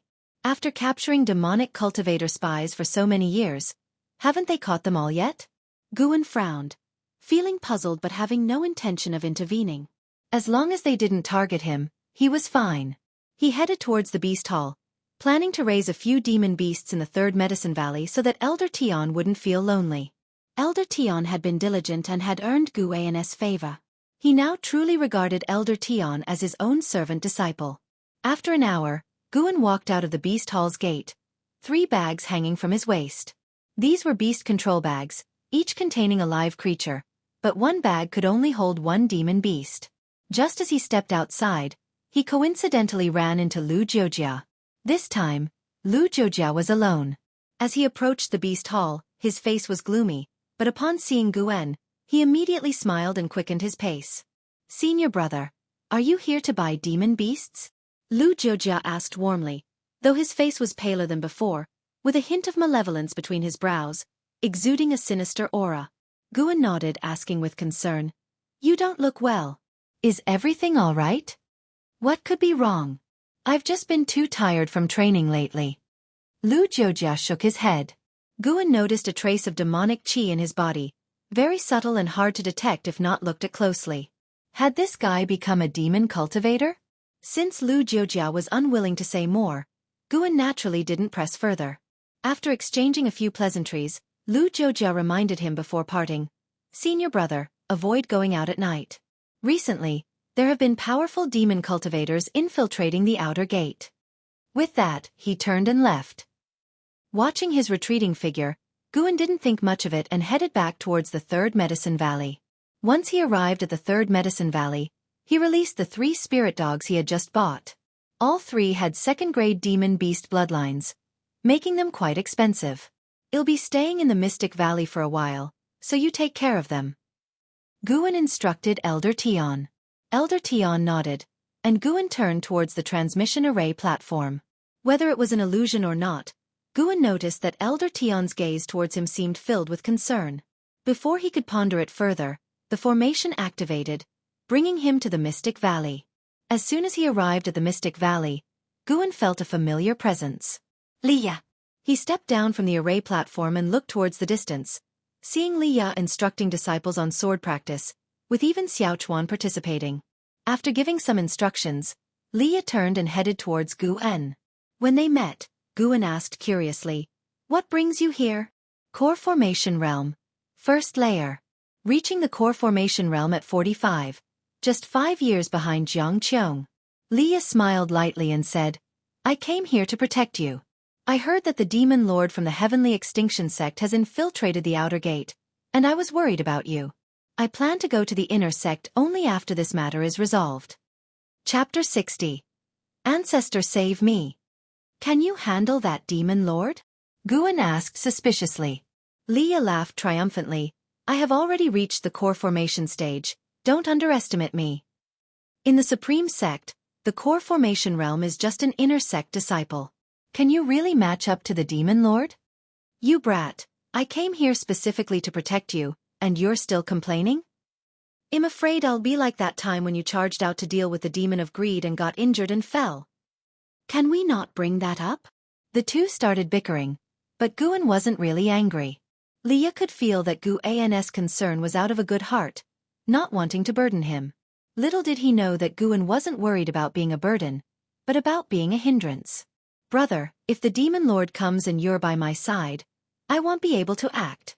Guan couldn't express his true thoughts, and since Leah insisted on staying, he had to let it be. By the way, have you seen junior brother Lu recently? Guan asked. Leah shook his head. I haven't seen him. I used to run into him, but he joined the demon extermination hall, and I don't get along with the elders there, so we haven't kept in touch. Talking about this, his expression turned indifferent. He didn't care about Lu Jiujia at all. Though he was warm to Guan, he was actually very cold to everyone else.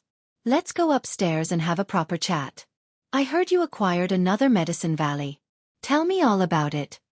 Leah pulled Guan upstairs. They chatted late into the night. Guan didn't reveal his identity as Panan but instead told Leah that the harvest from Mystic Valley had pleased their superiors. Hence he was given another Medicine Valley. Considering that Li Xiandao was criticized for the investiture of the gods, how dare Guan reveal his identity to Leah? What if Leah let it slip? After all, they were father and son. No matter how big the conflict, before a complete break, their relationship would still be closer than with Guan. As summer transitioned to autumn, the temperature was still quite hot. 10 days had passed since Leah came, and Mystic Valley hadn't encountered any danger during this time. Guan even went out to manage the caves of the outer sect disciples, with Leah insisting on accompanying him. However, upon reaching the caves, he didn't go inside, fearing he might trouble Guan. Guan wanted Leah to stay in Mystic Valley to protect the disciples, but Leah didn't care about anyone else. As he said, teaching swordsmanship to those disciples was already a favor to Guan. That evening, Guan was picking ripe medicinal herbs, while Leah was meditating at the mountain peak on the west. The setting sun hung just above his head, giving him the aura of an unrivaled master. Suddenly, Guan sensed something, his right hand paused, and then he continued picking the herbs. There really is a demon lord. I hope he doesn't eye my Medicine Valley. Guan thought silently. The opponent's aura far exceeded the Foundation establishment realm but did not pose a threat to his perception. The faint demonic aura began to drift away from Mystic Valley, which relieved him. Compared to gaining a few decades of lifespan from killing someone, he was more afraid of exposing his strength.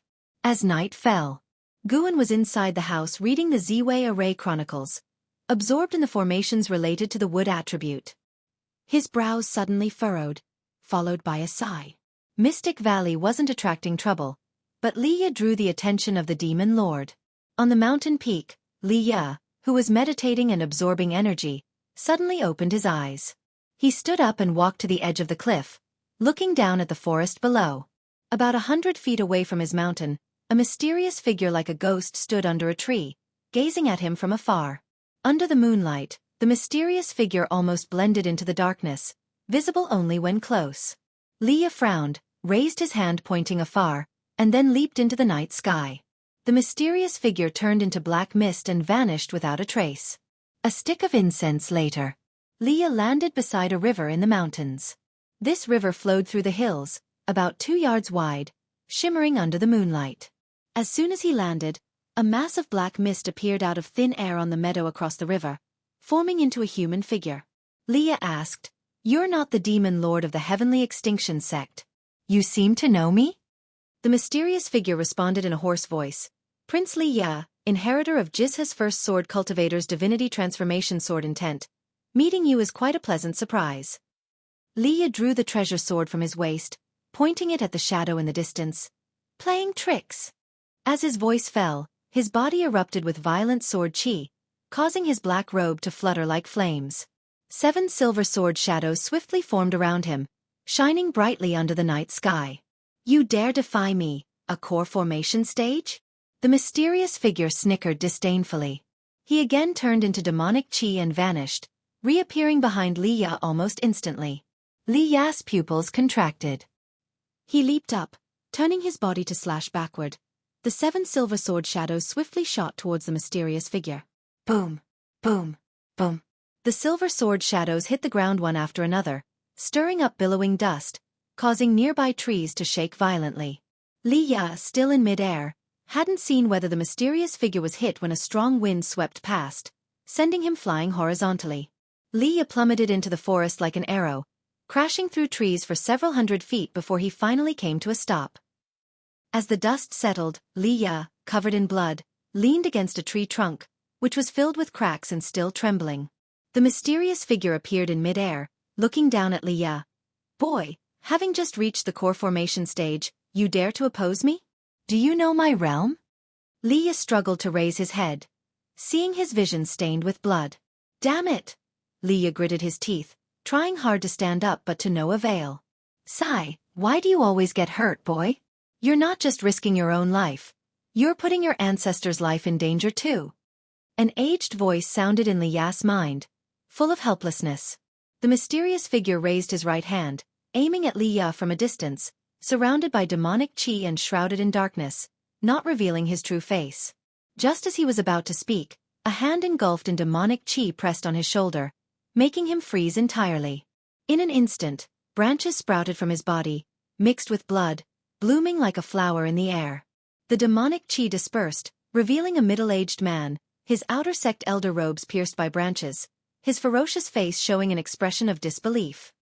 He turned his head, catching a glimpse of a purple-black figure standing behind him. Demon Shadow Divine Skill. You! The middle-aged man trembled. Li Ya's eyes widened angrily. Elder Chen, why is it you?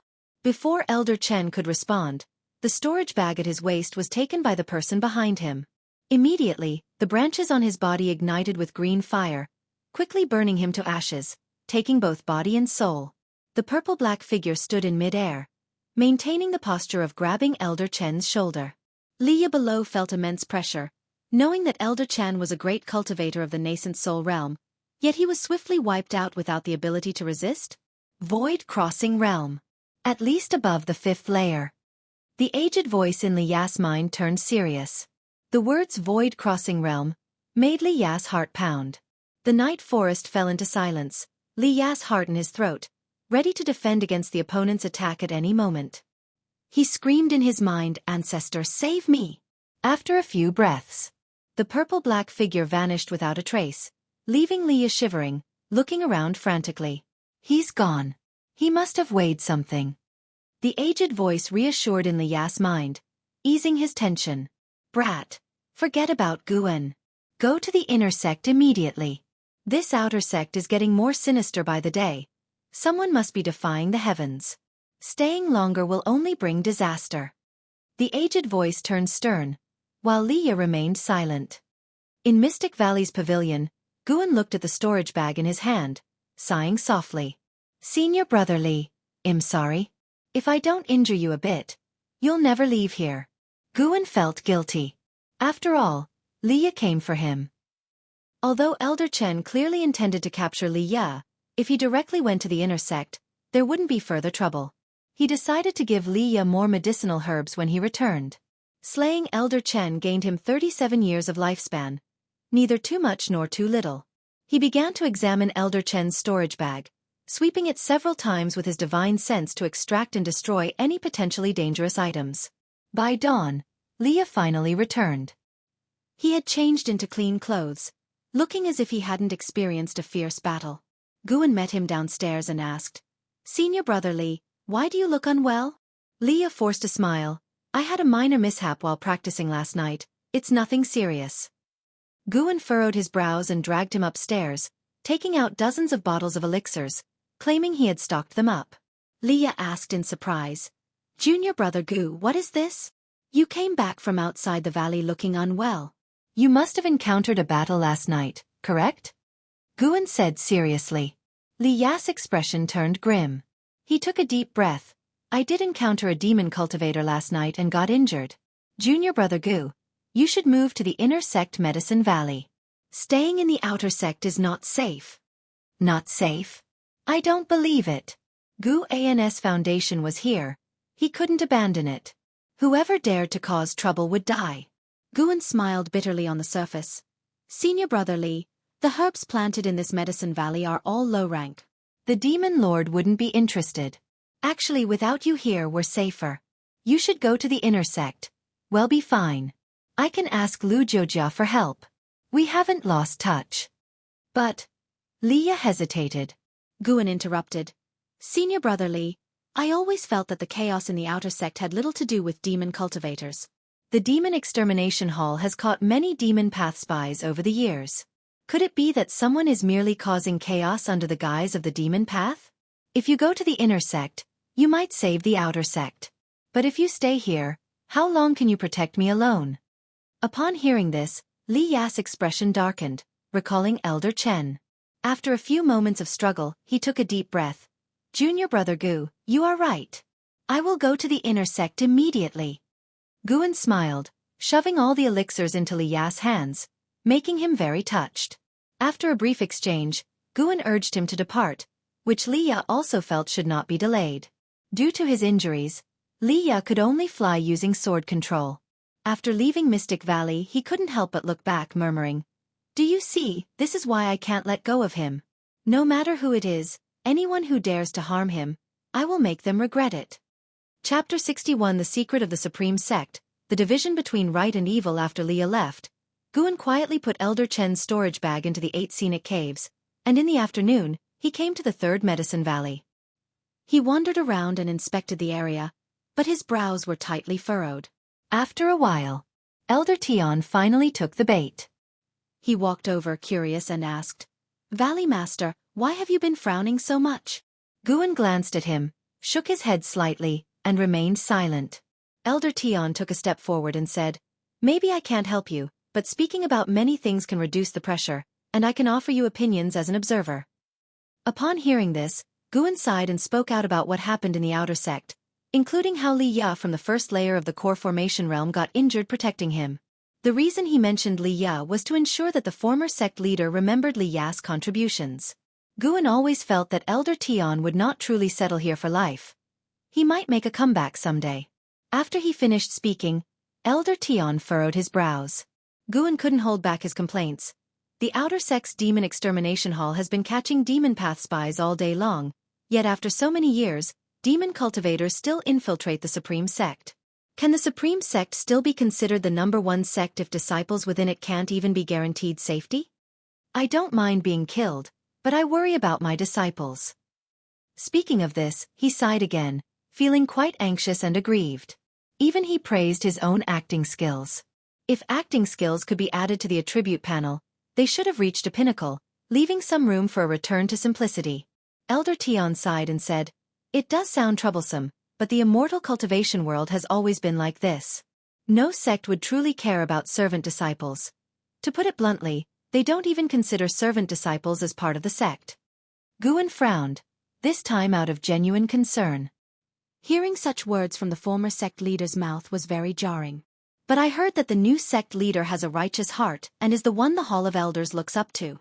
Maybe he can change things, at least better than the former sect leader, Elder Tian continued. His expression remained unchanged as if he was not belittling himself, and it was unclear whether he spoke with veiled sarcasm. Guan did not respond, just sighed, and continued to inspect the medicinal herbs. Elder Tian did not follow his pace, and he didn't mention it again, fearing that it would be counterproductive. An ancient hour later, Guan returned to the Mystic Valley. Recently, he planned to stay in the Mystic Valley and return to other places on the same day. The disciples of Mystic Valley were puzzled as to why Guan had been staying there so often lately. It wasn't until Wuxin and Tangyu went to the outer sect that they learned that demon cultivators had recently infiltrated, making them nervous but also touched. The master cared for them. Since the establishment of the 3rd Medicine Valley, the disciples had felt distanced from Guan, but now they felt close again. Wuxin bore the greatest pressure and began to compel the disciples to practice spells, striving to make sure everyone had some measure of self-defense. He bought some noisy spells from the outer sect for the disciples to practice. It was difficult to counterattack demon cultivators, but if the commotion from the battle was loud enough, it might draw support from the outer sect. Guan did not stop him. Perhaps this could enhance the cohesion of the Mystic Valley and just as well train Wuxin's leadership and organizational skills. A few days later, Yilan came. She came for the same reason as Li Ya, worried about Guan. In the attic, Yilan took out a treasure sword from her storage bag and placed it on the table, saying, "Recently, there have been demon cultivators around, and their cultivation levels are not low. This sword is named Qinghong Sword. Carry it with you. Although it doesn't have strong power, it is connected to my white spirit sword. If you encounter danger, I can sense it immediately, and I will come to rescue you." Guan couldn't help but find it amusing and said, "Junior sister, your cultivation level is only a few layers higher than mine, don't come to sacrifice yourself." Sacrifice herself? Yilan understood right away, glared at Guan and hummed, "Senior brother, if we really fought, I could subdue you with one move. I may act gently in front of you, but others face a different side of me. It seems my junior sister is indeed strong. I underestimated you," Guan said with a smile, then picked up the Qinghong sword. The scabbard was exquisite, carved with an image of a wild goose soaring above the clouds, very elegant. He then drew the sword, and with a flash of sword light, a slender blade appeared before his eyes. "It really looks good. From now on, I will wear it on my waist," Guan said with a smile. These words made Yilan smile brightly.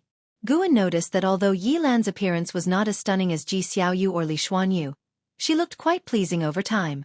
Yilan sat down, smiling as she watched Guan play with the Qinghong sword.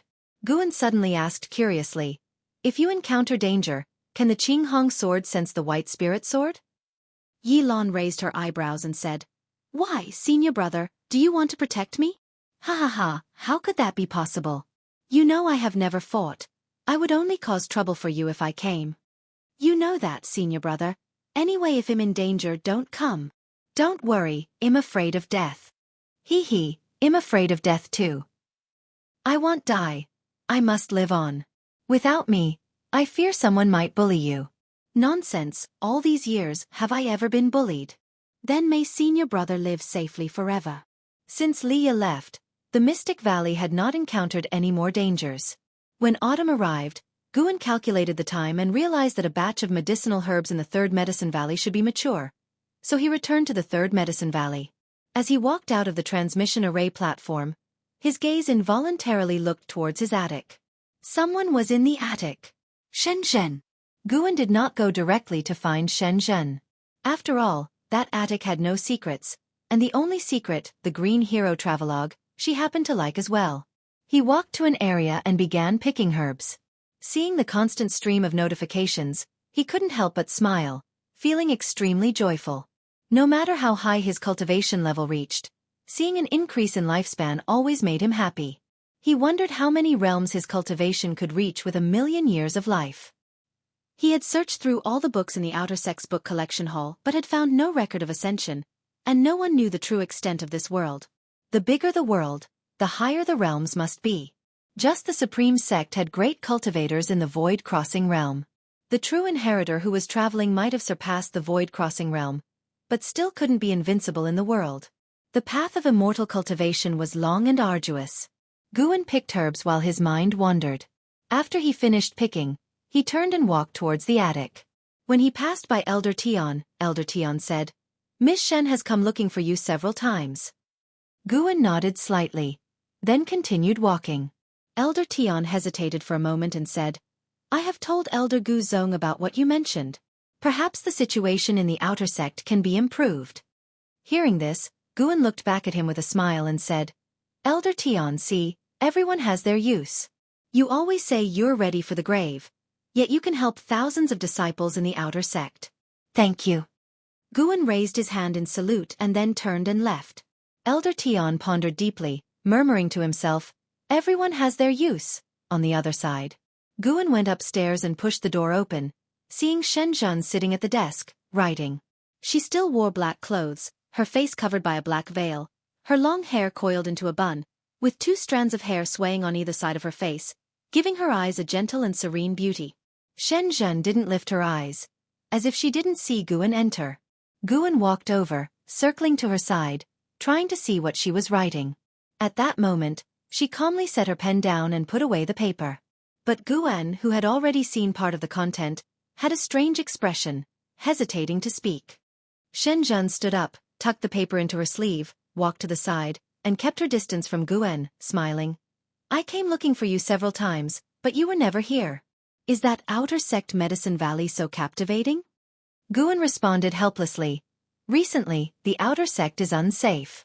I can't bring all my disciples away, so I have to stay and protect them since my cultivation level is higher than theirs. The reason he revealed this was to hope she would pass on the message upwards. The more people spoke, the more strength and hope there would be. With your current achievements, not to mention entering the inner sect, even going to the main city of the Supreme Sect shouldn't be difficult. Why not focus on writing books instead of dealing with these trivial matters? Shen Zhen asked curiously. Guan replied, You are the holy daughter of the Daotian sect, possessing resources unattainable by ordinary people. Why not focus on cultivating, but instead indulge in music, chess, calligraphy, and painting? Shen Zhen fell silent. Guan then began tidying up the desk. After a while, Shen Zhen sighed. As expected of the person who wrote the Supreme Immortal Venerable. Indeed, only you can truly understand me in this world. If you die, I will not only lose a book to read but also a confidant.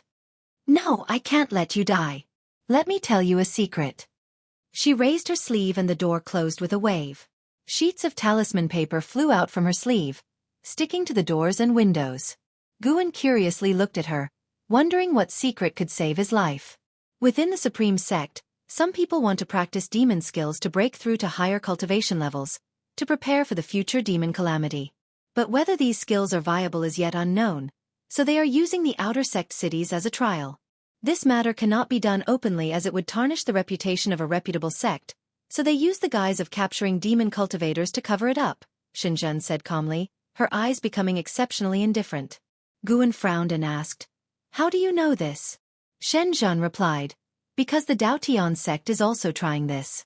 Sacrificing some lower-level disciples to ensure the sect's eternal existence is an accomplishment for generations. Hearing this, Guan felt extremely uncomfortable. What demon skill requires sacrificing disciples? Guan asked. In the world, immortal cultivation is said to defy heaven, but the higher the cultivation level, the more one can feel heavenly destiny. These demon skills are meant to help those great cultivators who can no longer break through to shatter their heavenly destiny. In short, you should give up on the Medicine Valley outside. Staying there does you no good because you are Pan-en. They fear you might write something, so they don't dare tell you. Don't say I told you, Shen Zhen stated. Her words made Guan fall silent. The distinction between righteous and demon seemed absurd at that moment. Shen Zhen's eyes curved into a smile as she asked, By the way, how do you feel about what you saw earlier in my book? Guan's expression turned odd again. He seriously said, Actually, Green Hero Travelogue has its flaws. Some things are not necessary to learn. Why can't they be learned? Those are the most genuine confrontations, reflecting the truest human emotions. Do you really have to write about them? Yes.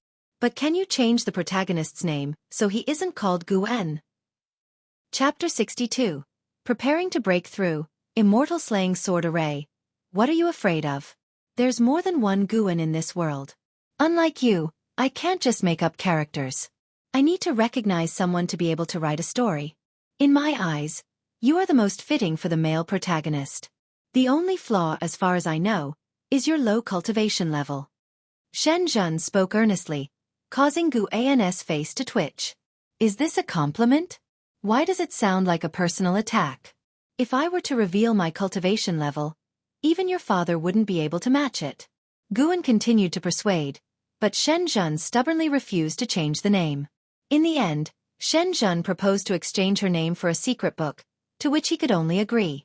After Shen Zhen left, Guan stayed in the attic, flipping through the book she had given him. Mystic Sound Art.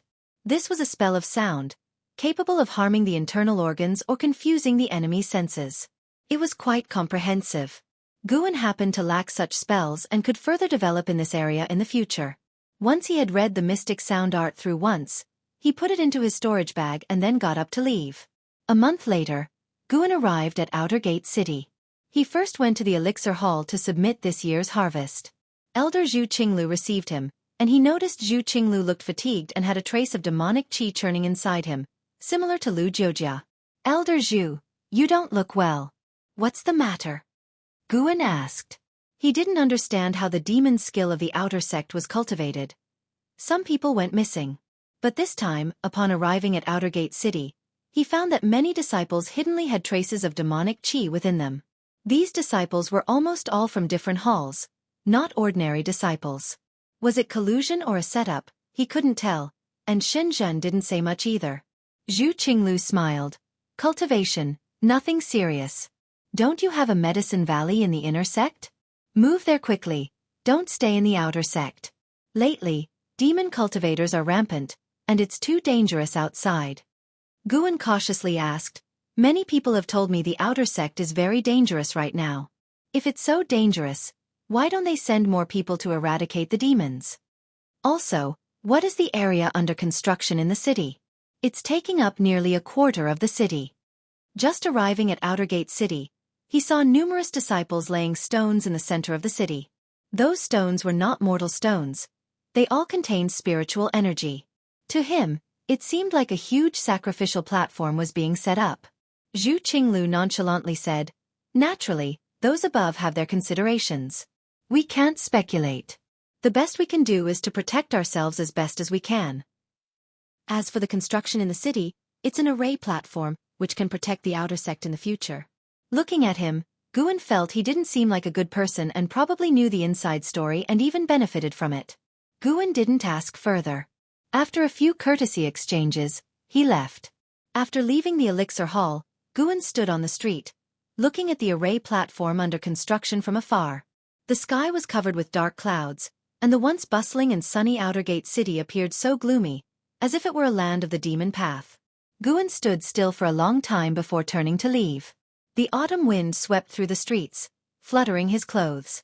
The Qinghong sword at his waist swayed slightly, its scabbard glinting coldly. After leaving Outer Gate City, Guan went to manage those caves. When he arrived at Li Zuanya's cave, he found her inside. From now on, you don't need to come here.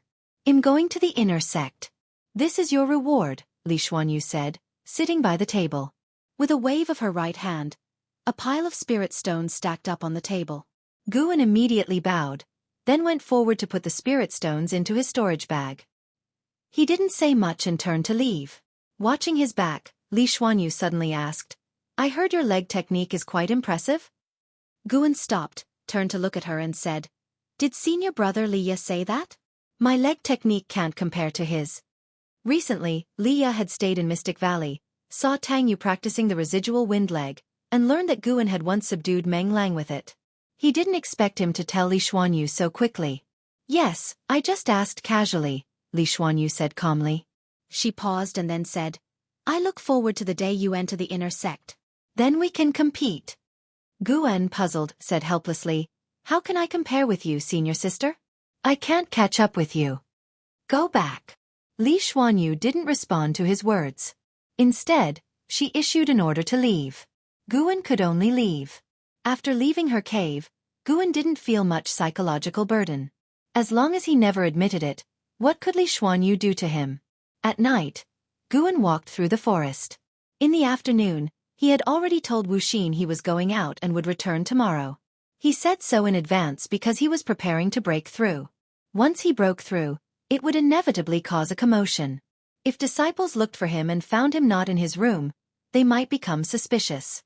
Since going to the Outer Gate City, Guan had felt an intense atmosphere of danger. Those in power were cultivating demon skills, and noble disciples were fleeing the outer sect. All these signs made him anxious. Although the 9th layer of the void-crossing realm was strong, it wasn't like the Supreme Sect had no void-crossing cultivators, so after struggling for several days, Guan decided to break through another major realm. At worst, the function of extending his lifespan by 1,000,000 years would be delayed by a year. This time, he circled far and walked 300 miles by night, stopping in a dense forest. He stopped because he sensed two nascent soul auras, one of which he had felt before. Zhua Yijian, the maniac swordsman of Tsanghu Lake, who had attained sword enlightenment near Mystic Valley and was injured by Guan as the flying leaf sword Immortal, had last been seen at the Ji Mansion.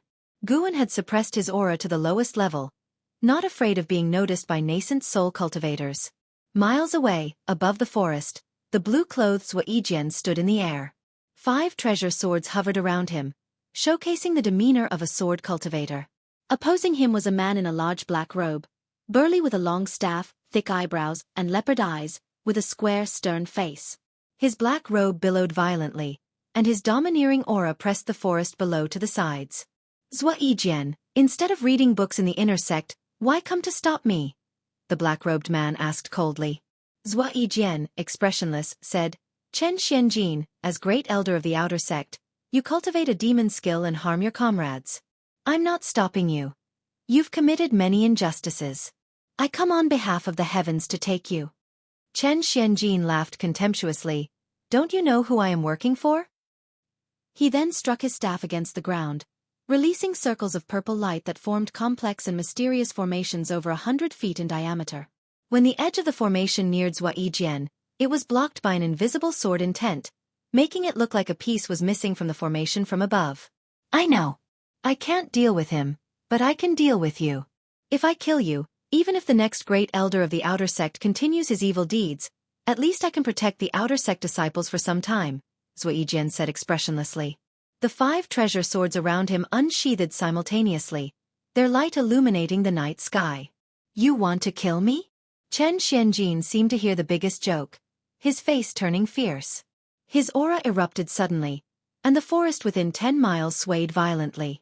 Zhua Yijian's face changed slightly, his eyes narrowing.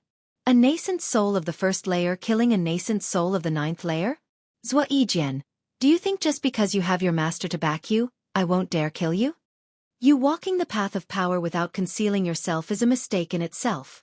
Saving some mediocre outer sect disciples is insignificant compared to saving the entire Taizong dynasty.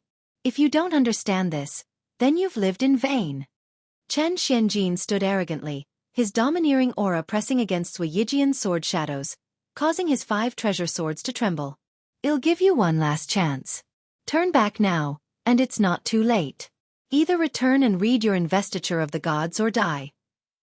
The staff in Chen Zuanjin's hand emitted rolling demonic qi, forming a massive black dragon coiled around him.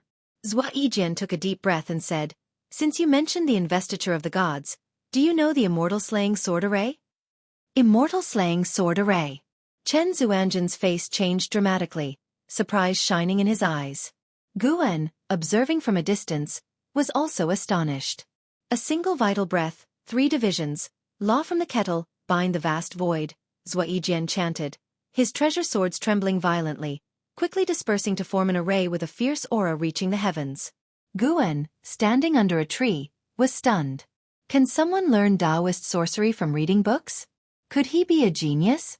Chen Xianjin was also frightened and immediately cast a spell to attack. A fierce battle was about to erupt. The earth shook, trees fell. Guan stood unmoved, his pupils reflecting the sword light, tightly watching Zhua Yijian's figure.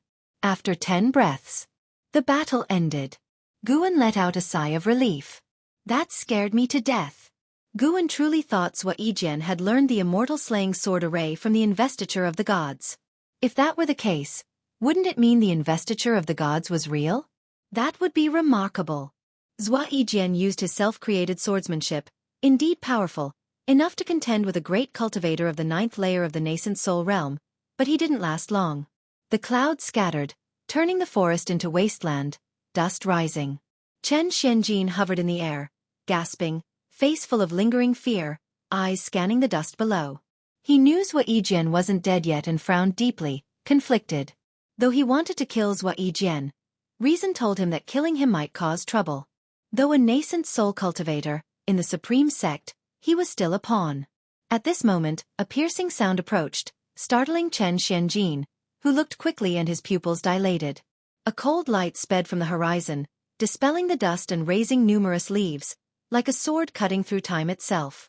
In the ruins, Zhua Yijian sensed something, instinctively opening his eyes. The dust above rapidly dispersed, the night sky reflected in his pupils, and amid the darkness, a bright light shone brilliantly. "It's him!" Zhuo Yijian's eyes widened, witnessing a leaf surrounded by sword chi pierce Chen Zuanjin's chest, blood scattering in the night sky. At this moment, Zhuo Yijian understood. The flying leaf sword Immortal hadn't harmed him maliciously but was guiding him. Otherwise, how could he have survived? Now, the flying leaf sword Immortal saved him, making him both delighted and ashamed. Who exactly was this senior? Chapter 63 Breakthrough to the Unification Realm. After being pierced through the chest by a leaf surrounded with sword chi, Chen Zuanjin's spiritual power collapsed within his body. His eyes widened, and he was scared out of his wits. He immediately emitted his nascent soul and fled toward the sky. In the shaking forest, Guan quietly watched Chen Xianjin escape. He intentionally did not kill Chen Xianjin. Killing him would only gain him 20 or 30 years of life. It was better to let him return to intimidate the people behind him. Even if he killed Chen Xianjin now, someone else would take his place. It would not solve the root problem. If he could not intimidate them and they threatened his mystic valley, Guan would have to take matters into his own hands. Under the black night, Guan's gaze was so cold. He turned and quickly disappeared into the forest. Among the ruins, Zhuo Yijian struggled for a long time before he managed to stand up. He was covered in blood and dirt, looking extremely battered. He called out loudly for the seniors, but no one responded. He had to sit cross-legged and cultivate his energy to heal on the spot. Meanwhile, Guan moved quickly, traveling thousands of miles before he finally stopped. He was still hiding in the forest. He lifted his robe, sat down in front of a tree, and then summoned his attribute panel. Seeing his over 100,000 years of lifespan, he took a deep breath. The void-crossing realm's tribulation crossing. Who knew how many times he would fail? But he had already made up his mind. No matter how many times he failed, he must break through. Otherwise, he would not feel secure. First, invest 10,000 years of lifespan. You invested 10,000 years of lifespan into your cultivation level for evolution and cultivation. You cultivated energy absorption for 100 years. You used the great accomplishment of Yangwood Primordial skill to forcibly break through to the unification realm and started the tribulation crossing. You did not withstand the 5 elements God Thunder Heavenly Tribulation and failed. You cultivated energy absorption for 400 years. You used the great accomplishment of Yangwood Primordial skill to forcibly break through to the unification realm and started the tribulation crossing. You did not withstand the 5 elements God Thunder Heavenly Tribulation and failed. The failures began to pile up. Every 300 years, he attempted a tribulation crossing.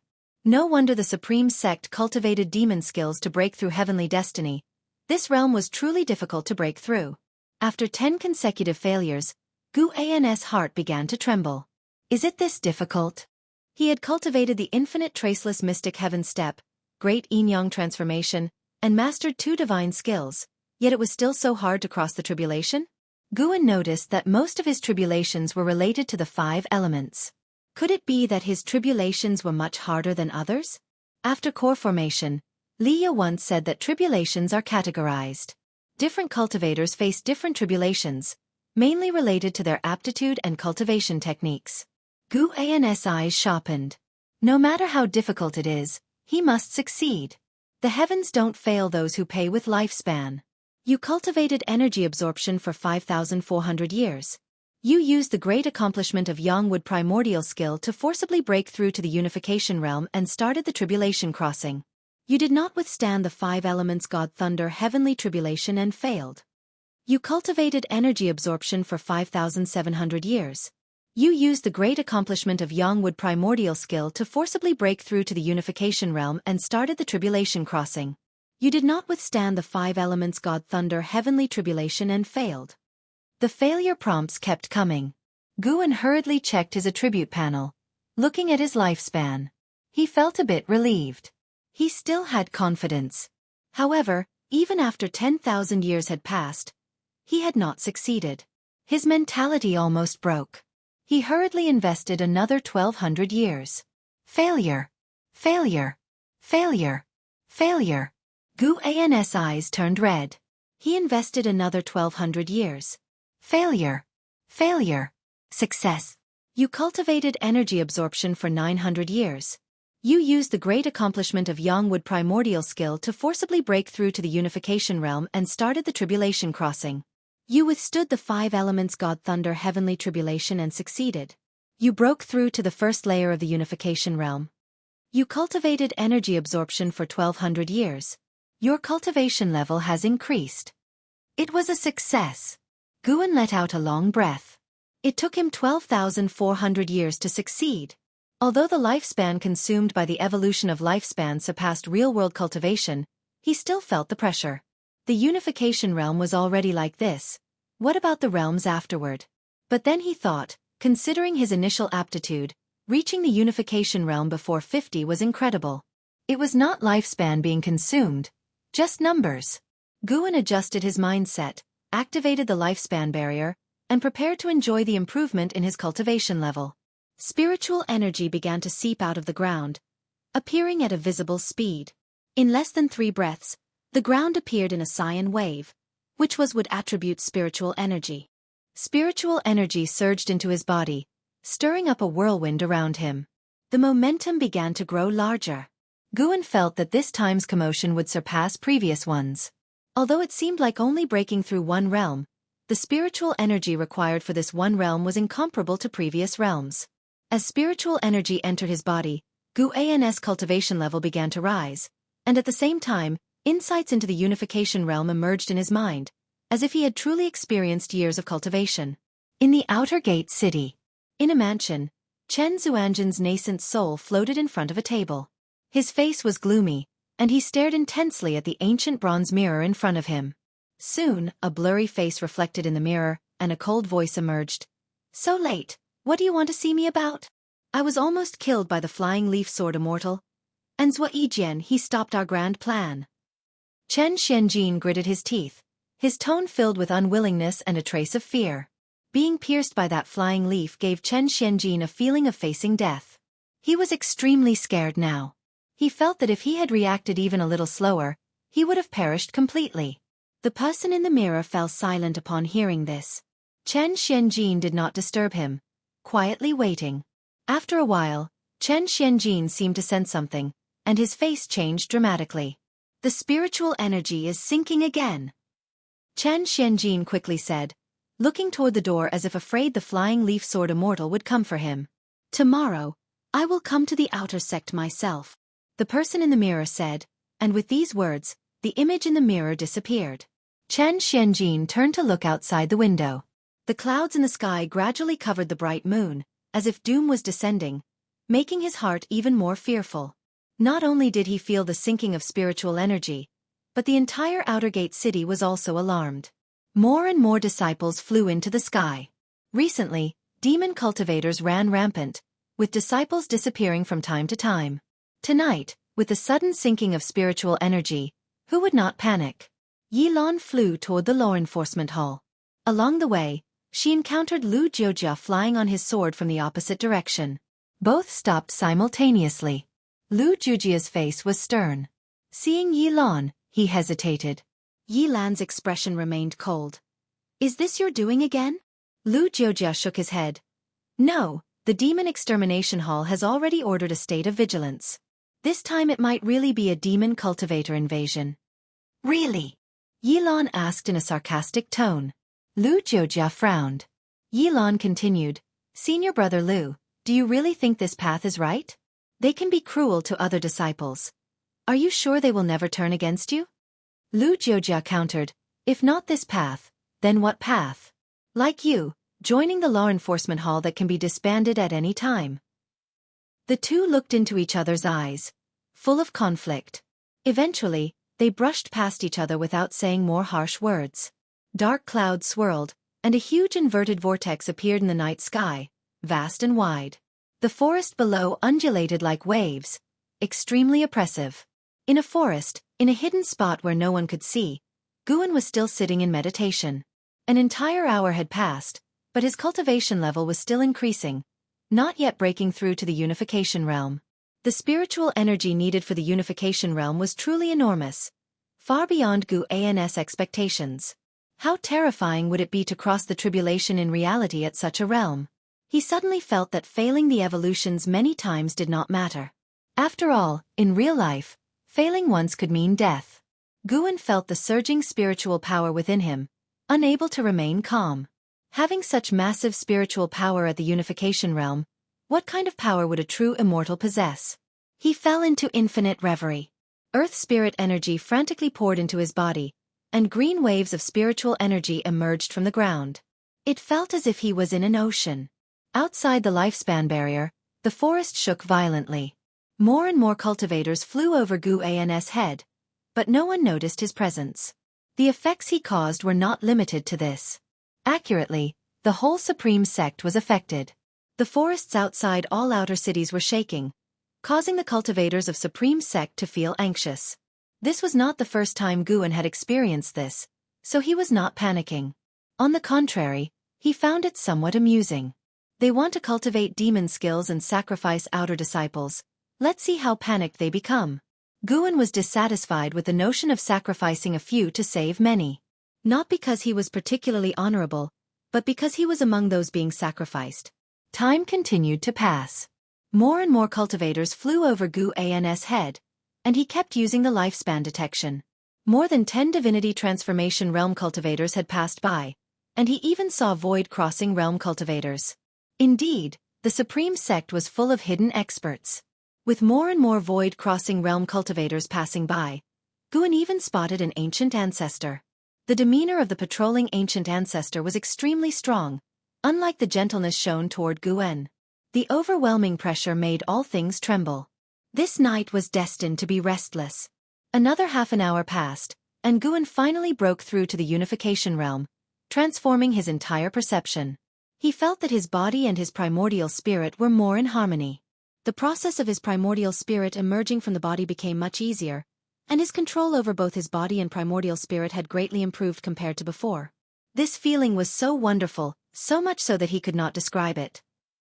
After reaching the unification realm, Guan's spiritual power also began to change, becoming stronger and more abundant. The range of his divine sense increased tremendously, but he did not intentionally search, fearing he might disturb the great cultivators passing overhead. The number of Void Crossing Realm great cultivators had already exceeded 10. Guan even saw a great cultivator with the G surname. No wonder the G family dared to open a mansion in the Supreme Sect. This person had not appeared during Ji Xiaoyu's banquet before. A little more than half an hour later, Guan's spiritual power growth began to slow down. This indicated that the breakthrough was near its end. Guan's mind gradually calmed down. This lifespan barrier already consumed more than 1,000 years, but he did not feel any regret. After all, the barrier helped him avoid detection by over 100 great cultivators. The great cultivators he identified were at least at the nascent soul realm. And this was just one direction of the Supreme Sect. How many great cultivators would there be when counting those overseeing the other 7 outer gate cities? What reassured Guan was that he did not see any unification realm great cultivators for the time being. Although this could not completely prove that the Supreme Sect did not have any unification realm great cultivators, it at least indicated that the unification realm was at the top level within the Supreme Sect. A.